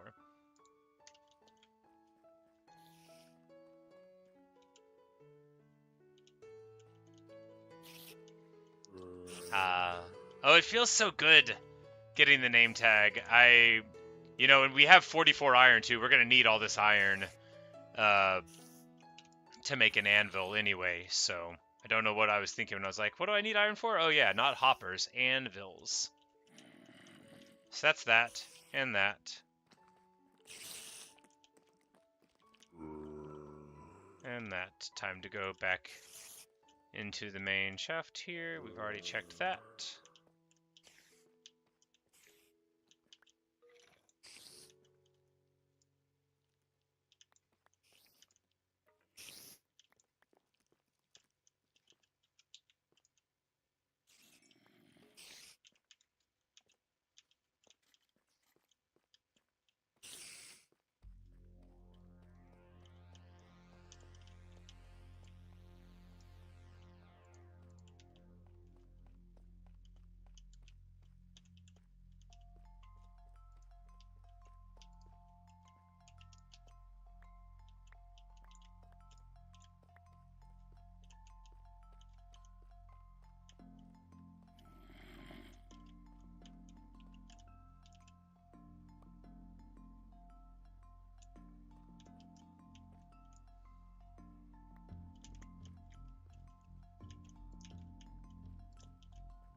That was underwhelming. You know, you expect it to terminate in something cool, but they can't always be winners.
After all the work I went through, you know, it was not to be. That cobblestone will be a very clear sign that we've been there before.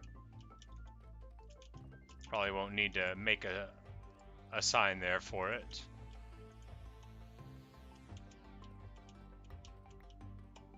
And obviously, any place that has rail tracks would be a place I won't have visited, because we're not leaving them laying around. Those weren't things I wanted to carry with me. Those were like tough bricks. Leave me alone.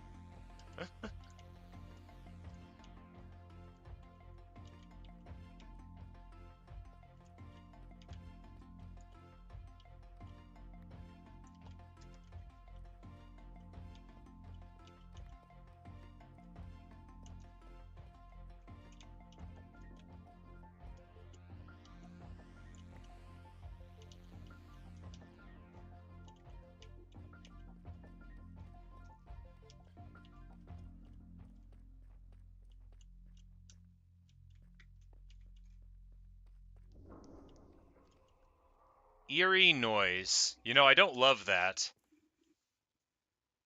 I don't love that at all. It's probably not for me, right? That's probably about somebody else. It's probably in the deep dark, and it's probably not going to reach me here. And if it does, then I can't do anything about it, so it doesn't matter.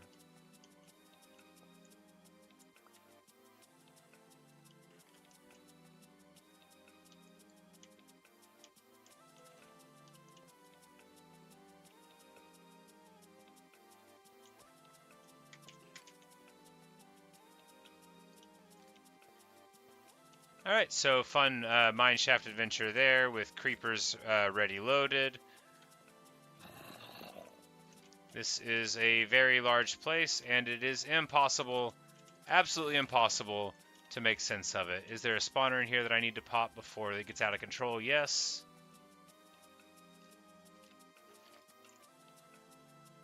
Alright, taken care of.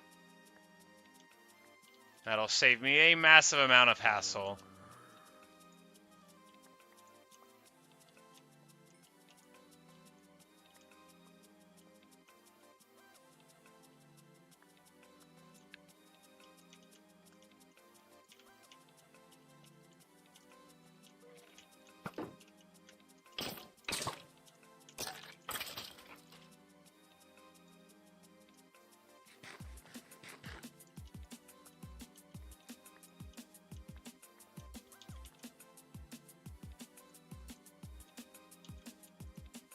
Diamonds!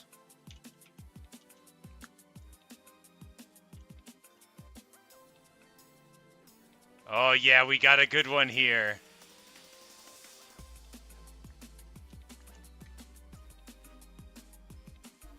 This is the mother lode. This is the diamond mine that they promised when they sent you out to diamond mining school. There we go, another one. And another one. Oh my goodness. And another two.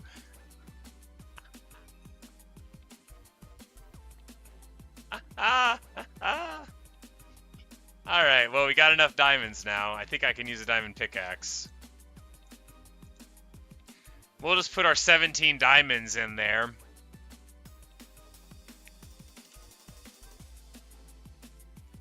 Well, it was definitely worth it to come down here. We can use the diamond pickaxe now, because I'll just make another one if this one cracks before I get mending.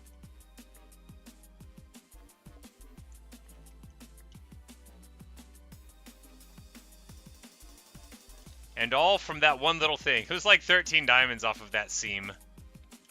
It just goes to show how good a mine can be, where 1,000,000 diamonds shine.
There's another mine shaft chest there, so we're going to go see about getting it. You always want to route down. Diamonds. Oh, boy! So, in conclusion, we get a Book of Quick Charge 3.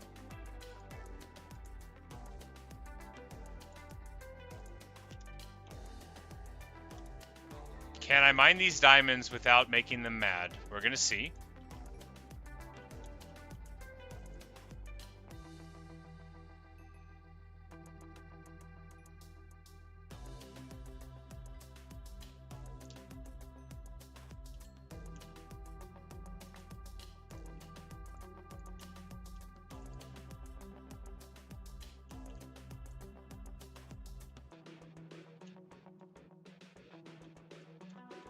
Just creep right there, and then creep right back. Now, were there more diamonds that were even closer that were appealing to me? Yes. Is this dumb? Maybe.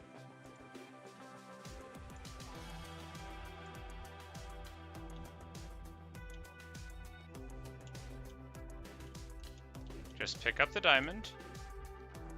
Why won't it let me pick up my diamond?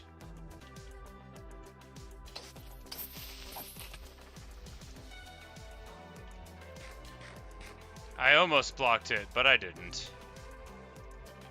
I pretended to block it instead.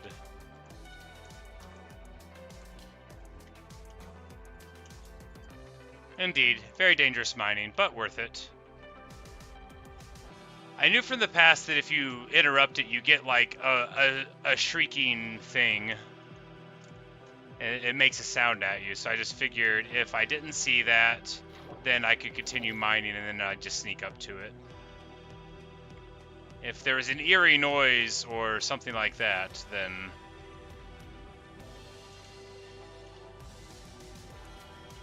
would have been booking it. But we'll just go back in this direction. The spider hisses as if to say, hey, don't you know it's a deep dark?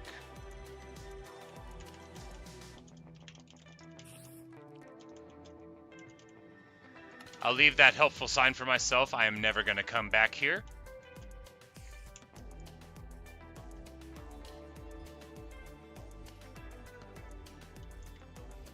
But you can imagine that if I came back, I would find that useful.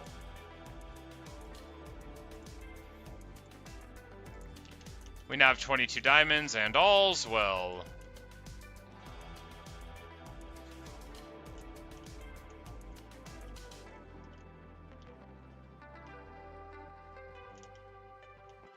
This is a pre-existing water source, so unlikely to lead me to anything highly relevant, but could lead me out of the mine. Yep, there we go. We've got another mine entrance, basically, here, of a sort.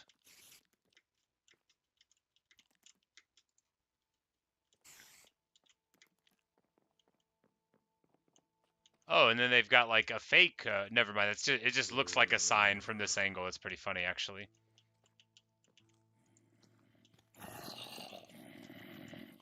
And some foes there, and it looked like a little diamond patch over there. So we're gonna go get that.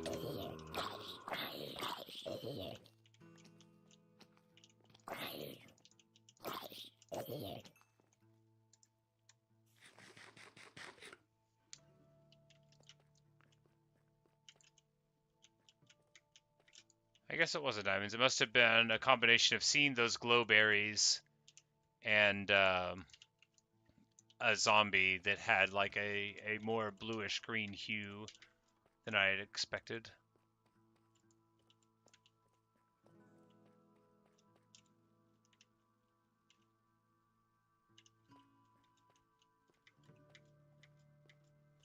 Alright, well, we know where we are now. We are on the non-lit side of the Great Cavern. Now, can we get across without stepping on the deep dark? Definitely yes, but probably not in a lit area. We'll probably have to light an area, which means discretion and pillar dodging. It means long distance sniping of creepers, and then, you know, also some shots that miss sometimes too, probably. Although it looks like we went 6 for 6 there.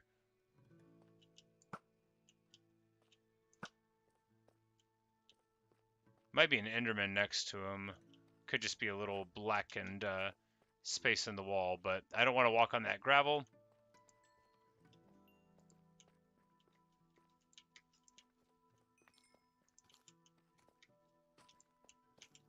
I definitely don't want to walk on that skulk.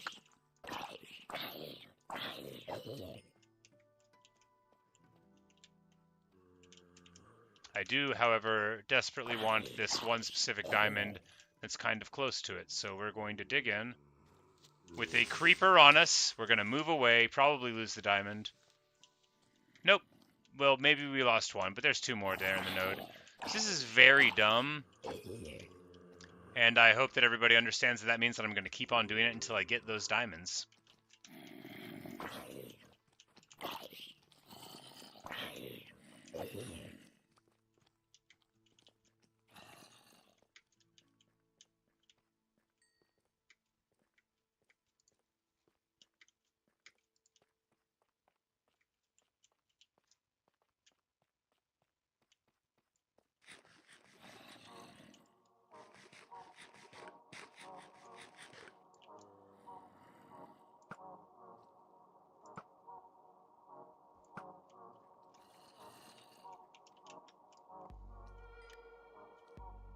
Ah, yes, my diamond is still there. Now we'll just jump right in, very casually, very, very safely. And, oh boy, so it looks like I would have to sort of cross it a little bit to get over. Oh, I don't know if I love that.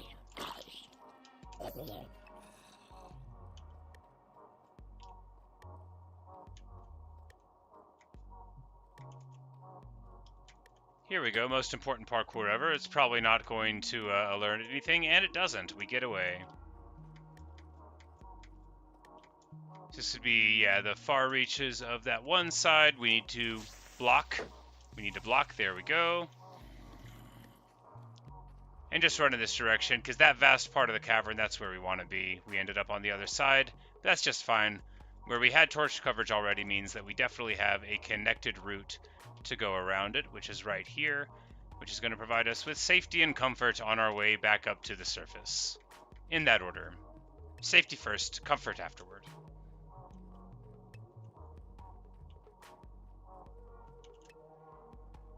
And they call it a mine. It's even got the pillars. They call it a mine! It's beautiful. The terrifying stuff that's everywhere, you know, not so beautiful, but you cannot have everything, or so it has been explained to me. However, what you can have is an absolutely awesome run where we end out with 45 iron. You need, what, 27, 30 for an anvil, so that'll be good.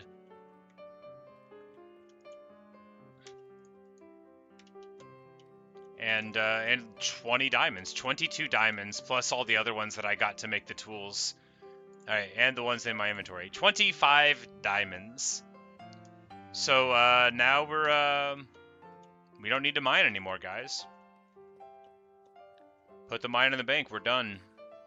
Never need to come back down here again.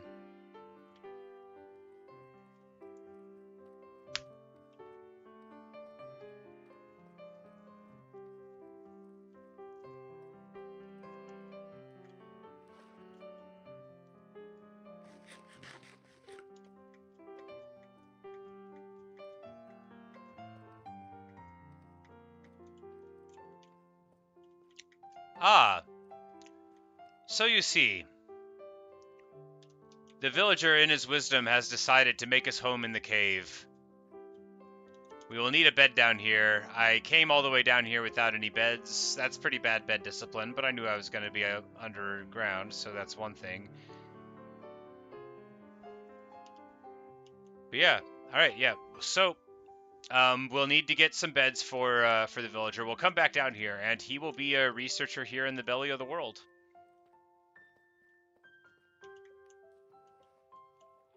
And if any more choose to join him, then we can start a group of scholars here that hopefully will not interrupt the denizens of the deep.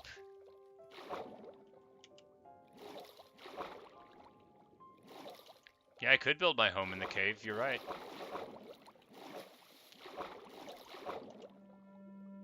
And I could just build like a roller coaster entrance because it would be very me.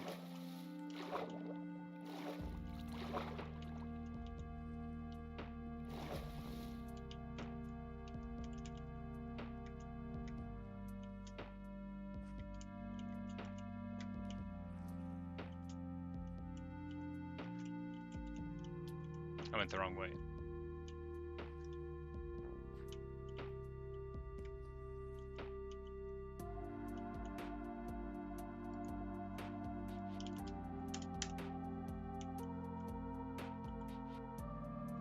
That'll be helpful, in case someone can't tell which direction is up.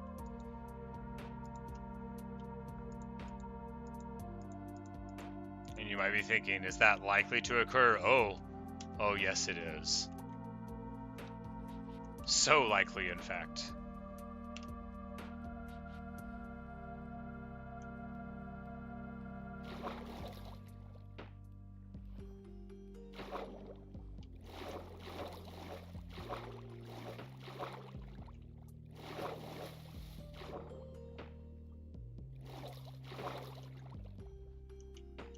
Ah, there are creepers in this cave.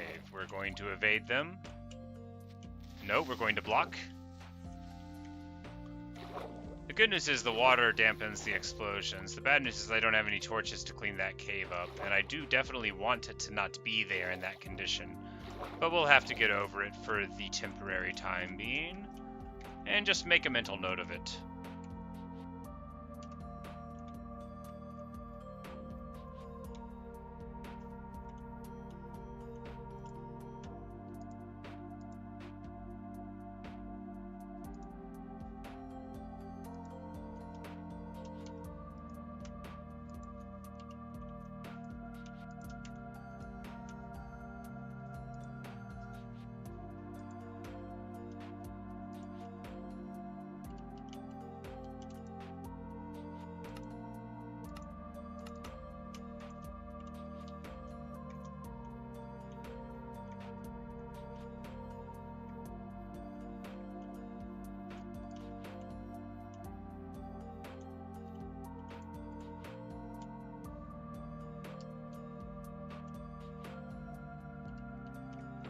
Where do I want to build it? Yeah, so I should, like, think of where we want to live, right?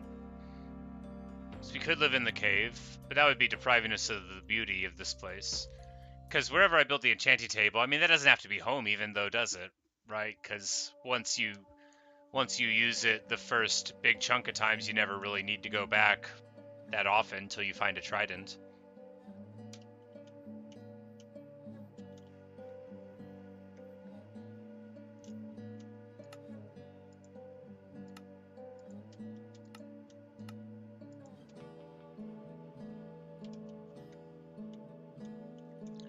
Yeah, I feel like wasting this overworld to live in a cave, it's not really what I want to do.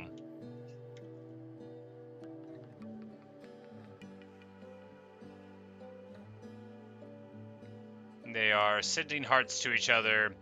If they get all thunderous, we'll know that we need to get some more beds down, which is possible. We threw, you know, dozens and dozens of things at them. But, oh, there we go. Magnificent. And unto us this day a child is born. He is as tall as a daisy, and just as smart. No doubt they will soon go jump on the bed. But speaking of jumping on the bed, we're not going to do that. We're going to farm wheat with an axe.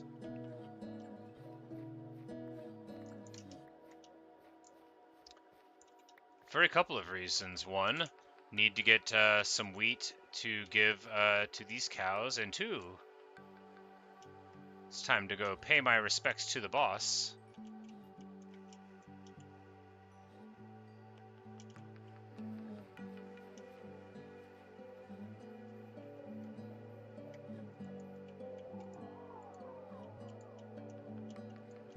Here you go, Garuda. But what we need to do is make an anvil, but we can't do that until the iron gets smelted.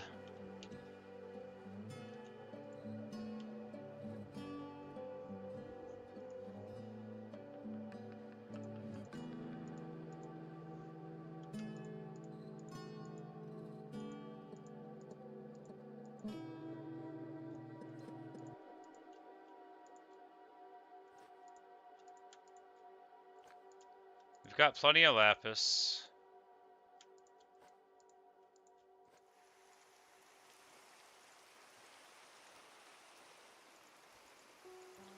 Yep, we'll just give Garuda another seed. I know he's hungry again and lay down for the night.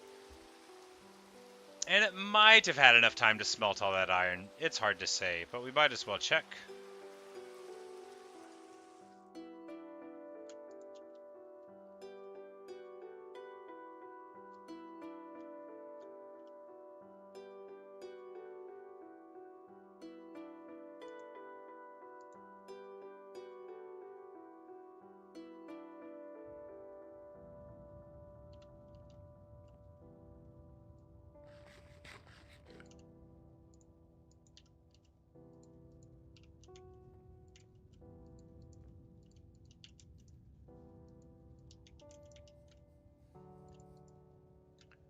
Uh, 25. That won't do it all the way, but it'll get us a little bit of the way there.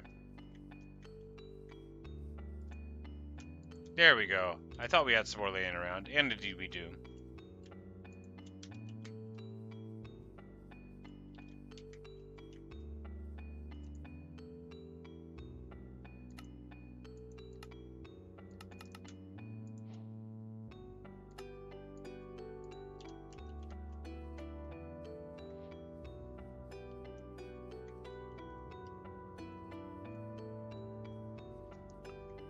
Will we build the enchanting table set up over here?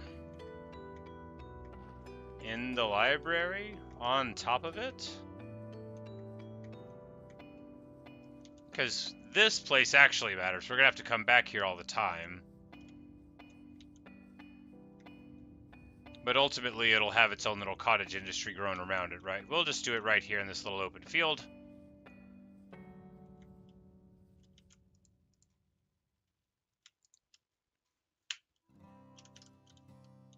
And you know what time it is, guys.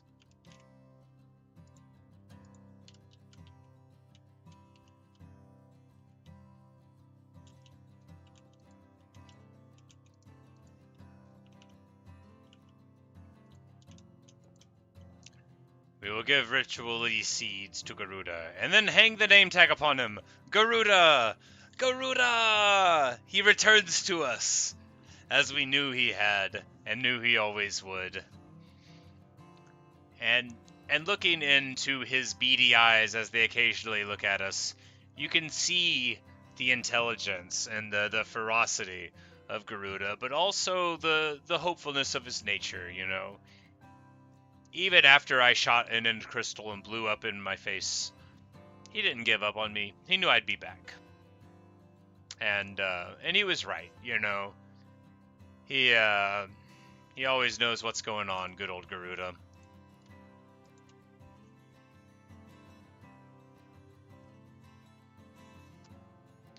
So yeah, that's we're about to end this video. I'm going to just do a little bit of inventory management while we chat about the outro, and yeah, then I'm going to in this video, in the stream, I gotta eat, I gotta do laundry, you know, all that boring stuff. But I am gonna come back for more tonight, where we're going to go on a quest to get books. You know, we're gonna make our enchanting table as strong as it can be, the best way we know how, by smashing a bunch of cows, by knocking down a bunch of sugarcane, and before we know it, we'll be set up. Yeah, there's no dragon in that world anymore. Garuda took care of all that. Not gonna have any more trouble with that dragon, you believe me. But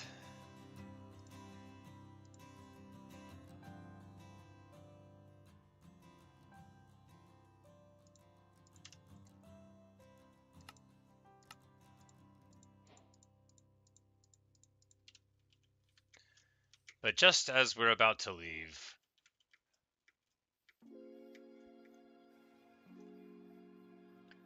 let's do my favorite thing.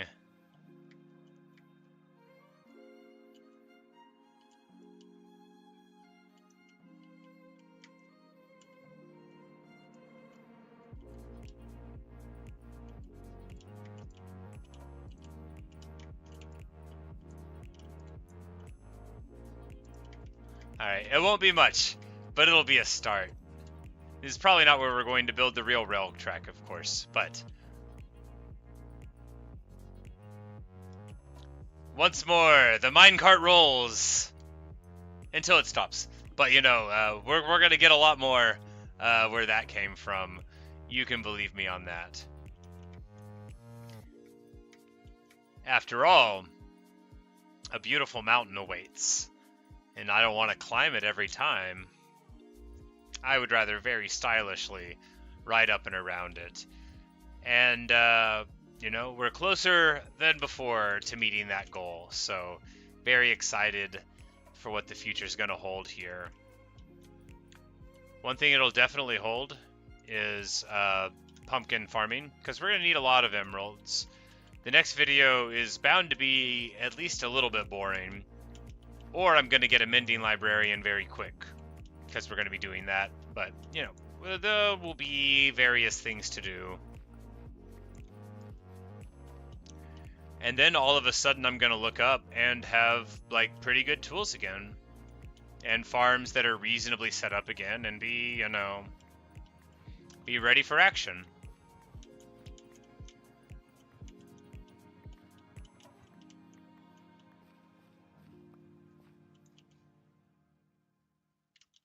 Alright, I can't stand that hole being there. One more minute.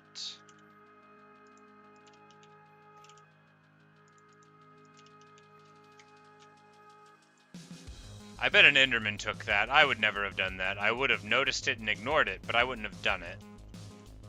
I would have, like, knocked out random seeds out of the ground and not corrected it, but I would not have done a random hole like that in a farm that I had designed.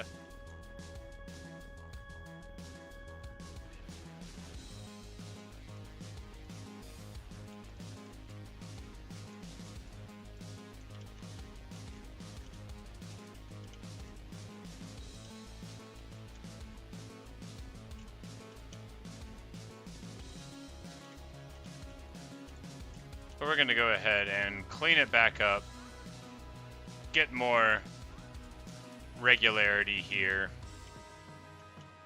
After all, doesn't a farm deserve to have relatively consistent planting done? I think it does. Whether or not I'm going to do that, I mean, irrelevant.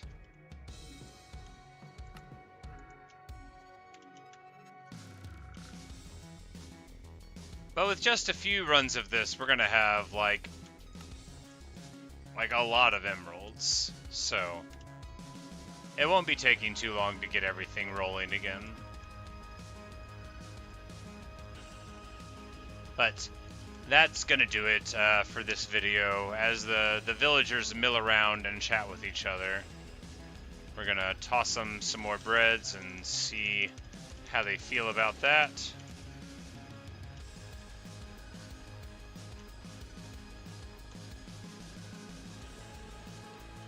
And when we return, more improvements. I don't remember what I put in the description, but I bet I did a lot of it.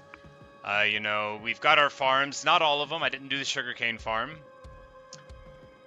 I didn't do the chicken farm, but we got plenty of diamonds. We did well. I think we did well for ourselves today. And so that's going to do it for this one. Thanks for watching. Thanks for listening.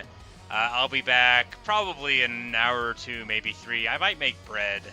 I've been feeling like making bread. And if I make bread, it'll be a little bit longer. But I will be back tonight. And I hope I can see y'all then. Of course, it's Halloween. So if you're doing Halloween things, then don't be wasting your time watching Minecraft. Enjoy. I hope you get all of the candy or compliments for your costumes, or gasps of fright if you work in a haunted house, or anything like that. And I'll see you later. Bye, guys.